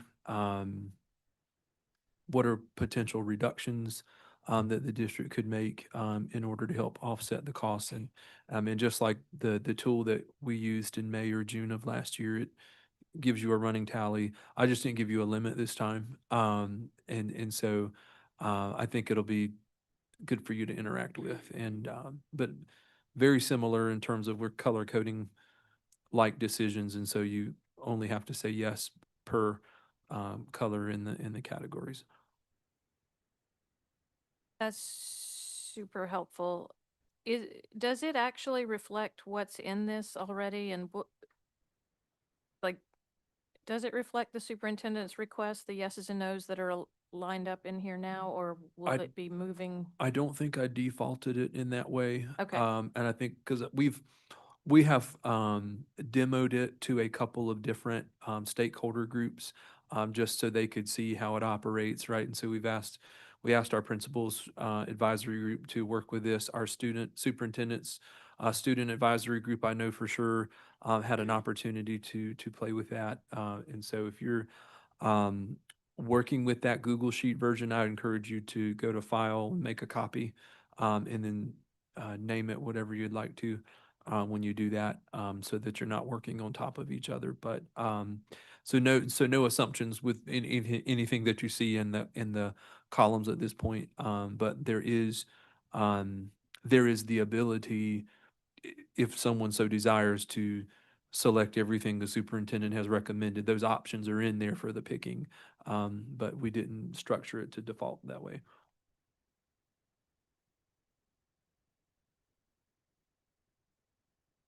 Ms. Carter Otten. Thanks so much. I'll try to be quick. It's a real bummer of budget discussion evening.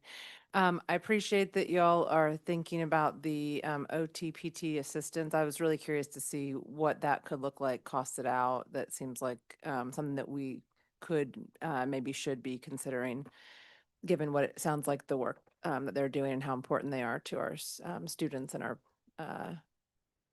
educational system. For classified staff, I appreciate that y'all are also considering all different options and working towards getting us more closely aligned to what the city and the county are doing for their salaries. And I would love to see, as others have noted, like even if we're not able to do that this year, which it sounds like that would be a stretch, multi-year plan to get us there, and something that the board can review and reflect on to one, have some confidence that we're moving in that direction, and provide our staff with that confidence as well, to know that we're actually working on that and we know what we'll be doing next year and the following year, of course, with uncertainties in place. So planning with uncertainties, and that's a theme. And then appreciate, or I guess I think that all the spending we're doing right now is closely aligned as well as possible to the strategic plans, and those are our top priorities in the district. And that we're really avoiding spending wherever possible. Hope we can keep doing that, because we just really have to, as Manager Hager was describing is happening at the county. Along those lines, I still have a tough time with supporting spending millions more dollars for Chromebooks and remaining one-to-one for all of our students in our district without seeing clear evidence that that clearly is going to be supporting the learning needs of our students. So I think that's all my comments for now. And I think just one sort of thing for me is, so for the document that we're going to bring forward at the March work session, it's this year we're going to have an appendix in the back that sort of reflects kind of our multi-year forecasting and things that we're thinking ahead, right, for the next year or two. So that will be a new supplement that we put in the book this year. And we've been thinking about that ever since sort of the last cycle and the feedback that we got from the board. So just wanted to let you know that will be there. That makes me so excited. I can't wait to see it, Mr. Teacher. Any other comments, colleague? Ms. Chavez? Thank you. I think I'll be brief. I sent very late questions. So my technology questions, just want to put them out there. I sent them because I am also wanting to just better understand what our plan is around that. As we look to spending the $3.7 million. So I'm going to leave that there. And then the new salary schedules, just to confirm, those are coming next at the work session with that booklet. So we can certainly have an appendix, right? So like we're doing the multi-year appendix in the back, we can also have an appendix that would show how those salary schedules would look, modeling whatever Dr. Lewis's recommendation is. Okay. Awesome. Yeah, Jeremy has created a, I guess a spreadsheet where he can plug in an hourly rate and it just kind of populates the entire. Oh, cool. So yeah, we can. That's a Reuben Barfield spreadsheet. Yeah, like I'm pretty good, but I have to tap in a friend once in a while. Also make sure that on that, I'm sorry, Ms. Chavez, to jump in, that it says like pending budget approval. I think we want to put the schedule out there so people can see it, but at the same time, we need to know how much money we get before we can confirm whatever that schedule is. So I just think being clear around this is all pending budget approval helps clarity for that purpose. And then lastly, I was just interested in how many safety assistants we currently have, how many vacancies we have, and then being able to, and if you don't know off the top of your head, that's fine. I sent that question late, but I would love to know, just as we think about doing any supplement for a group, I do want to be able to kind of compare like baseline how many vacancies we had, and did the supplement have some improvement on recruitment and retention. So that was my other interest there. But thank you for everything. And last thing, the town hall was great. Thank you. That was great. That was a good idea. Very informative, and I think people really it got them thinking and asking great questions. So that was really good. I do have just a couple of thoughts to ponder on. I appreciate you all bringing this, and I'm really excited about this multi-year appendix. That warms my heart. I don't have to give that speech this year. And some of my questions have already been asked. One of the things I agree with Board Member Byer around the HR reorganization. So I'm interested to see more of that additional information. But I also am interested to see some analysis from you all. I know we're leaning heavily into priority 3, but how do we see these items improving our student outcomes for our students, right? So increasing the student achievement, thinking about decreasing suspensions, keeping students engaged in classrooms, like that's kind of where I'm thinking about. And then the other piece that I would love to see more analysis on how you all think this impacts us increasing student enrollment. One of the ways that we can help bolster our budget is by increasing the number of students who are attending our schools. And we need a really strategic, thoughtful plan, probably some funding and investment in a way that will, I don't like talking about it in this way, but will will be a return on our investment. It helps us save positions, helps us get more additional dollars. And so really want us to be intentional and strategic around how are we thinking about that, what funding needs to go support that, what's the plan for that, because we're missing some windows right now as people are making decisions, right? Soonly they'll be getting letters, and how do we make sure we're planning for that even in the fall and the summer, and what that looks like to increase enrollment. I think an interesting number to think about, right, we normally don't think about marketing in the same way that the private sector does, and I think we may have to start thinking that way. And as a percentage of our entire budget, the district was 0.03%, right? Expenditures were marketing in nature, right? And so that's just even in the broadest sense of we ran an advertisement for some reason, and it may not have necessarily been marketing us.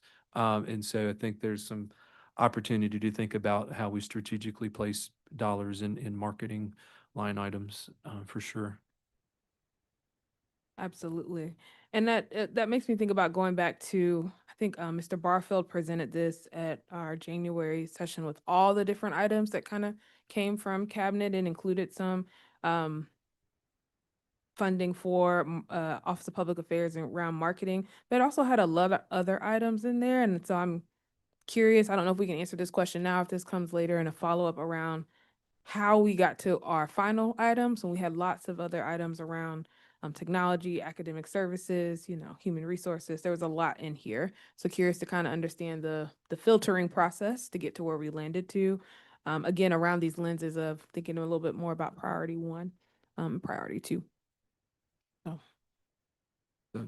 I would say, right, and so very much, so very deliberate about this kind of being phase 1, and then these were things that felt, these are things that just felt kind of heavy in the moment of really knocking at our door, as things we need to address. And then we've had just really incredible conversations, over the past few weeks, and thinking about what might we do with the next version that comes forward, right? And so some of these things are rising up, that we're not here now, right? And so I think there's some opportunity there, for sure. And so yeah, so to answer your question, right, just some of these were the things that were sort of taking up the most airspace and seemed sort of the most pressing, and now we're fine tuning that. And this is a little bit different than last year in terms of we came forward with just that one version, and it wasn't really a living document, so much as we're trying to make it this time. And so definitely a change in strategy this year, and looking forward to those things coming forward. And Mr. Tito, Rachel, go ahead. Yes, thank you. All the things my colleagues have said, and I think my question would be, well, actually, my question is about timeline, because I heard, as we're talking, that the budget's coming back at the work session. I think I mentioned this at the last work session around our policy, asking us to only move things for approval to the board meetings at work sessions. So are we being asked to approve the budget? It's coming to the board meeting in March. Right. So I think our goal with the work session is to bring the new version, right? So to bring version 2 that incorporates our contemplation and feedback that we've received along the way, and then hear reaction to that. And then it would be great if we could have action at the second meeting in March, right? The more proper meeting, but definitely work sessions for information and opportunity for the board to react to the next version. Okay, thank you. I just wanted to make sure I understood the timeline correctly. Appreciate that. So, Mr. Teeter, is it also fair to say if board members have any additional comments around the budget, we should really tell you tonight, get those to you ASAP, so that when we have that revised version at the March work session, it's as close to what might be the final version? Yes, that's very fair. I'm excited to see your tools for those that interact with the spreadsheet. I've gotten my first principal response today. And so I really and genuinely enjoy seeing how everyone thinks about it, because we do have our own perspective, and trying to find kind of some common ground with those. And then, yes, feel free. I think as you have thoughts, I've enjoyed all the questions that I got today and yesterday were great. Please continue to send things to Dr. Lewis and myself for us to think about, and appreciate the way you've helped to shape this request. Thank Ms. Byer. I appreciate it. I also asked you some questions about teacher supplement, because what's always been critical to me is that we not fall behind our local competitors. And are there any thoughts that you had from looking at that briefly about how we're doing on that? I think as someone, so right, so districts go about it in different ways. And so some districts have a flat stipend amount, and you sort of control the adjustment of those dollar amounts in that schedule.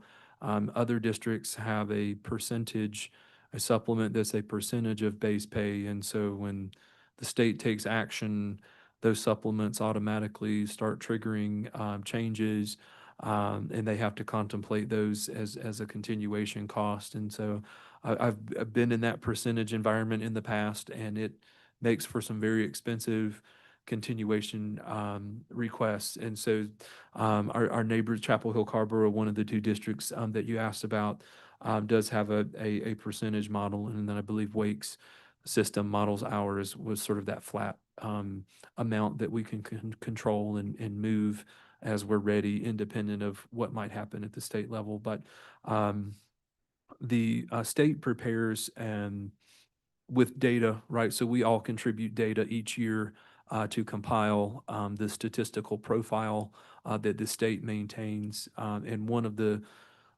documents they look at, or one of the exhibits they look at, is related to teacher supplements, that how many people received it in the district, what was the average. And so Durham remains in the top 10 as of the latest report. And I haven't spent a lot of time to dissect the movement with it, right? And so we were on average, right? So we were sort of in that top 3 mix. Another interesting thing that happened last year was that a district was allowed to submit their data late. And so when we prepared the budget book last year, we had that chart that reflected how we compared, and we were number 3, a late. So it was Brunswick County. I'll call them out, and Sherry can fight me at the next conference. But they their data came in late, and they moved up to 3 when their data came in from Brunswick County, right? And so if anybody were to ever go back and look at last year's budget book and compare that to the report that's online, they'll see a difference, because that district was allowed to turn in information late. And so in this current environment, we're sitting at number 10.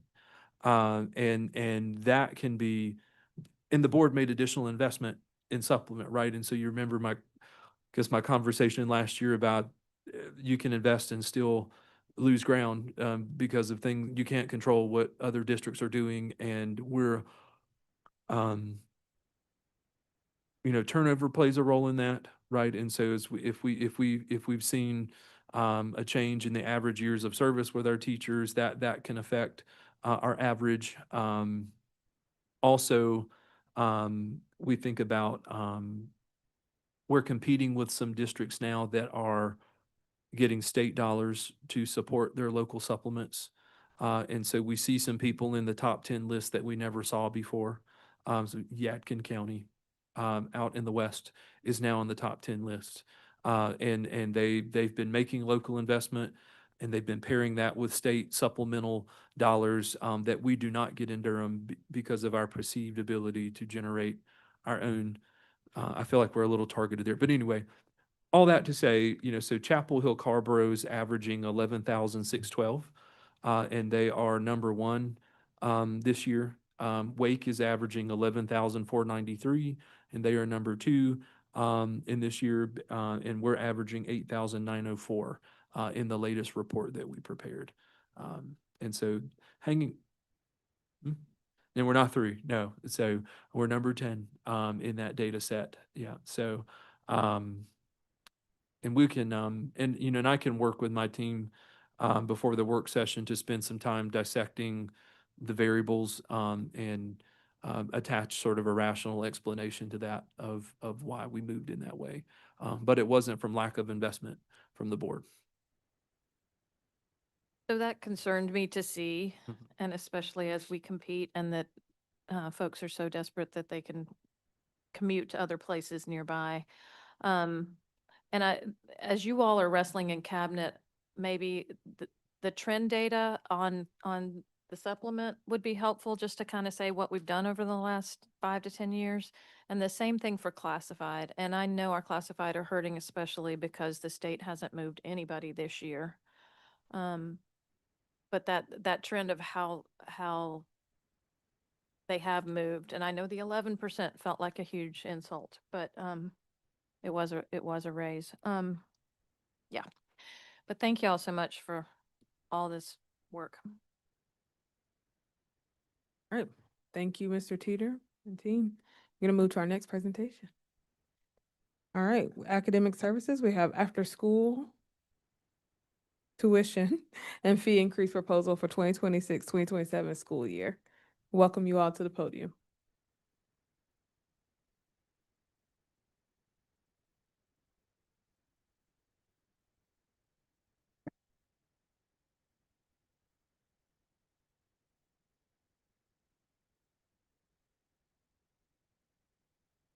Okay. Do we need a break? No, we're fine. Okay.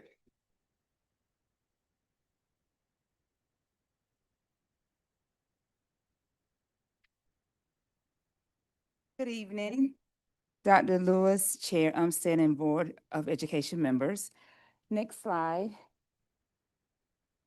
This evening, we will provide a recap on the proposed option 1 50% tuition increase, share proposed slide-in tuition fee scales, and provide a recommendation for the 2026-27 school year.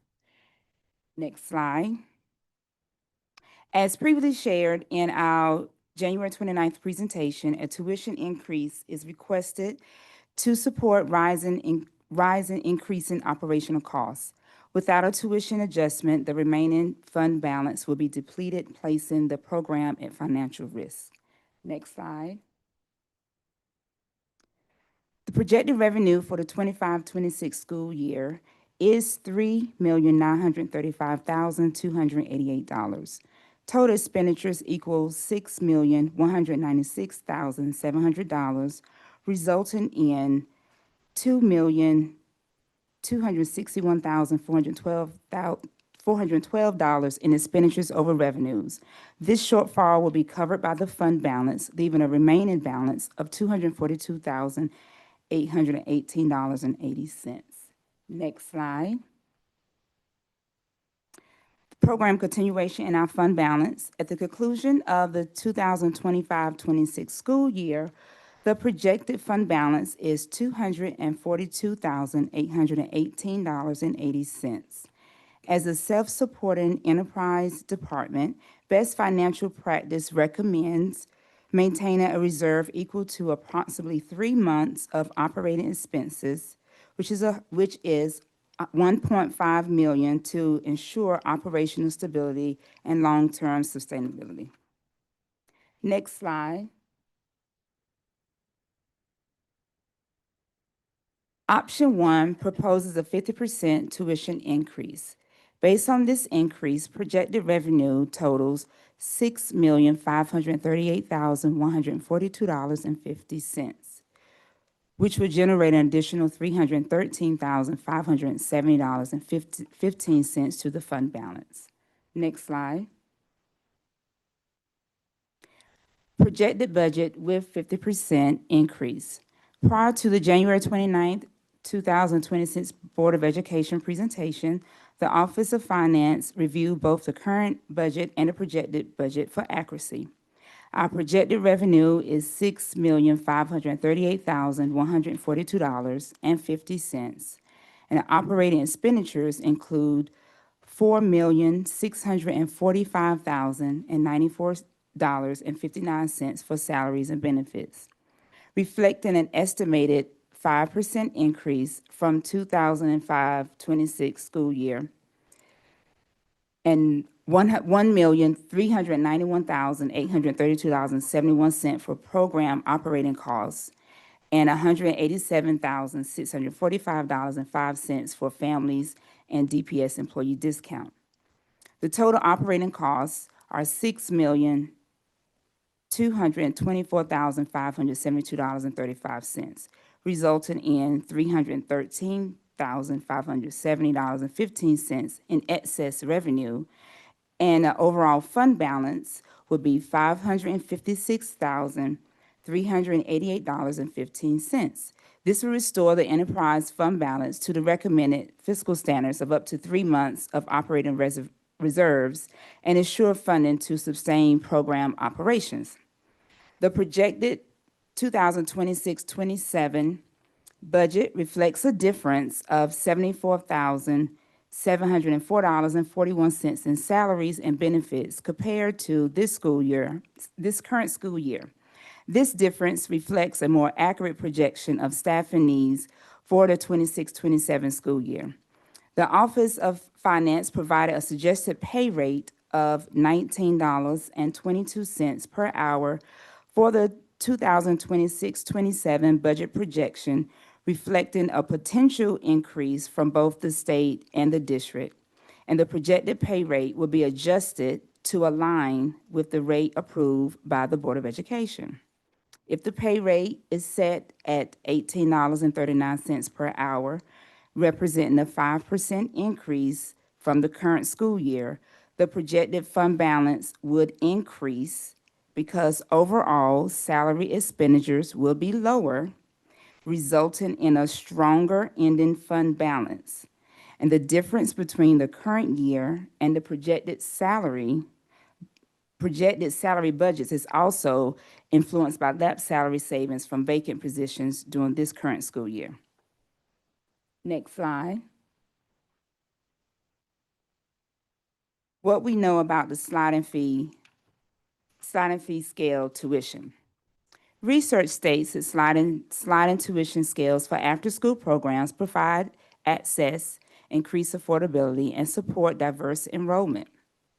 Some of the advantages include expanding access by adjusting tuition based on household income, promoting equity, families pay by a comparable percentage of income for the same service, increasing affordability for lower income families, and replacing blanketed discounts with a structured income-based model.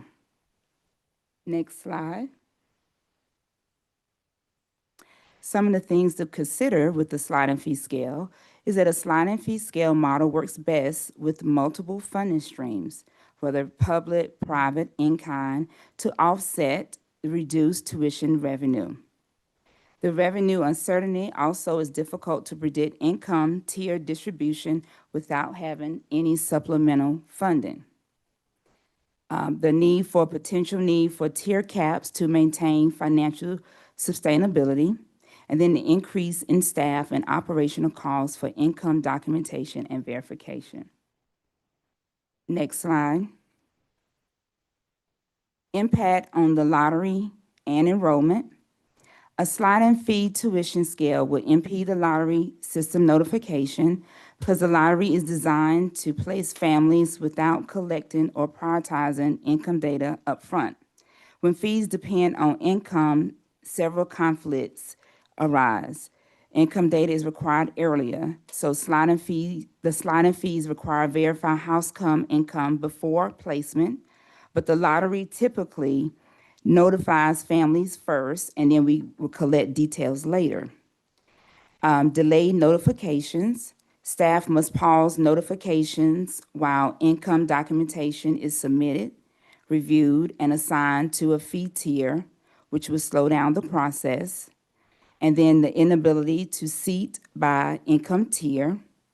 The lottery cannot currently ensure that the seats are filled according to income bands or tiers, which will affect revenue projections and equity targets. And then additional staff will be needed to support the verification process. There will be multiple conditional offers, re-offers, and then follow-ups are needed if families decline after seeing their assigned rates. Equity and perception concerns as well. Adjusting or reassigning placements after lottery notifications based on income can create the perception that families are being selected by income rather than by lottery, even if that's not our intent. Next slide. Currently, the lottery is scheduled to open March 9th and close on April the 10th, which is 1 month. Families are scheduled to be notified of their results on May 1st. So families will have a 2-week window to register, pay, and accept their seat by May 15th. Registration opens for any remaining after-school seats on June 5th. And so any adjustments to the timeline would not allow families sufficient time to secure alternate child care arrangements if they do not receive a seat in the lottery. Next slide. Informed engagement survey results. An informed engagement survey, which consisted of 2 Likert scale questions and 5 yes, no, or unsure questions, was sent to 1,767 current elementary after-school families. The intent of the parent survey was to inform families of the proposed 50% tuition increase and to gauge their interest in a sliding fee scale option. The survey ran for 8 days, February the 8th through 10th, with 42% participation. We had 742 responses. And so on the following slides, we'll reveal the survey results. And so I'll share the questions, and then you can see the responding results. So for the next slide, which was the first question, and you can see the results.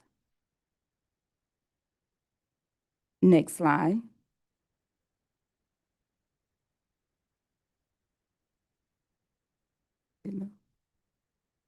Now the next slide.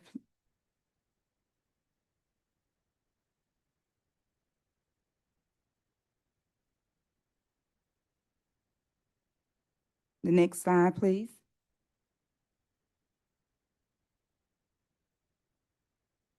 Next slide.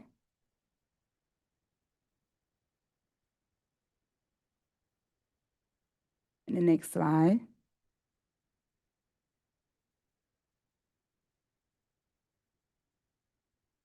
Next slide.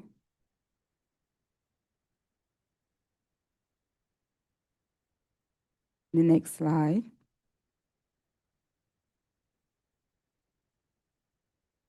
Okay, here you have the summary of the survey responses, which indicate a significant concern about the affordability of the proposed income-based sliding tuition scale for after-school care, intercession, and summer camp.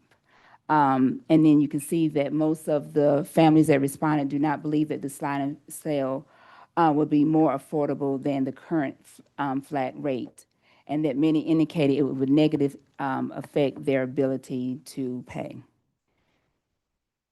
Next slide. Okay. For the Durham County income limits summary, Durham County is a part of the Durham, Chapel Hill, North Carolina HUD area. The median family income as of 2025 is $126,200. And so for a family of 4, the median family income in Durham that are considered extremely low, the income is $34,700. Very low, the income is 57,800, and low income, the income is 92,500. Next slide. This slide illustrates the household size from 1 to 8 and the income at 200% federal poverty level for each household. Before Dr. Dana shares the sliding tuition scale options, I wanted to highlight that community education receives funding from the Department of Social Services based on our current star rating of the licensed program. So the proposed sliding fee scale or the 50% tuition rate increase will not impact families who apply for DSS childcare vouchers because the DPS after-school current and proposed rates are below the childcare market rate for school-age care. And so Dr. Danner is going to come up to do the next slides.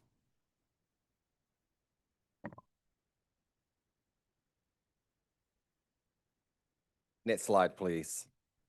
The elementary after-school sliding tuition scale option 1, income band tiered rate structure. This sliding tuition model is designed to create equitable assets while maintaining program sustainability. Families are grouped into income bands, and each band is assigned a set monthly tuition rate. This ensures tuition is predictable, structured, and aligned to household income levels. Each income band corresponds to a specific monthly rate. All students within that band pay the same rate. Tuition is collected over 9 monthly payments for the school year. With projected enrollment distributed across income tiers, total projected revenue is $5,288,895. The tiered model protects assets for moderate income families, allows higher income bands to offset reduced tuition in lower tiers, and provides predictable revenue forecasting when enrollment targets are met. Next slide, please. The elementary after-school sliding tuition scale option 2, eligibility tiers, percentage of federal poverty level, FPL. This model determines tuition eligibility using the federal poverty level guidelines. Families are placed into one of 7 tiers based on household income relevant to federal poverty levels and household size. This approach aligns with commonly used federal and state assistance benchmarks. Each tier corresponds to a defined income range, ensuring consistent and objective placement. Some of the key advantages of this model: uses a nationally recognized standard, increasingly transparency and defensibility, provides a structured framework for scaling tuition support. Next slide, please. Elementary after-school sliding tuition scale option 2, federal poverty level thresholds by household size. This chart illustrates the actual income thresholds that correspond to each FPL tier by household size. It demonstrates how eligibility adjusts based on family size, reinforcing equity in this sliding scale model. As illustrated in the chart, income limits increase as household sizes increase. Each column reflects a percentage band of the federal poverty level. Families are placed in 2 tiers based on a gross household income and number of household members. Examples: a family of 2, 100% FPL equals $21,640. A family of 4, 350 FPL, $115,500. Next slide, please. Elementary after-school sliding tuition scale option 2, sampling sliding fee scale for a household size of 2. This chart provides an example of how our sliding scale fee is structured for a household of 2. This scale adjusts monthly rates based on household income as a percentage of the FPL. It ensures that our services remain accessible and equitable to families at different income levels. Next slide, please.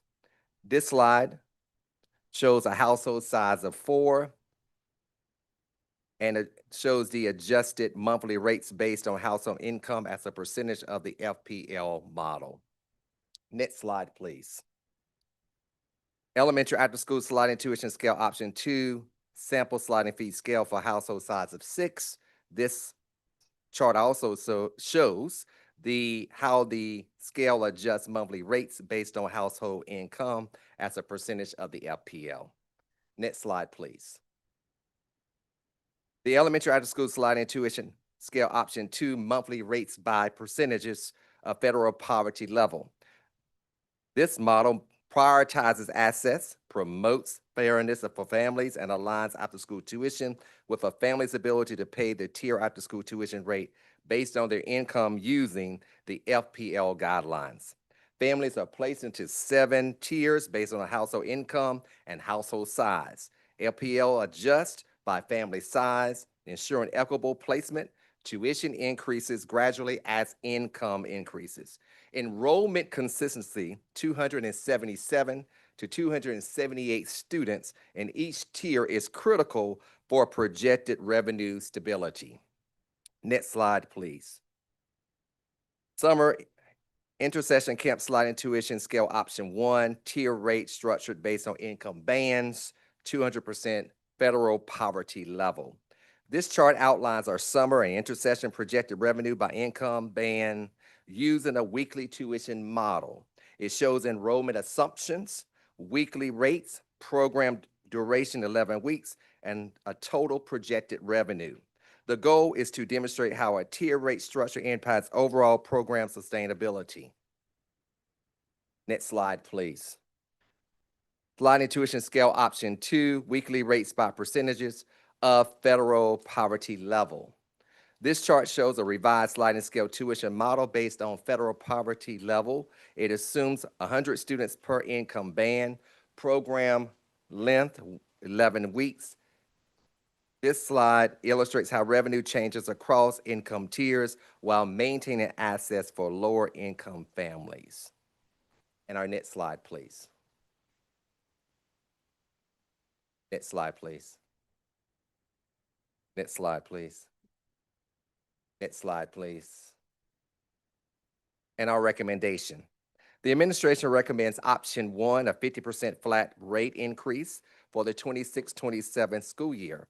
This increase will help ensure the department's financial stability and begin restoring the fund balance to the recommended 3 months of operating expenses, $1.5 million. We also continue to evaluate program sustainability by reviewing staffing levels, program offerings, and enrollment trends, and by seeking supplemental funding opportunities.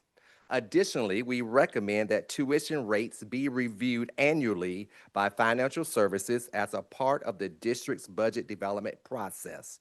Any necessary adjustments should be implemented during the district's annual budget cycle. And our next steps would be to communicate with families regarding approved rates, financial assistance, DSS options, upcoming registration dates and deadlines.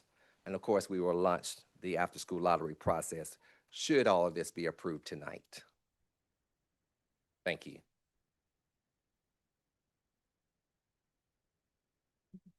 Thank you all. Board members, questions? Session. Mr. Tab. Thank you so very much for this. Glad I was in the board agenda review to hear all this and then to kind of get an idea of where you are now. In terms of the parent survey, that was the one thing that in our agenda review that had not been completed, I believe, and it was going to be some feedback, with additional feedback from the parent survey that you included in this presentation? Yes, we shared with you a few moments ago the findings of the survey results.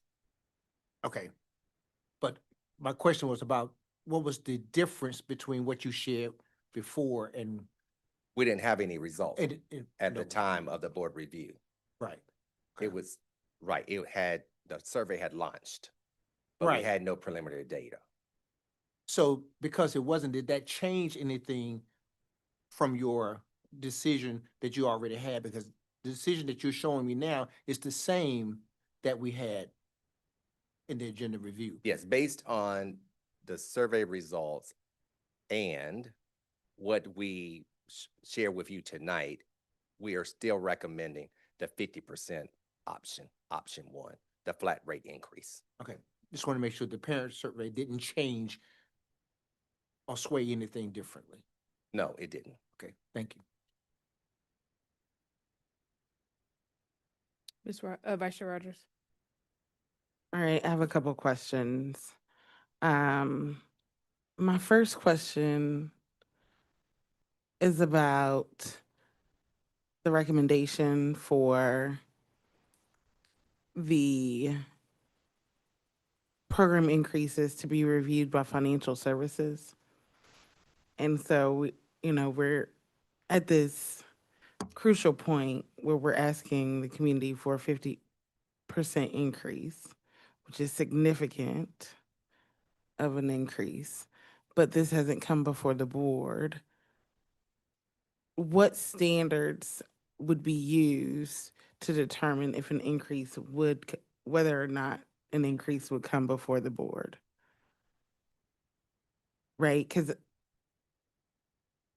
as I sit in this seat and think about my service to Durham, I would have rather validated the desire not to do a increase, a smaller incremental increase in 2022, 2023, 24, should that have been the pleasure of the board, right?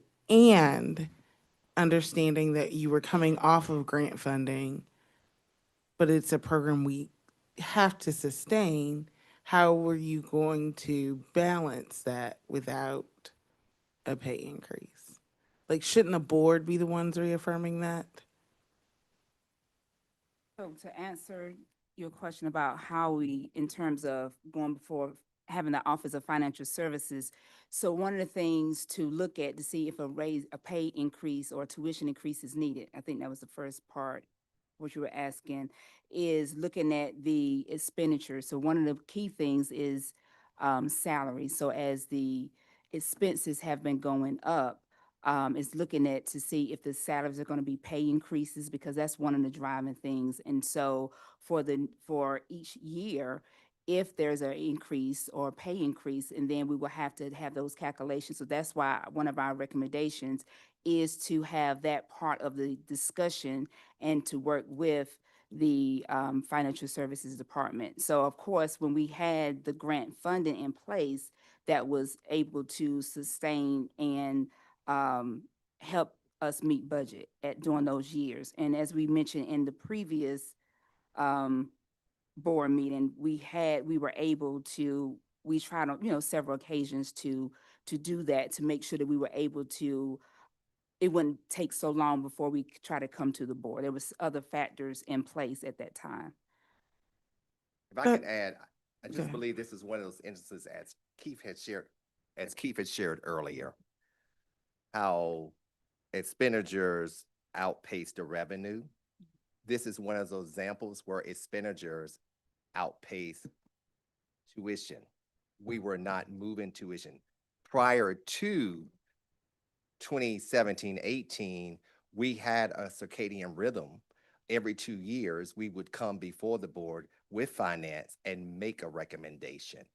And due to several attempts, I guess 3 years ago, but we were in the midst of COVID. We were going through a lot of different other things in the district. And at that time, the administration did not recommend we come to the board. Right, that's helpful. I guess my question is, how do we put in guardrails to make sure that it doesn't take this long and to ensure that the increase doesn't need to go to 50%? Right, because that's an extreme ask of the community. So if I understand the recommendation, what we're suggesting is that there would be a review every year. Yeah, but it says by financial services. Well, it doesn't say that the board would reaffirm that there doesn't need to be a pay increase. So as I understand it, the review would happen by financial services, and that review would inform a recommendation coming to the board. And if that wasn't clear, we would certainly apologize. We aren't suggesting that financial services would make the determination in and of itself.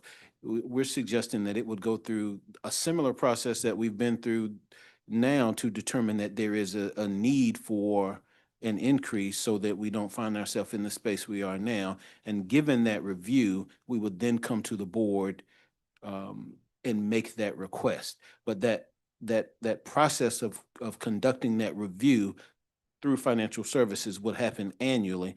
And theoretically, in a given year, the determination might be that the funds available, maybe for instance, grant funds being available to support the program suggests that in this given year, it's not necessary to provide an update or an increase.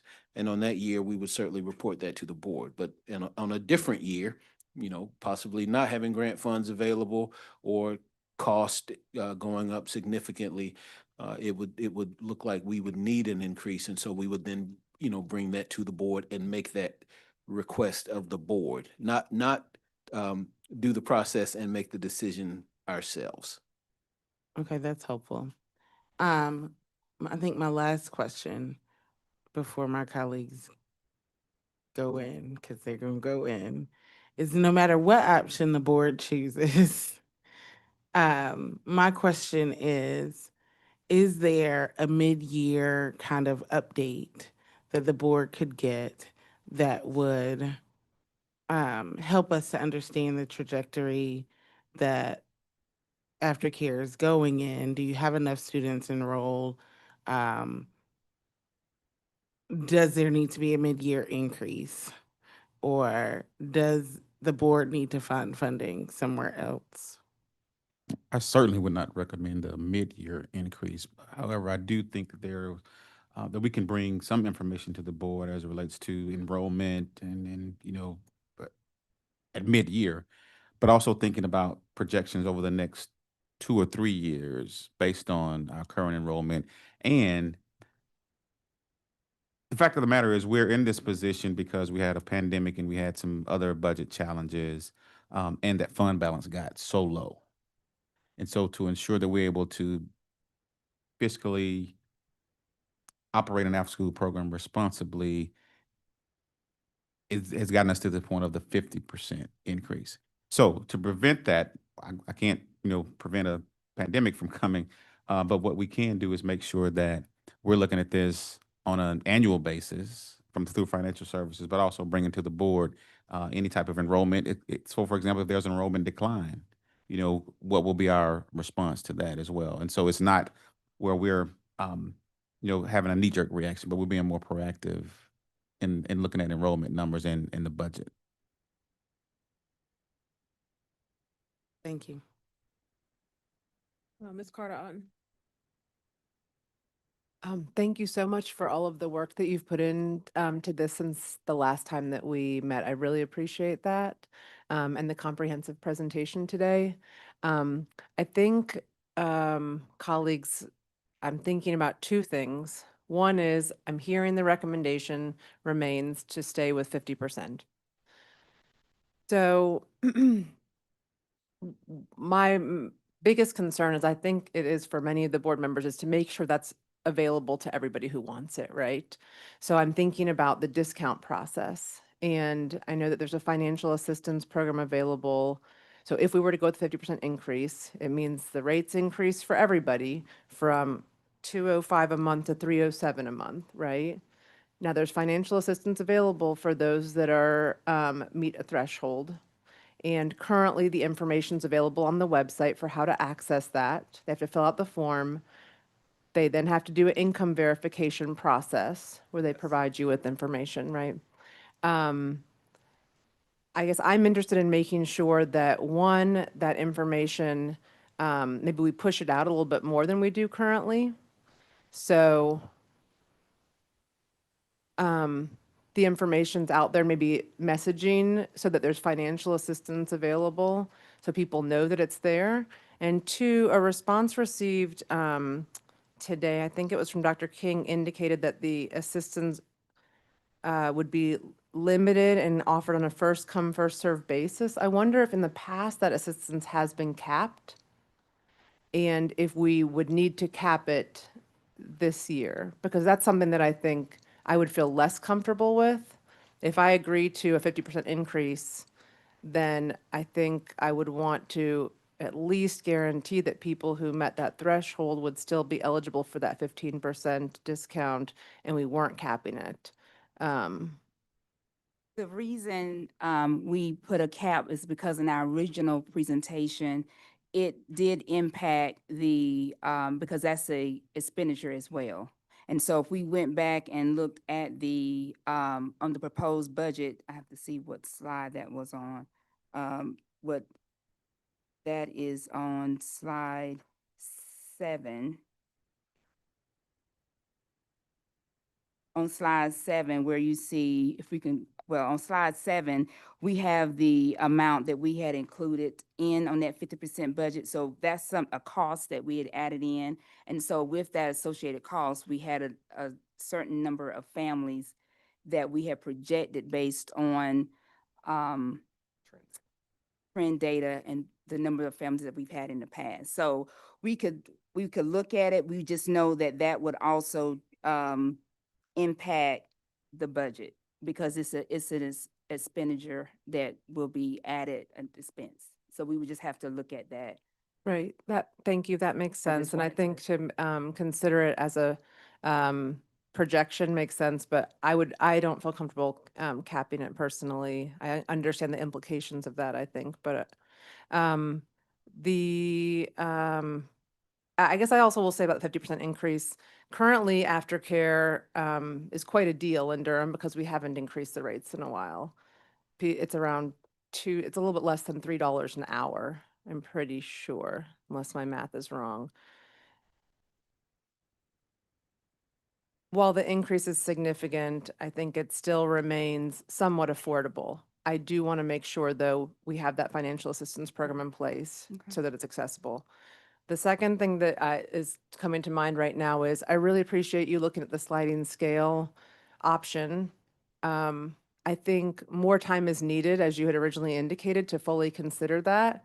I think that if we are creative and we have more time, that could be a good option for Durham. So I would be in favor of asking that y'all come back maybe in October or so with plenty of time for that to come before the board for discussion, for us to revisit that as a possibility if there's interest from my colleagues. I just think with some creativity and with some additional work and a really robust data collection method and gathering, that could look really good.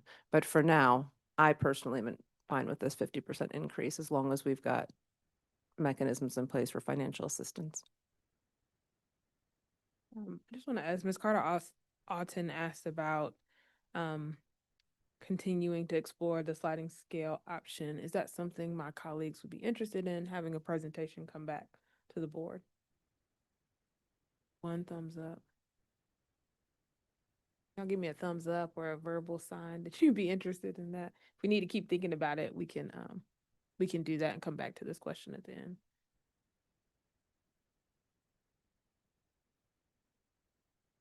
Okay, so we'll come back to that question at the end. Ms. Byer. So first, I just apologize to colleagues down here. We're smelling some smoke, and that's why I was making weird faces. Like something weird is that we got some weird smell here. We're trying to identify, but in this room, apparently nothing's on fire right now, so that's good. Right, that's a minute. I wondered, I'm still struggling with the spreadsheet. I wish it was an active spreadsheet that I could play with a little bit. I'm wondering if if the 50% is actually too hard of a hit for the community, if we might consider something like, I was looking for the 35% or 40 that we had before so that we could make it a bit more gentle and hopefully break even, but not quite hit our community so hard. And I can't model it because this is not an active spreadsheet. But the reason I think it might be doable is because you mostly base this on wages and you based it on 1922 an hour, which we've already said that we don't necessarily think we're going to get to. And you know, if we get to the 1849, that gives us 73 cents an hour per person. It's mostly labor that makes up this budget. So is there a point there that you all have modeled that might be still, we might have some flex is one question. Could we do a 40% across the board? Something like that is what I would propose. And then also, is there a model that we've looked at about folks that might want to contribute in a sliding scale kind of way could contribute towards a scholarship for another child, or could pick up either through the DPS Foundation or start a fund that way, some way that we could subsidize more care, because we know we've had folks write to us and say they'd be willing to pay more for another child. I wondered if you'd seen models like that we could explore. And that's why I was looking questionable about the future sliding scale. I think that's possible for any future boards to explore. I also think that like a scholarship fund that parents could tap into would be also another way to consider that. Or yeah. I want you to answer that question, but also want to reiterate that the driver is not necessarily wage increase. This is making sure we're staying out of the red, right? We did look at some other options in terms of hourly, but making sure that we have a sound fund balance that we can operate. Right. And also, while we have the 1922 as the high ceiling for pay rate, we also have other staff. Group leaders serve as one category of after school. You still have your program specialists, you still have your central off staff. We have over 250 people working in after school programs. And so that if any other adjustments come, we also have to consider those rates as well. So you have some folks that are higher than that, is what you're saying? Oh, yes. Okay. Yes.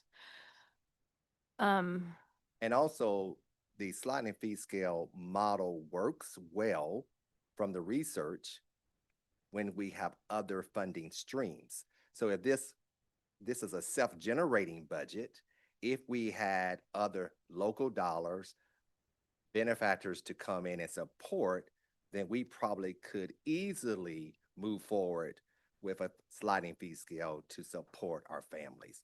But we have to have other streams of income to support it. So if I'm looking at slide 8 with the 50% proposal, you're confident that that is as close to break even as you can get? You can't go any lower on a tuition increase and still break even this year? Because I see Talking it, about the projected revenue with the 50% slide. it says community education program budget 26, 27, 50% tuition increase. Okay, Yeah, yeah, that one. okay. That's as close to break even as we can get. That's what y'all have. For 50%. Now, if you're talking about the model that we presented in the last board meeting, that the 35% that broke even, it was $285. That was the 35%. But here again, that was what was going to be left in the fund balance, which of course, that the recommended standards to try to make sure we have in the fund balance is close to $1.5 million to make sure, or at least some type of cushion, but that's draining the fund balance to $285.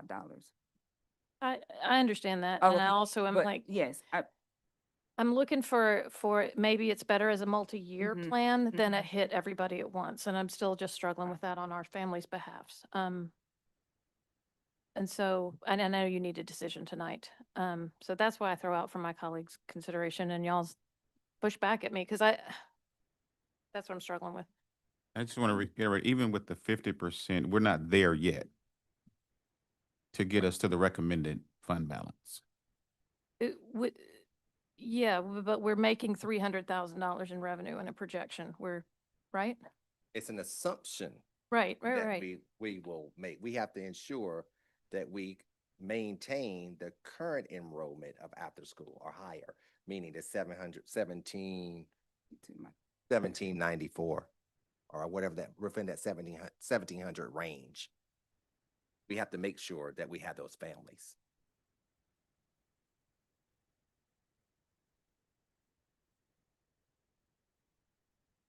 Ms. Chavez. Thank you, and thank you for this discussion. I want to say, one, yes, I favor the guardrails that Ms. Rogers was talking about. Maybe Mr. Teeter can help us figure out what is appropriate. I'm not sure if or who or what, but for revenue generating programs, having some regular rhythm of them coming to the board, that makes sense. So I do think part of us is like, how do we get here? I do appreciate, and you've said it, that you were trying to come and bring these recommendations and everything. So it's not your desire to have this huge increase all at once. And there were multiple factors.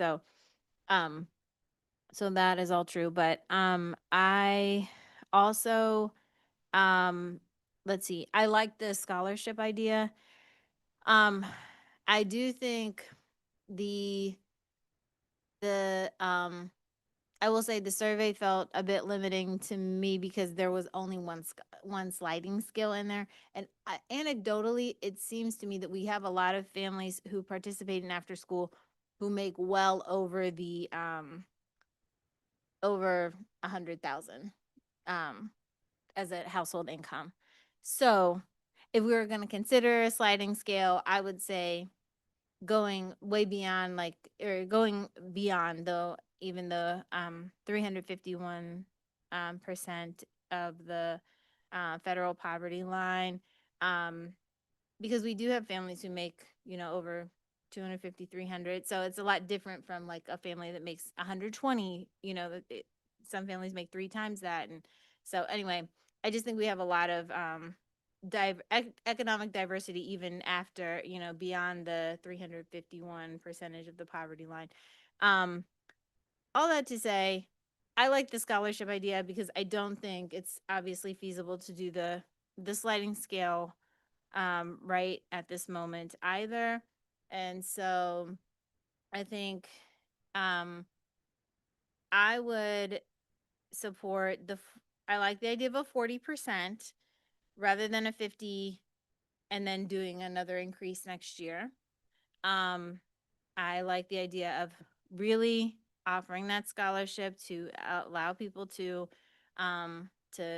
pay into that, and then also increasing the discount from 15% to something more significant. I was gonna do a little math here, but maybe 25% or something like that, to kind of balance out with the increase that's with the 40% or whatever we go with that increase, so that after school isn't really an increase at all for families who really need it to kind of stay the same. We did hear that presentation with all the job loss in the area and all that kind of stuff. So I would just like an option on the lower end that is kind of closer to what families are paying now, knowing that there are a lot of families who will be able to pay more. So let me see if I have any questions beyond that.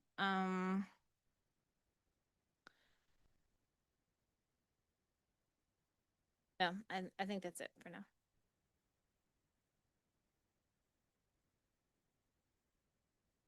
Any other questions or Ms. Hiroko? I was just going to go ahead and weigh in on what I felt about the sliding scales coming back and the scholarship opportunities.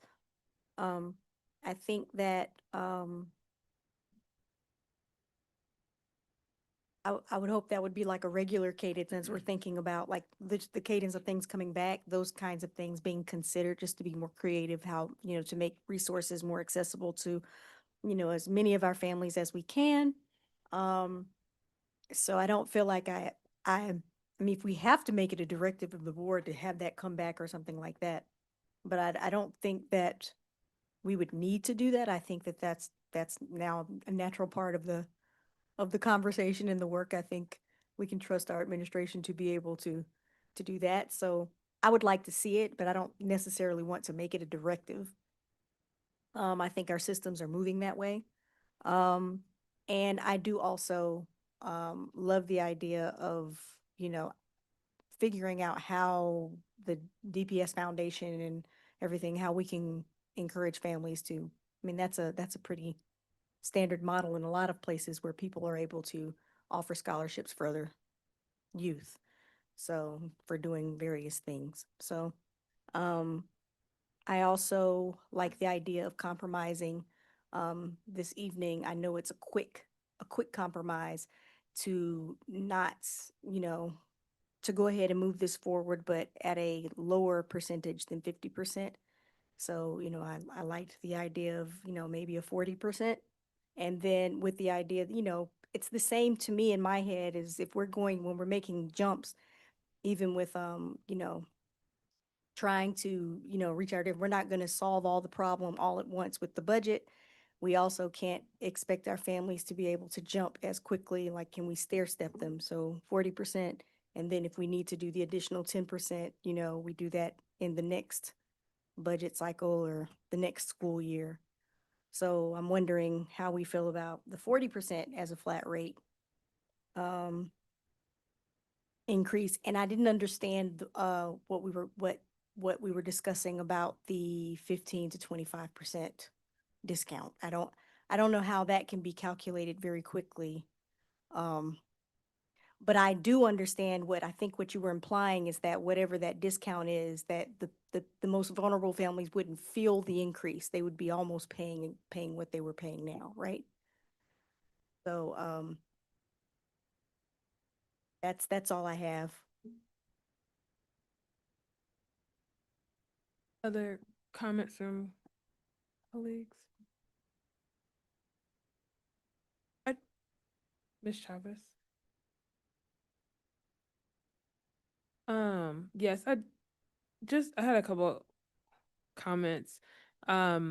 Just want to note that it should come probably before budget season, as we're in budget season and we need this kind of information to be out to families. So I like the idea of having this annual review and working with financial services to do that, but probably needs to come in January or something like that. So we make sure we can put that out to families. I also wondered if there are other cost saving measures being put in place.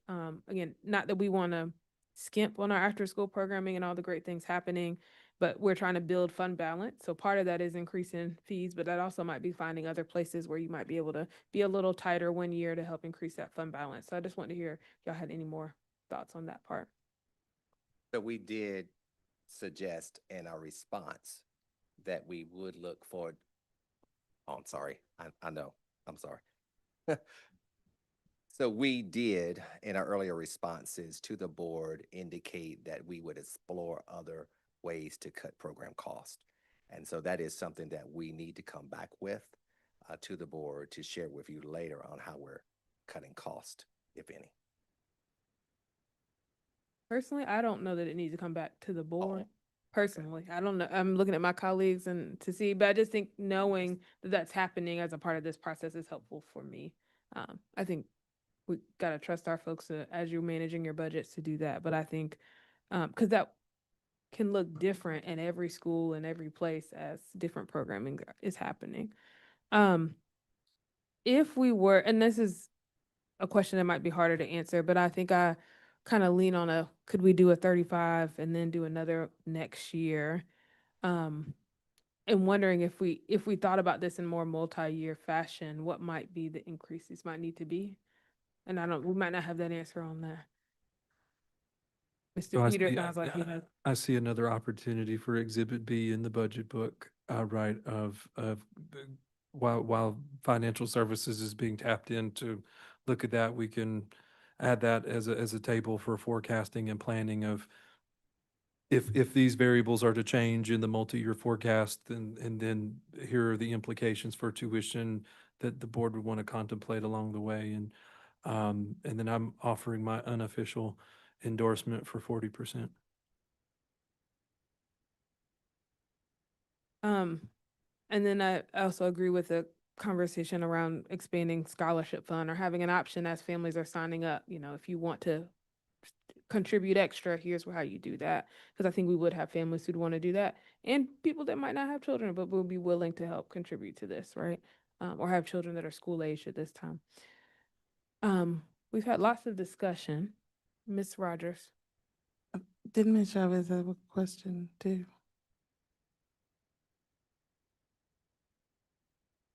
Doesn't matter. I'll just real quick because I forgot to say this. I think that I was gonna say the sliding scale option for October, but I also hear you that it would be better with I think a grant or other funding that was more reliable. So I understand that. I'm kind of happy now with the scholarship option. But I did want to offer just something to think about. Some sliding scales operate and scholarships operate where people don't have to give income verification. They just report what it is because I think statistically people lying about that is very low, kind of like voter ID laws, I think. But so just wanted to offer that, and then I am ready to make a motion, but you can go first. Yeah, my one question, I'm going back to your response, Dr. Lewis, about giving an update to the board. If for some reason, whatever reason, the operation is operating in the red, are you gonna ask the board for more money for the operation? That's not intuition. Like, how would you? I think that's what we're trying to prevent, operating in the red. I know, but if we do 40% and we don't get to where y'all need us to be, and in October, November, the forecast is that it's gonna be in the red, are we gonna riff again? Like, what would we do? Seems like a potential, so we're coming off of our child nutrition challenge, right? And we're pulling, I mean, it seems like another situation where we would probably have to loan the program money and then recoup it with future action. So it's our problem now or a future board's problem then? But I feel comfortable with 40%. Ms. Super, Dr. Dana, y'all feel comfortable with 40%? No. And I don't mean to say it emphatically, but I am uncomfortable with the uncertainty of these times and where we might end up. Because I heard scholarships, we have to pay for those scholarships somewhere. We have to create that, we have to increase that expenditure if we have no cap. So let's say we have 250 families that want assistance, then we have to incur that cost. And so I'm concerned about how we truly meet budget and stay within the fund balance that we desire to have. Because at the end, if, for example, if we went with the 35%, we would only have $250 left. And we do know that costs continue to rise.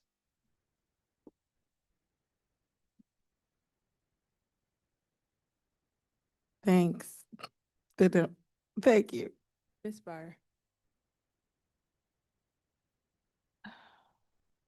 So I appreciate all the uncertainties, but I want to be clear that when I was indicating scholarships, I was looking for our community to have ways to actually sponsor students and generate revenue. I wasn't asking you to make more spots. I was, I think it is a placeholder for that notion of sliding scale, that some people can pay more and might sponsor another student or or so. But I also, and this may just be me, it may be the late hour.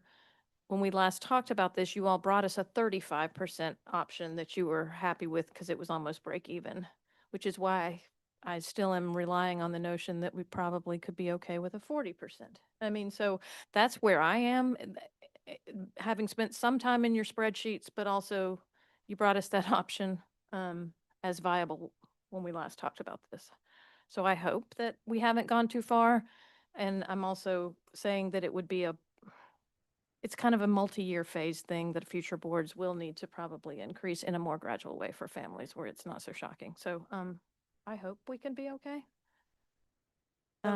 Yeah. I was gonna say not the scholarship we will have to cover, but it would be the discount amount. If we were talking about increasing the discount from 15, because what I heard was increasing it from 15% to 25%, which would be an increase cost, which we hadn't planned for, then decreasing the tuition. So we're gonna increase the discount and decrease the tuition. So that's where that is also kind of offsetting.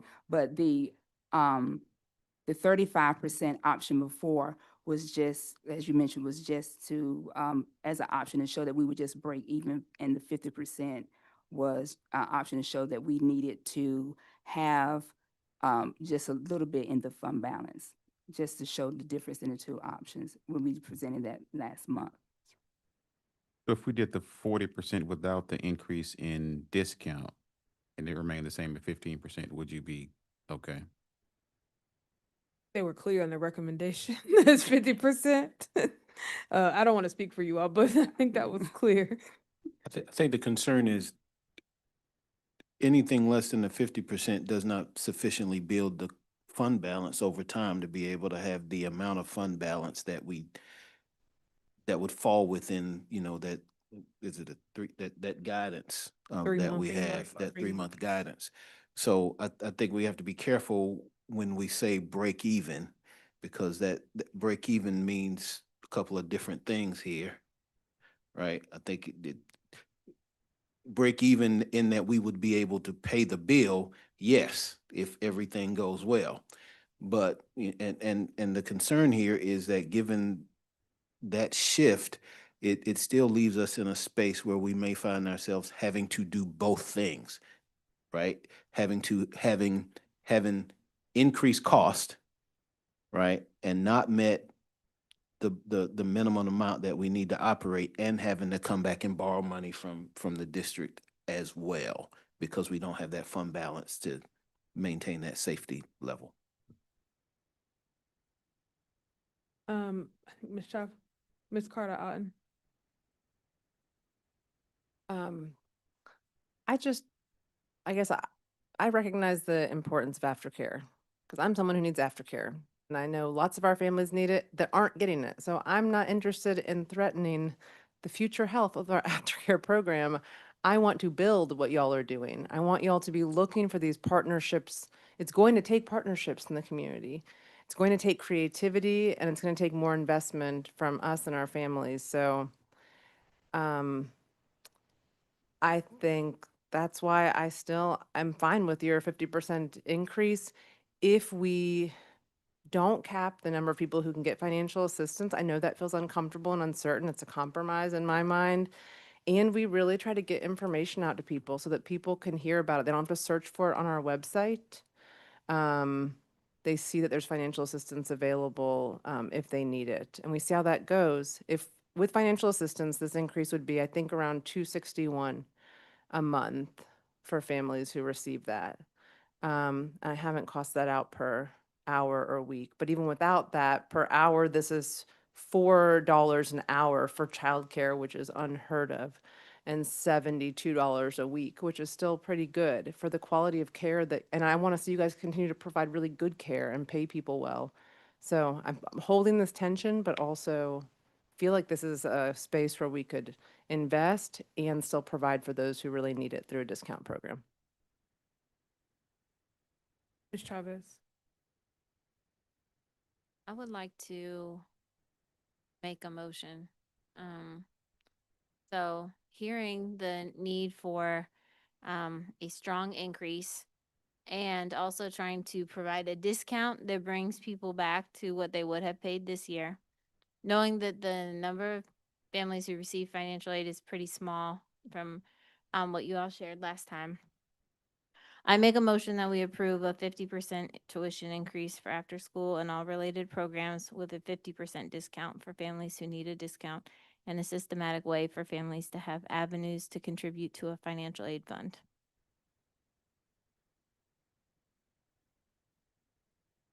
It would actually be slightly more if it were to, if it were to bring it, if we were to bring down the 50% increase down to what families would have paid with the 15% discount. There's a motion on the floor to approve 50% increase in after-school tuition along with 50% financial assistance.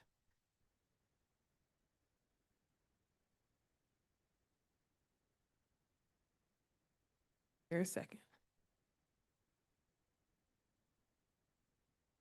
Without one, the motion will die. Is there another? I make a motion that we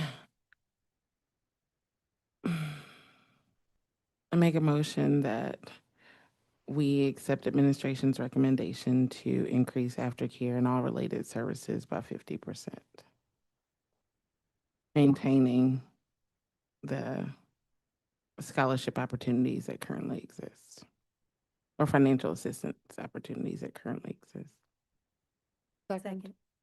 It's been moved by Ms. Rogers that we approve the administration's recommendation along with maintaining the financial assistance that is currently in place. It was seconded by Ms. Carter Otten and Ms. Harold. It was they both. Is there any other discussion? All those in favor say aye. Aye. Aye. Any opposed, use the same sign. Aye. Aye. Passes 5-2. I think what I do want to reiterate, although we all talked a little bit differently about financial assistance, but wanting to explore opportunities to help families offset costs. So whether that be with Durham Public Schools Foundation, or I don't know how y'all would have to think about if you could just put that on our website, but is there a way for families who can pay more to help sponsor a child? Might be a different way for us to talk about that, right? Sponsor another student. But that seems like we heard that loud and clear from everyone. I'm looking around to see head nods to explore those opportunities. Thank you. I'm sorry, and we did not come back to, do we want to bring the sliding scale fee in the fall? I make a motion that we bring back a sliding scale for after school in October 2026. Second. Been moved by Ms. Chavez and seconded by Ms. Carter Otten that we ask staff to bring back a sliding scale option in October. Is there any other discussion? I'm gonna go Ms. Harold Goff and then I'm gonna go to you, Ms. Byer. I would just like to see those options included in the annual updates, like giving options, like as we're exploring how to improve it, how to make our programs more accessible to more families. I'd like to see that be a part of that annual report back instead of having it come in October. Like, could we amend the motion to ask for options for sliding scale in the annual reporting? I think the challenge with that might be that we end up in a place that we're in right now where if that comes with the annual reporting, we're still trying to make decisions a month out when we needed to let families know earlier. That's my thought, because we kind of are in that place right now, right? Where we asked for more information, took a longer time, and families are waiting for us to make a decision. So maybe not October, maybe it could be November, but I think a little earlier might be helpful.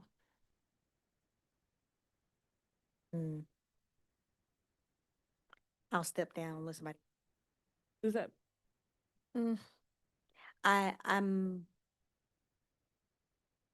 I want to see not just, I kind of don't want it to be a board directive because I want to see more I want to see all the creative things that we need to look at, and I feel like sliding scales need to be a part of it, but I'm not sure how to suggest that without saying we want to see it in October. So that's where I was going. Ms. Byer. Yeah, I won't be here. I'm happy to support your motion, but I would say that it would need to come with, I don't see it coming as a directive to do it, but more to continue exploring it and explore what the additional expenses and staffing would be. And I saw from the survey, like families express concern about providing income information, to their child's school, so I happy to support it but give flexibility to what that looks like from staff and how much it would cost, right? I mean, it has budget implications as presented in the 2 weeks that y'all have worked on this. Thank you. Ms. Chavez. So I just want to say, one, that I think when you come back, if this motion passes, it could be a way to a time when you could share about ways that you cut back on program expenses without, I mean, I don't know that that has to go to the board either, but if that is something to share. Also, you had a citation in here about like after 3 p.m., something like that, 2025. And so I was looking at their data. And if we look at that, which they report by state and nationally and by community, like race or ethnic group. So there's a need for after school. That's what the data shows basically. And people are concerned about affordability. And I realize I mean, as with the classified salary studies and the new scales and all that, we have to think about what is the purpose of this. Right now, it seems like the purpose of this vote and moving forward with the 50%, it's to fund the program. We don't have funding we don't have adequate funding coming in to sustain the program. But beyond that, a purpose could be expanding after school for families that can't afford it. And that's a different purpose than what we're trying to accomplish right now or what we just did. And so to me, there is a lot to explore about sliding scales and all things kind of related, to get at the creativity aspect, but it could get at that. So we have more families that have somewhere to have their kid after school that's structured, reliable, engaged, supervised, like all of those things. It even has the percentage of kids who stay home by themselves, going back down to kindergarten. So, yeah, just something to consider. And so that I would still support this motion, but that's where we could get at a different purpose for this, thinking about expanding after school, which also I know Dr. Lewis has been one of your kind of projects here as well. Great. Ms. Haragoff, did you? So, could we amend the motion to bring back creative solutions for expanding access to aftercare? Instead of asking specifically just for this thing on sliding scale, because I'm curious. I think that'll be a part of the conversation, but there's lots of things to explore about how we can build, create a stronger after-school aftercare programming. Or do we even need a motion? Can we just agree as we come back annually, whether it's October, January, that the team will explore options to support families from a financial standpoint? Yes, there's been some challenges with the 21st Century grants, but as we look to expand partnerships with folks like the YMCA, Boys and Girls Club, the city, county, and school districts will be talking about after-school options as well. So as a part of the annual report, the guardrails are to explore options in the broader sense in terms of making sure the program is financially stable, but also looking for ways to eventually maybe lower costs. I don't know, for families by partnering with additional community partners. And there may be some grants as well. I do know we've started a partnership with the Boys and Girls Club that could expand. And also increasing, like middle school doesn't have that many students in after school. Is there an opportunity to increase the number of students who are attending there? We know our elementary schools are full and need more spots. Ms. Carter-Otten. I just want to say I like these two ideas. I look forward to watching as y'all discuss this next year. And but I would add, I think this seems to be implied, but expanding aftercare, more families want it than can access it, making access more equitable so that families who can't afford it right now have a way to be part of it, if they can't afford it. And then that will likely involve these partnerships. So looking at both of those, like expanding the number of kids that are served and equitable access to the aftercare system. And then that's a third thing, ensuring that I think this is what you're getting at, Chair Umstead, ensuring that ensuring that the aftercare can also be provide supplemental learning. And, that would be an ultimate goal. Like this could be a space for tutoring, could be a space for sports and engagement in clubs and things like that for more students than it already is, if this is really to supplement what we do in our schools during the school day. So.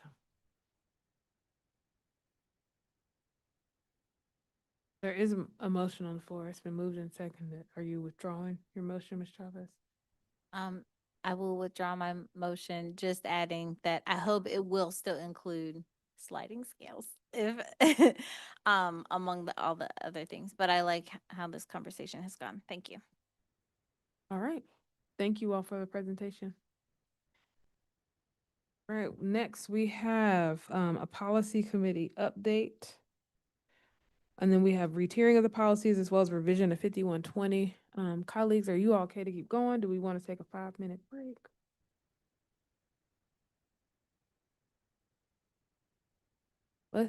Let's take a 5-minute recess, all right? Thank you.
All right, thank you all for that brief recess. We're gonna jump back in to finish our agenda. The next item on our agenda is related to our policy committee update. We have one item that's for information, item A, which is a summary of what happened in our most recent policy committee.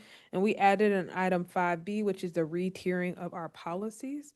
Ms. Vice Chair Rogers, you pulled, was it Miss? We have 5120, right?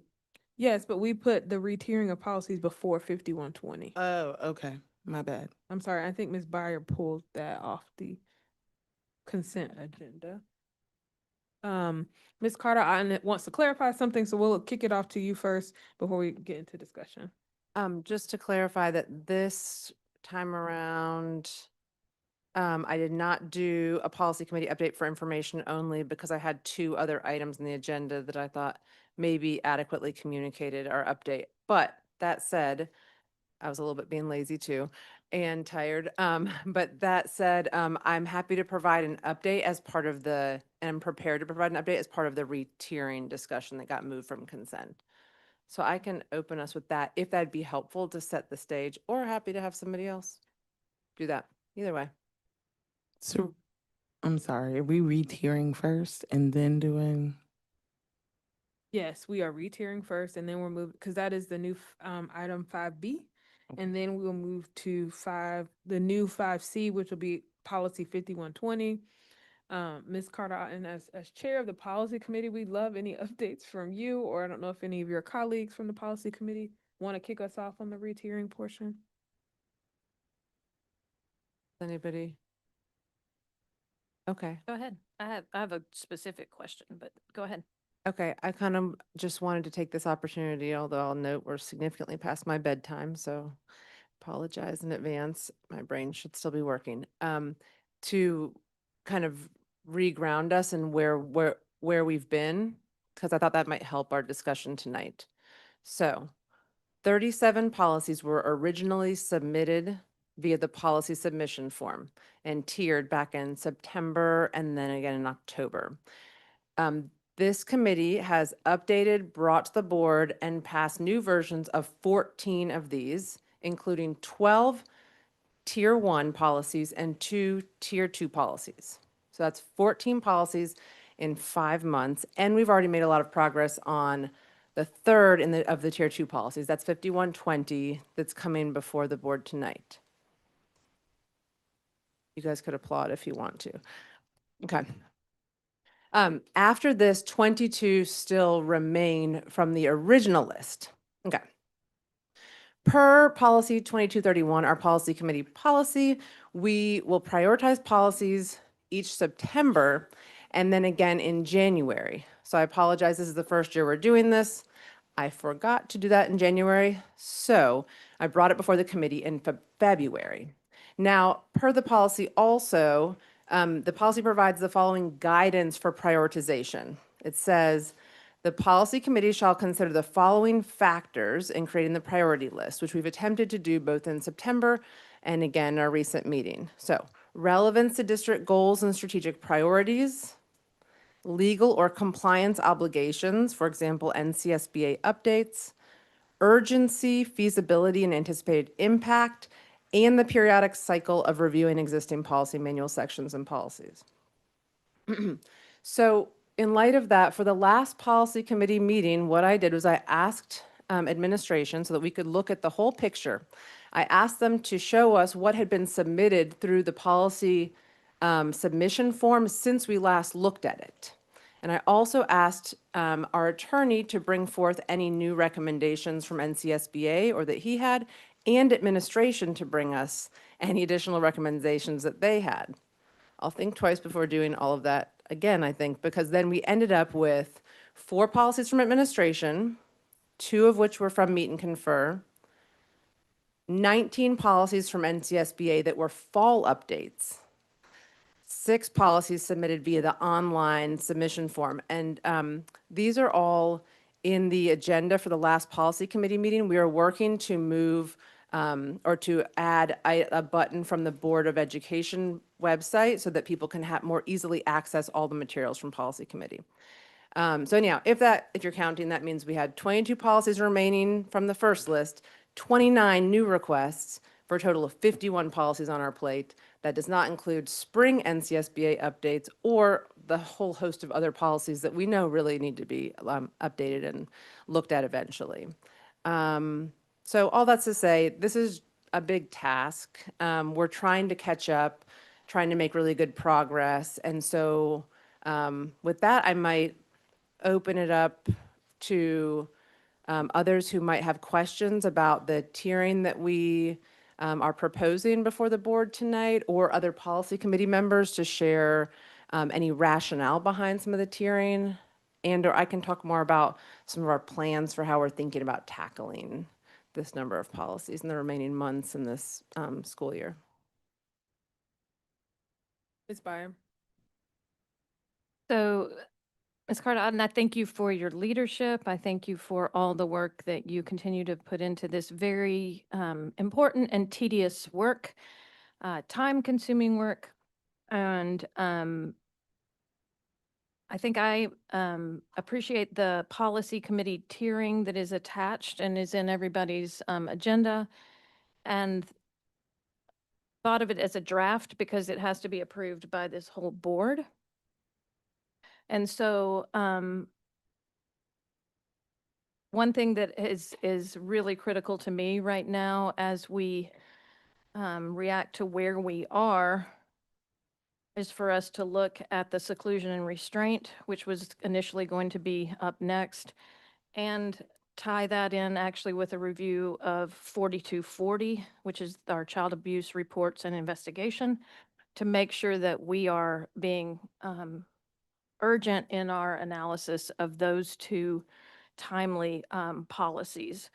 And so one thing I would ask the board to consider is actually bumping seclusion and restraint above grievance procedures for employees and adding in 4240, the child abuse report and investigation, as a corollary to that, so that we can be doing our due diligence with the issues that have been brought to light recently.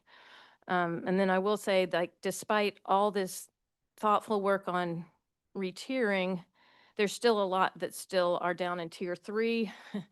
And then the list of the submitted ones that we haven't even considered yet. So I'd perhaps suggest that the board as a whole try to attend the policy retreat date that we've set, April 30th. Is that correct? Did you just say that? And I haven't said that. Yes, that was just set today, this afternoon, I think. So yes, we need to get communication out. So we have some time before that. So my dream would be like as many of us as possible come to that, be able to be there, give it a day, but also that as much of this work that is tedious and not, it doesn't need much work, can come from administration and Dr. Pittman and the board attorney almost ready to just for us to give it the green light and keep moving this forward. So that was my biggest concern that I wanted to talk about with all of you colleagues, was that notion of the urgency of the board looking at seclusion and restraint along with 4240 as the next thing after budget transparency, so that it doesn't fall too far down this list.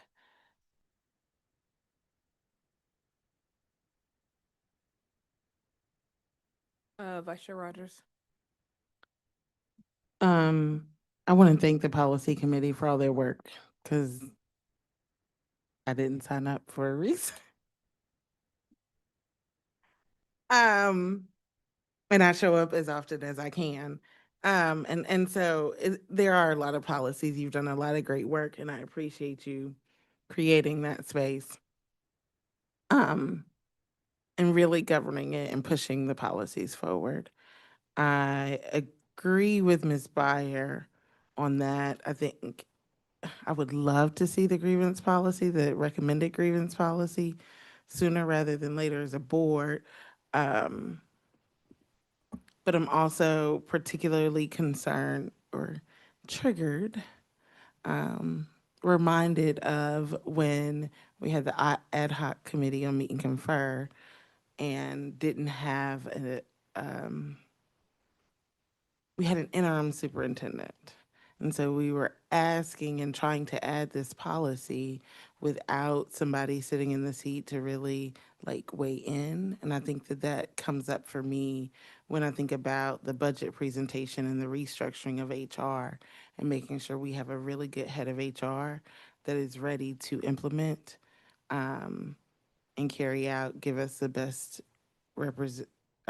best information on a grievance policy. And I don't want us to rush administration in hiring a head of HR because we're trying to get this policy passed. And I do understand that sometimes we implement policy and whoever is in the seat has to carry out the policy. I do understand that, but I do think we owe it to ourselves, we owe it to Durham, we owe it to the educators to make sure that we're getting all of the best information, recommendations from HR specialists, from attorneys, and being intentional about making sure the policy is as good as it can be before we start implementing it. And so for that reason, I would like to keep it in the same location that it was in the fall. And we can focus on the things that Ms. Byer raised. And if we are still continuing to look for a head of HR, I would like us to consider how we do grievance and code of student conduct together so we can talk about really implementing restorative practices in the student code of conduct, as the administration has also recommended. So, Ms. Rogers, just for my clarity's sake, keeping grievance in the same place it was in the fall, Which means that what is that, a 2-point? it was tier 2, 6, so it was 5120, and then transportation service vehicle contracts, and then rules of use of seclusion and restraint in schools, then the grievance procedure. Actually, that was originally where we had placed it, and then when it came back to the board in October, we ended up bumping it below 4307, disciplinary action for EC students with disabilities. So it's at the bottom of tier 2 right now. The grievance policy? Yeah. If you look at column 2, it shows you the 2.1. Those are the rankings. 2.2, that was the October. So you can see for grievance, Okay. 2.9. That'll just help with your Okay, that's referencing. helpful. Yeah. Thank you. Okay. Yeah, I would be comfortable with that too.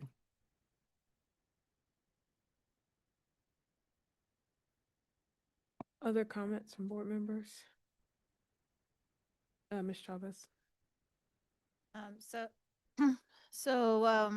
Let's see. I think it needs to be stated that part of why this is coming up is I think we need to clarify what's happening between our policy committee policy and meet and confer policy, because that was kind of the issue that came up. Should policies that are developed at meet and confer come directly to the board, or and they can, there is that pathway through the chair, but also does it make, do we re-tier every time something comes from meet and confer? Like what, they're not totally, there could be more clarity in those policies as they talk to each other. So that's one thing, but that's a whole nother, then we have to go look at policies, and so somebody needs to re-tier those again too. But, so I don't think we're gonna revamp those policies right now. But it was my understanding that the budget transparency and grievance policies were kind of almost there. I hear the concerns about the grievance policy and not having an HR person. I wonder about leaving, maybe this is what you're saying, Ms. Rogers, like, or Vice Chair Rogers, leaving budget transparency up toward the top? Or, yeah, and then moving grievance back down. I am, I can go, uh, honestly, there's just like so much to do in policy committee. That's why we're having a retreat of like, what, 6 to 8 hours or something like that in April now. And I'm also concerned about, getting to the seclusion and restraint policy. I do think that's urgent. It's been urgent for a long time. But we're also kind of balancing that with like things that we can kind of take off our plate quickly. One of the big things is that I think I just want to confirm our attorneys are looking, which we have Mr. Weber with us for our policy committee, is looking at the grievance policy and budget transparency policies currently. So is that happening, or are we waiting until they come up on the docket at policy committee? I think we discussed this at policy committee.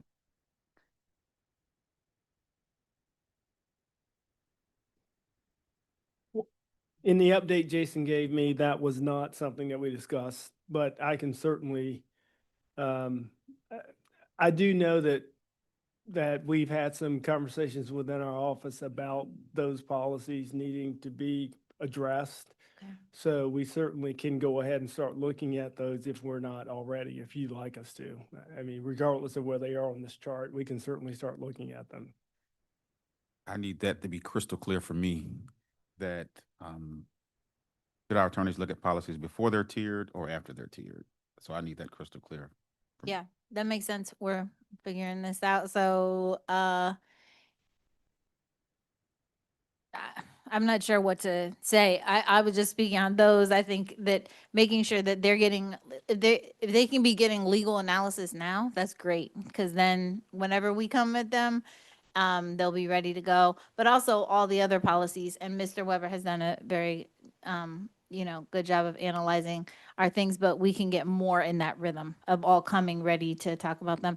As for whether, it seems to me that our attorneys could look at them before the tiering. That's it, during the meet and confer process, but I don't know how others feel. There might be, reasons not to do that, but. Can I ask a question about that? I'd love to weigh in, but I haven't seen the policy. I don't know if there's anything that I would like to add to the policy that I could get buy-in from folks. Or I could ask the attorneys, it's legal. And it doesn't just go for the grievance policy, it goes for any policy that's submitted through the process. And so do we want to skip board review and send it, like any level of board review, and send it straight to the attorneys? Does that seem right? Like when I was under the impression of the retiering of the policy, I too put budget transparency in the form, but what else was put in the form between October and January to be considered? And what do those policies look like? Like how do board members know that we want to authorize the attorneys to look at them? Because some of them could just be, I want you to implement recess for every single student, which is a valid policy, right? I want you to make sure every single student, every single school has recess every single day. Are we sending that to the attorney just because somebody submitted it?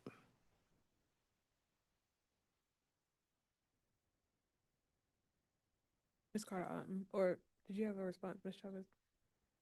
Yeah, I think with that's a good question. I'm thinking about the ones that go through meet and confer where administration is like, yes, we are working on this. Those, it seems to me, could get legal analysis during that process because administration is like, you all work with our attorneys as well. You're saying yes to it. So that, I don't think it has to come to the board for the board to say, yes, now the attorneys can look at it. the one, others that are submitted by community, maybe that's a process where, that the committee chair, which she has been doing a good job of communicating with administration about what needs to happen prior to the meetings, could then also, maybe you're already doing this, Ms. Cardotton, communicate, we need a legal analysis around this.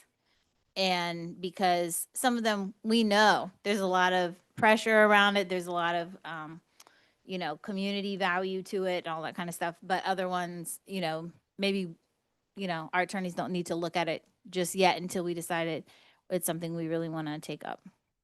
Go ahead, Ms. Cardone.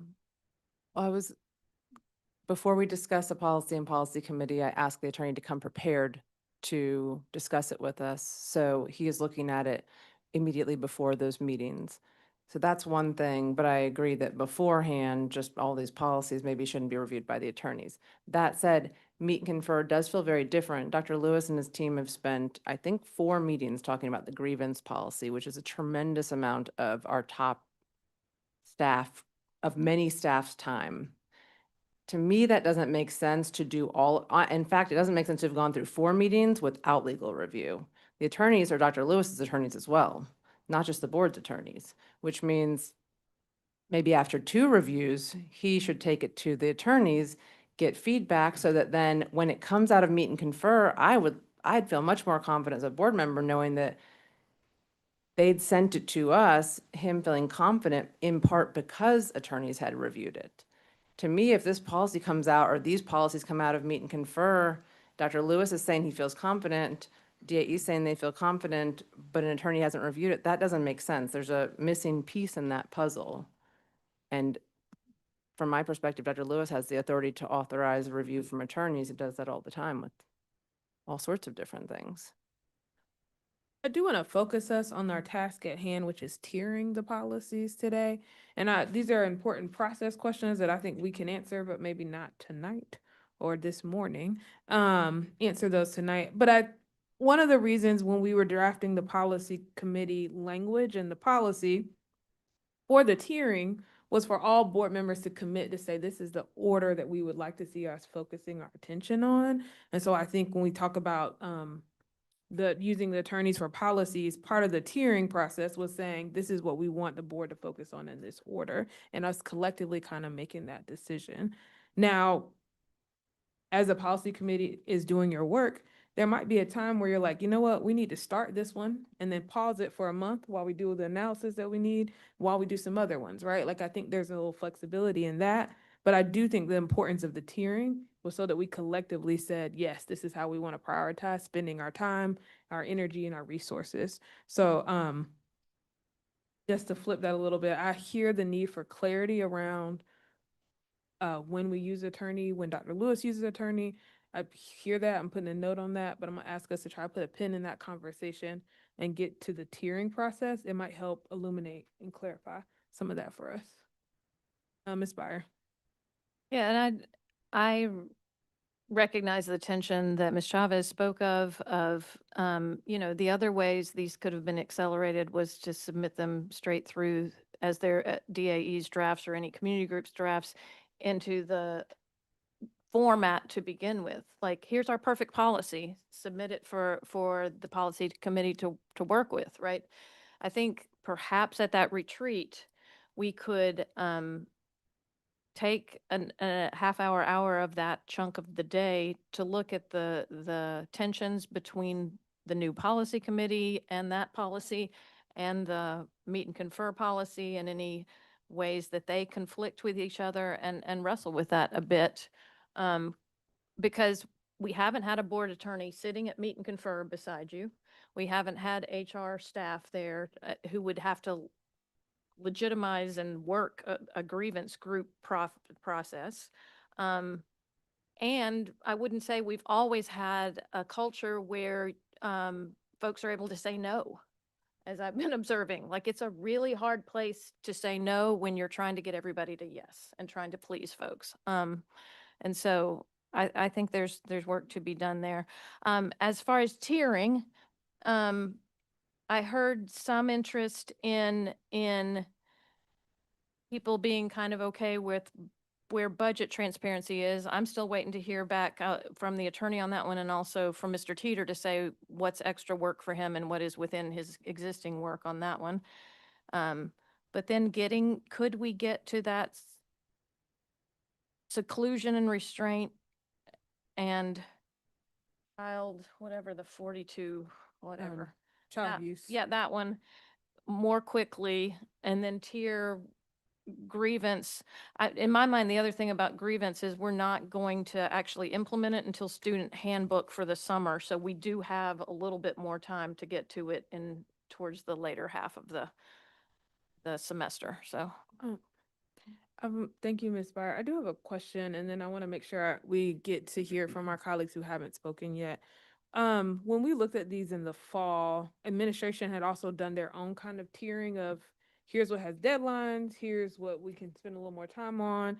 Did that happen with this re-tiering list as well? That administration said like, hey, Mr. Weber with the NCSBA update said these should have been done yesterday, these need to be done today. Da, da, da. Thank you for that question. We did ask about that when you brought these to us. These are ones that should be updated, but there's no firm timeline by which they need to be updated. And so for that reason, what we decided to do was for the NCSBA list, the reason that they're listed under the ongoing is because we asked him to bring forth recommendations on a rolling basis.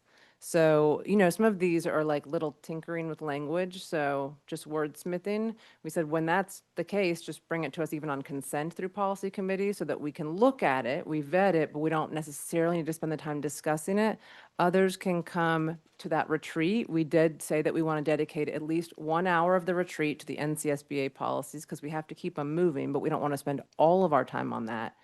And at least 1 hour on what Ms. Byer named, which is the process questions and kind of reflecting on the process and any conflicts between the policies. Does that answer your question? Yeah, About- did staff have an opportunity also to look through these NCSBA ones and tier them? And if you're talking about an April 30th budget retreat, this might not matter as much, but I'm just thinking about things that might need to go in a student handbook that gets printed at a certain time for year-round school that starts in July. So just want to make sure that if there's anything that kind of needs to happen by a certain date, that we hit those markers. Yeah, that's a great question. They haven't done that yet, but I think that is something that we will need them to do prior to the retreat so that we know which ones need to be tackled first. Mr. Tab? Thank you. Thank you to the policy committee for the work that you are doing. My I guess my question or concern is about the restraint and seclusion, that it is not at the top of the list, based on the climate that we're in and things that we're dealing with in Durham Public Schools, that I definitely would not want to see that continue to be moved down, that we move it back to the top. Also to deal with 4240 with the child abuse. I also agree with some of my colleagues about the not having HR person in place to deal with the grievancy. That's really important to me as a former educator, making sure that all the processes are in place as we tackle the grievance policy. Very important to me. So just want to put that on record that I would love make sure that we kind of move the seclusion and restraint child abuse policies back to the top. Thank you. Thank you, Ms. Harold Goff. I think I'm in the same place where Mr. Tab is. I would like to see those be prioritized. And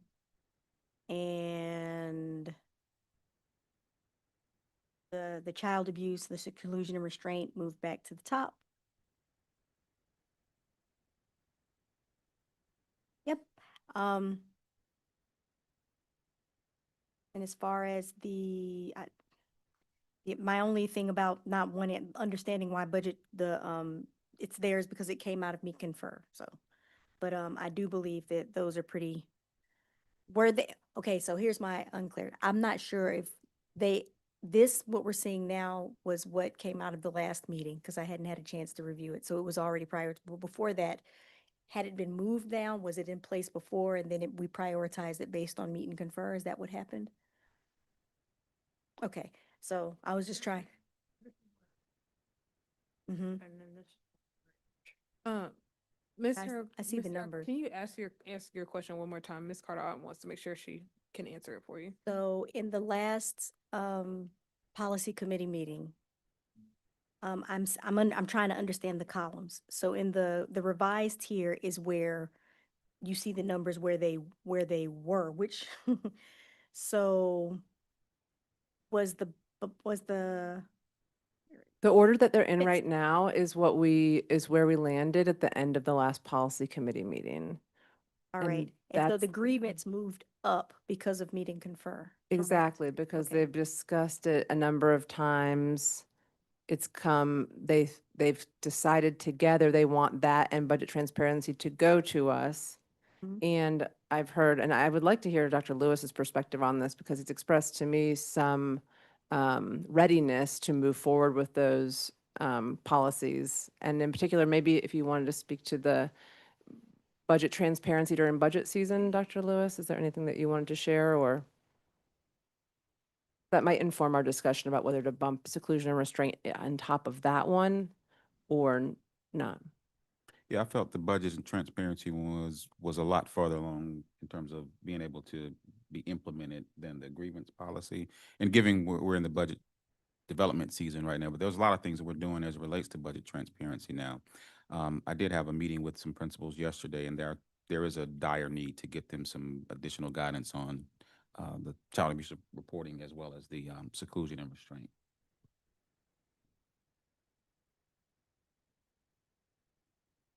All right. Can I speak to this first and then try to provide some guidance on where we go? All right. I am trying to keep track of this from what I hear, but what I would like to also see happen is moving up seclusion and restraint, moving up child abuse, and then moving up student code of conduct, because we were piloting restorative practices, new matrices this year that we needed to implement policy for. And if I think about the timeline of handbooks and trainings and everything happening over the summer, making sure that student code of conduct gets done right before the end of the semester. I don't know, I'm looking at Dr. King, but probably earlier rather than later so that that can be in place for upcoming school year. To me, these are all about touching some of the student work that I think we need to make sure we're prioritizing. So for me, I would like to see those move up because of how we've been talking about some of those goals for the year. So that is my request. Now, if I hear people correctly, and I'm probably gonna get this wrong, so please don't fight me, y'all. 5120 is where we're gonna be reviewing that tonight, and that still is at the top of the list. Next, I heard ask for seclusion and restraint. Next, I heard child abuse. I heard budget transparency, but I'm not exactly sure where to put that. But I've also heard student code of conduct. I heard grievance policy at the end. I've also heard grievance policy at the beginning. So that is what I've heard. I'm sorry, I wish I could put it up on a screen so we could look at it and play with it as we continue to figure this out. I'm gonna go to Ms. Chavez. So I would like to propose this, that we do, as you started, seclusion and restraint, child abuse, reports and investigations, then budget transparency, because it's further along and I think we could move it on through. And honestly, by this point, we're in April. And at some point, again, we're gonna have that long day of working on lots of policies. And then student code of conduct, also important to me. And we have also been kind of working, toward changes in our discipline policies for a couple years, I would say. So I think that I'm eager to get to it. But I would like to see the budget transparency, since it probably won't take as long, kind of moved out during budget season. Do student code of conduct, disciplinary action for EC, grievance policy, teleworking, absences due to inclement weather. I'm sorry, I missed one. Transportation. No, I got that. That was the first one. Yeah. Let me read it again. Seclusion and restraint, child abuse reports and investigations, budget transparency, student code of conduct, disciplinary action for EC, grievance policy, transportation, teleworking, absences due to inclement weather, let me finish, and multiple NCSBA policies. I would like to make a motion that we re-tier them in that order. Second. Been moved by Ms. Chavez and seconded by Mr. Tab that we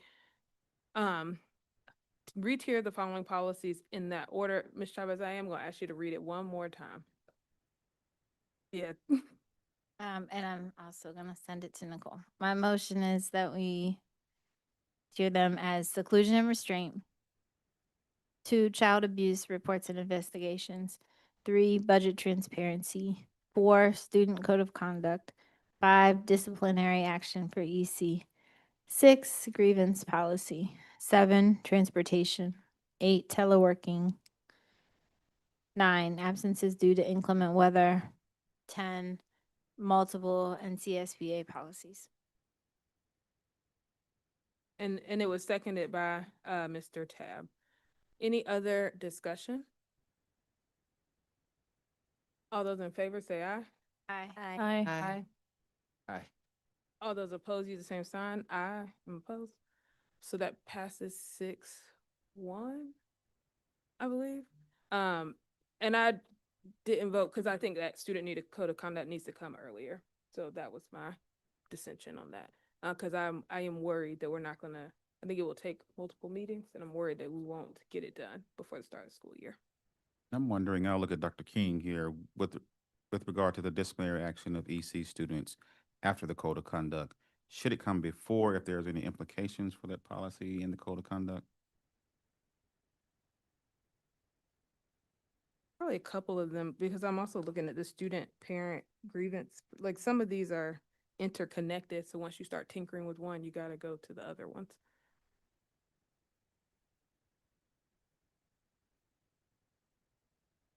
And Rod, jump in and help me out here. I'm thinking, without just looking at the policy right on my head, much of what's gonna be in that EC discipline piece is gonna be driven by the law. So I'm not sure that it would have to come before. It could. I don't think it's gonna be critical, because I think that's gonna be one where again, we don't have a whole lot of room to move around, except to operate in a way that's a little bit more more liberal than what the law would allow, if that makes sense at all. I'm sure that we'll want to have robust discussions about it, so it might take a little longer as we like to engage with the law and different things. I'm just thinking from a timing standpoint, when we do get to the code of conduct and say we're done with it and we're getting ready to print, so to speak, the code of conduct, and then we do the disciplinary action of EC students and find out we need to go back and tweak the code of conduct. That was my thoughts there. I think maybe we can ask that staff work to figure out how you can do those together or whatever you need to do. And then the time, can you give a deadline for when they need to be done by? For the code of conduct, so that we can be ready for the upcoming school year. You don't have to give it to me right now, but if you could pass that along to the policy committee, that way we're kind of clear around when that might need to happen. All right, Ms. Harold Goff. It was similar to what you were just saying, along those same lines. I was wondering if we could have that as an extra column in a chart like this. The recommended times that these policies would need to be completed, so that to help with the tiering in the future.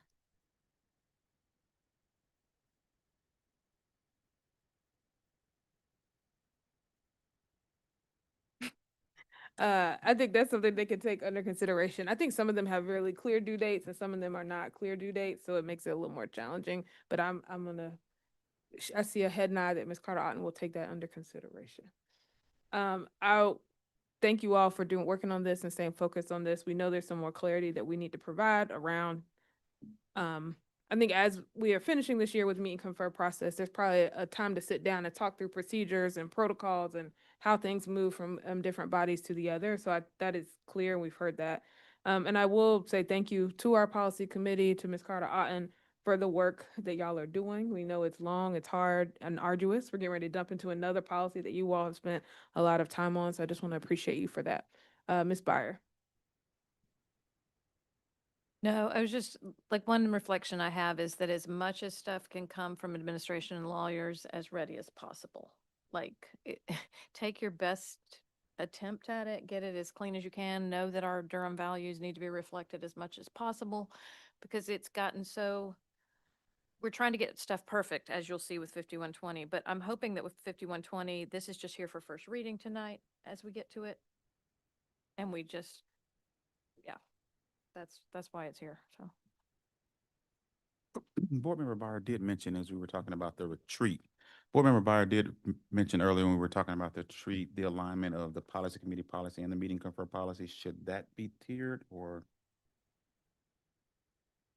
We're planning to dedicate, we said, at least an hour during the retreat to discussing the intersection between the two in a broader conversation about what's worked well this year with policy committee and what has been a challenge that we need to kind of rework for the next year, with the ultimate goal of me putting together some kind of like procedural outline so that the next committee chair can follow that.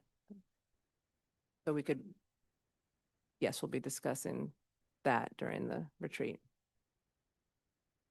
All right, thank you all for that. We have one more presentation, 5120. This is on our agenda for first read. Any ideas about how we can move through this policy? I know you put together a really amazing presentation. Oh, that is not mine to take credit. Well, maybe it was mine at one point. I think Dr. Pittman, you're on this, Tracy. Did you have a vision for this?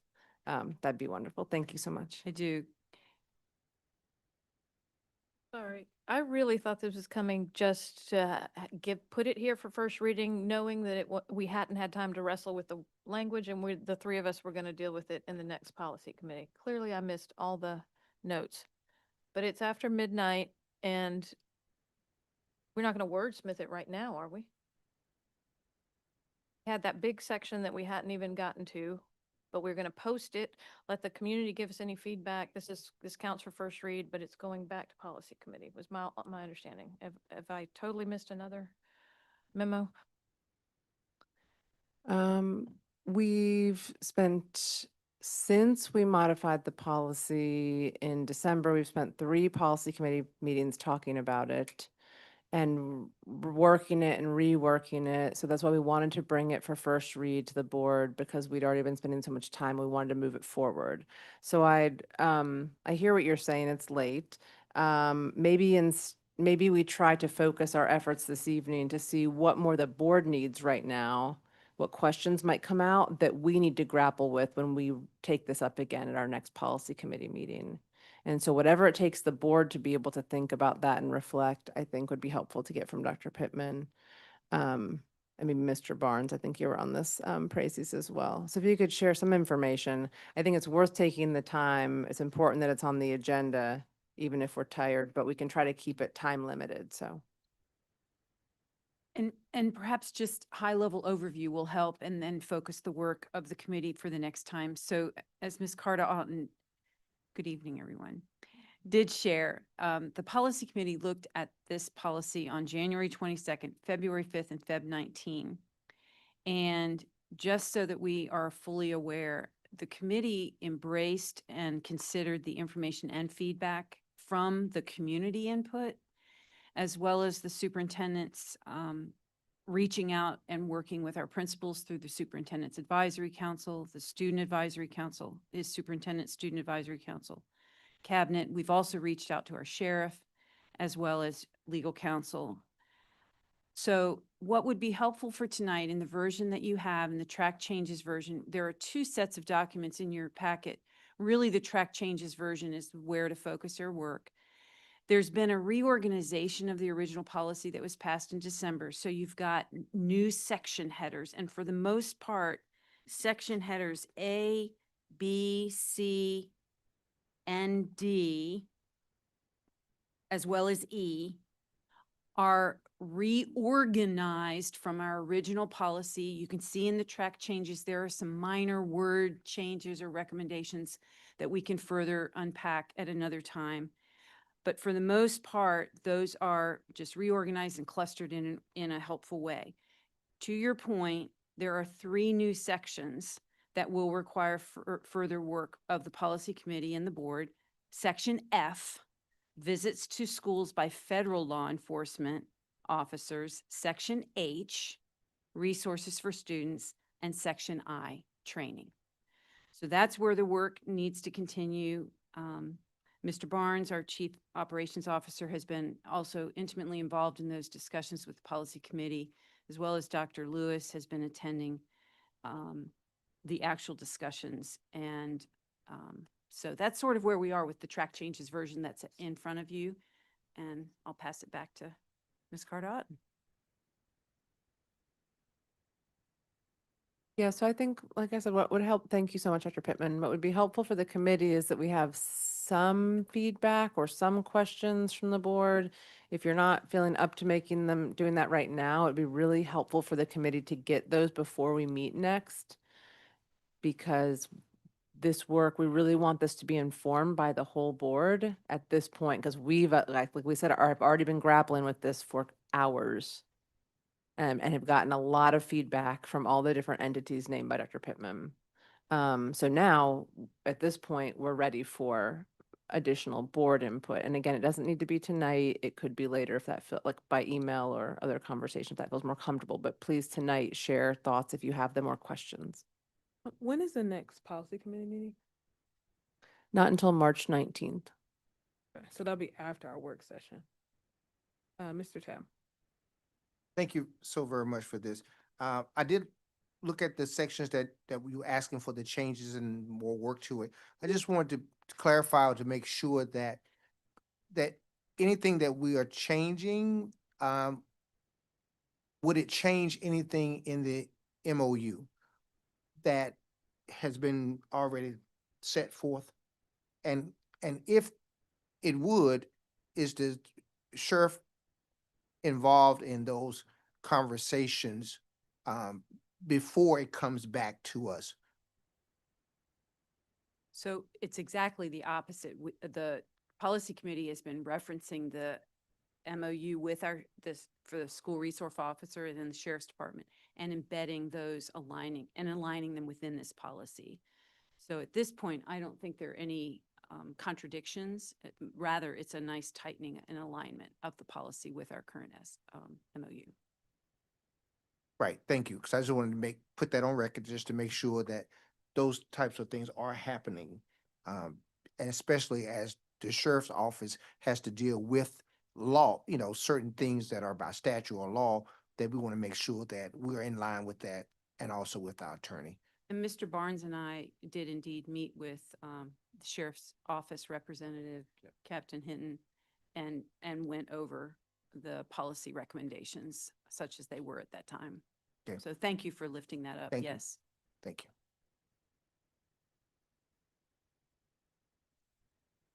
Colleagues, we also can move this item to our March work session. I think for community to note, we've already made some, we already have adopted a version of this policy and made some edits to this. So we're still continuing to look at it and review it. If we move it to our March work session, we can have more discussion. We also know there's some consultation with our attorneys that also might need to happen as we continue to review this policy as well. Ms. Byer.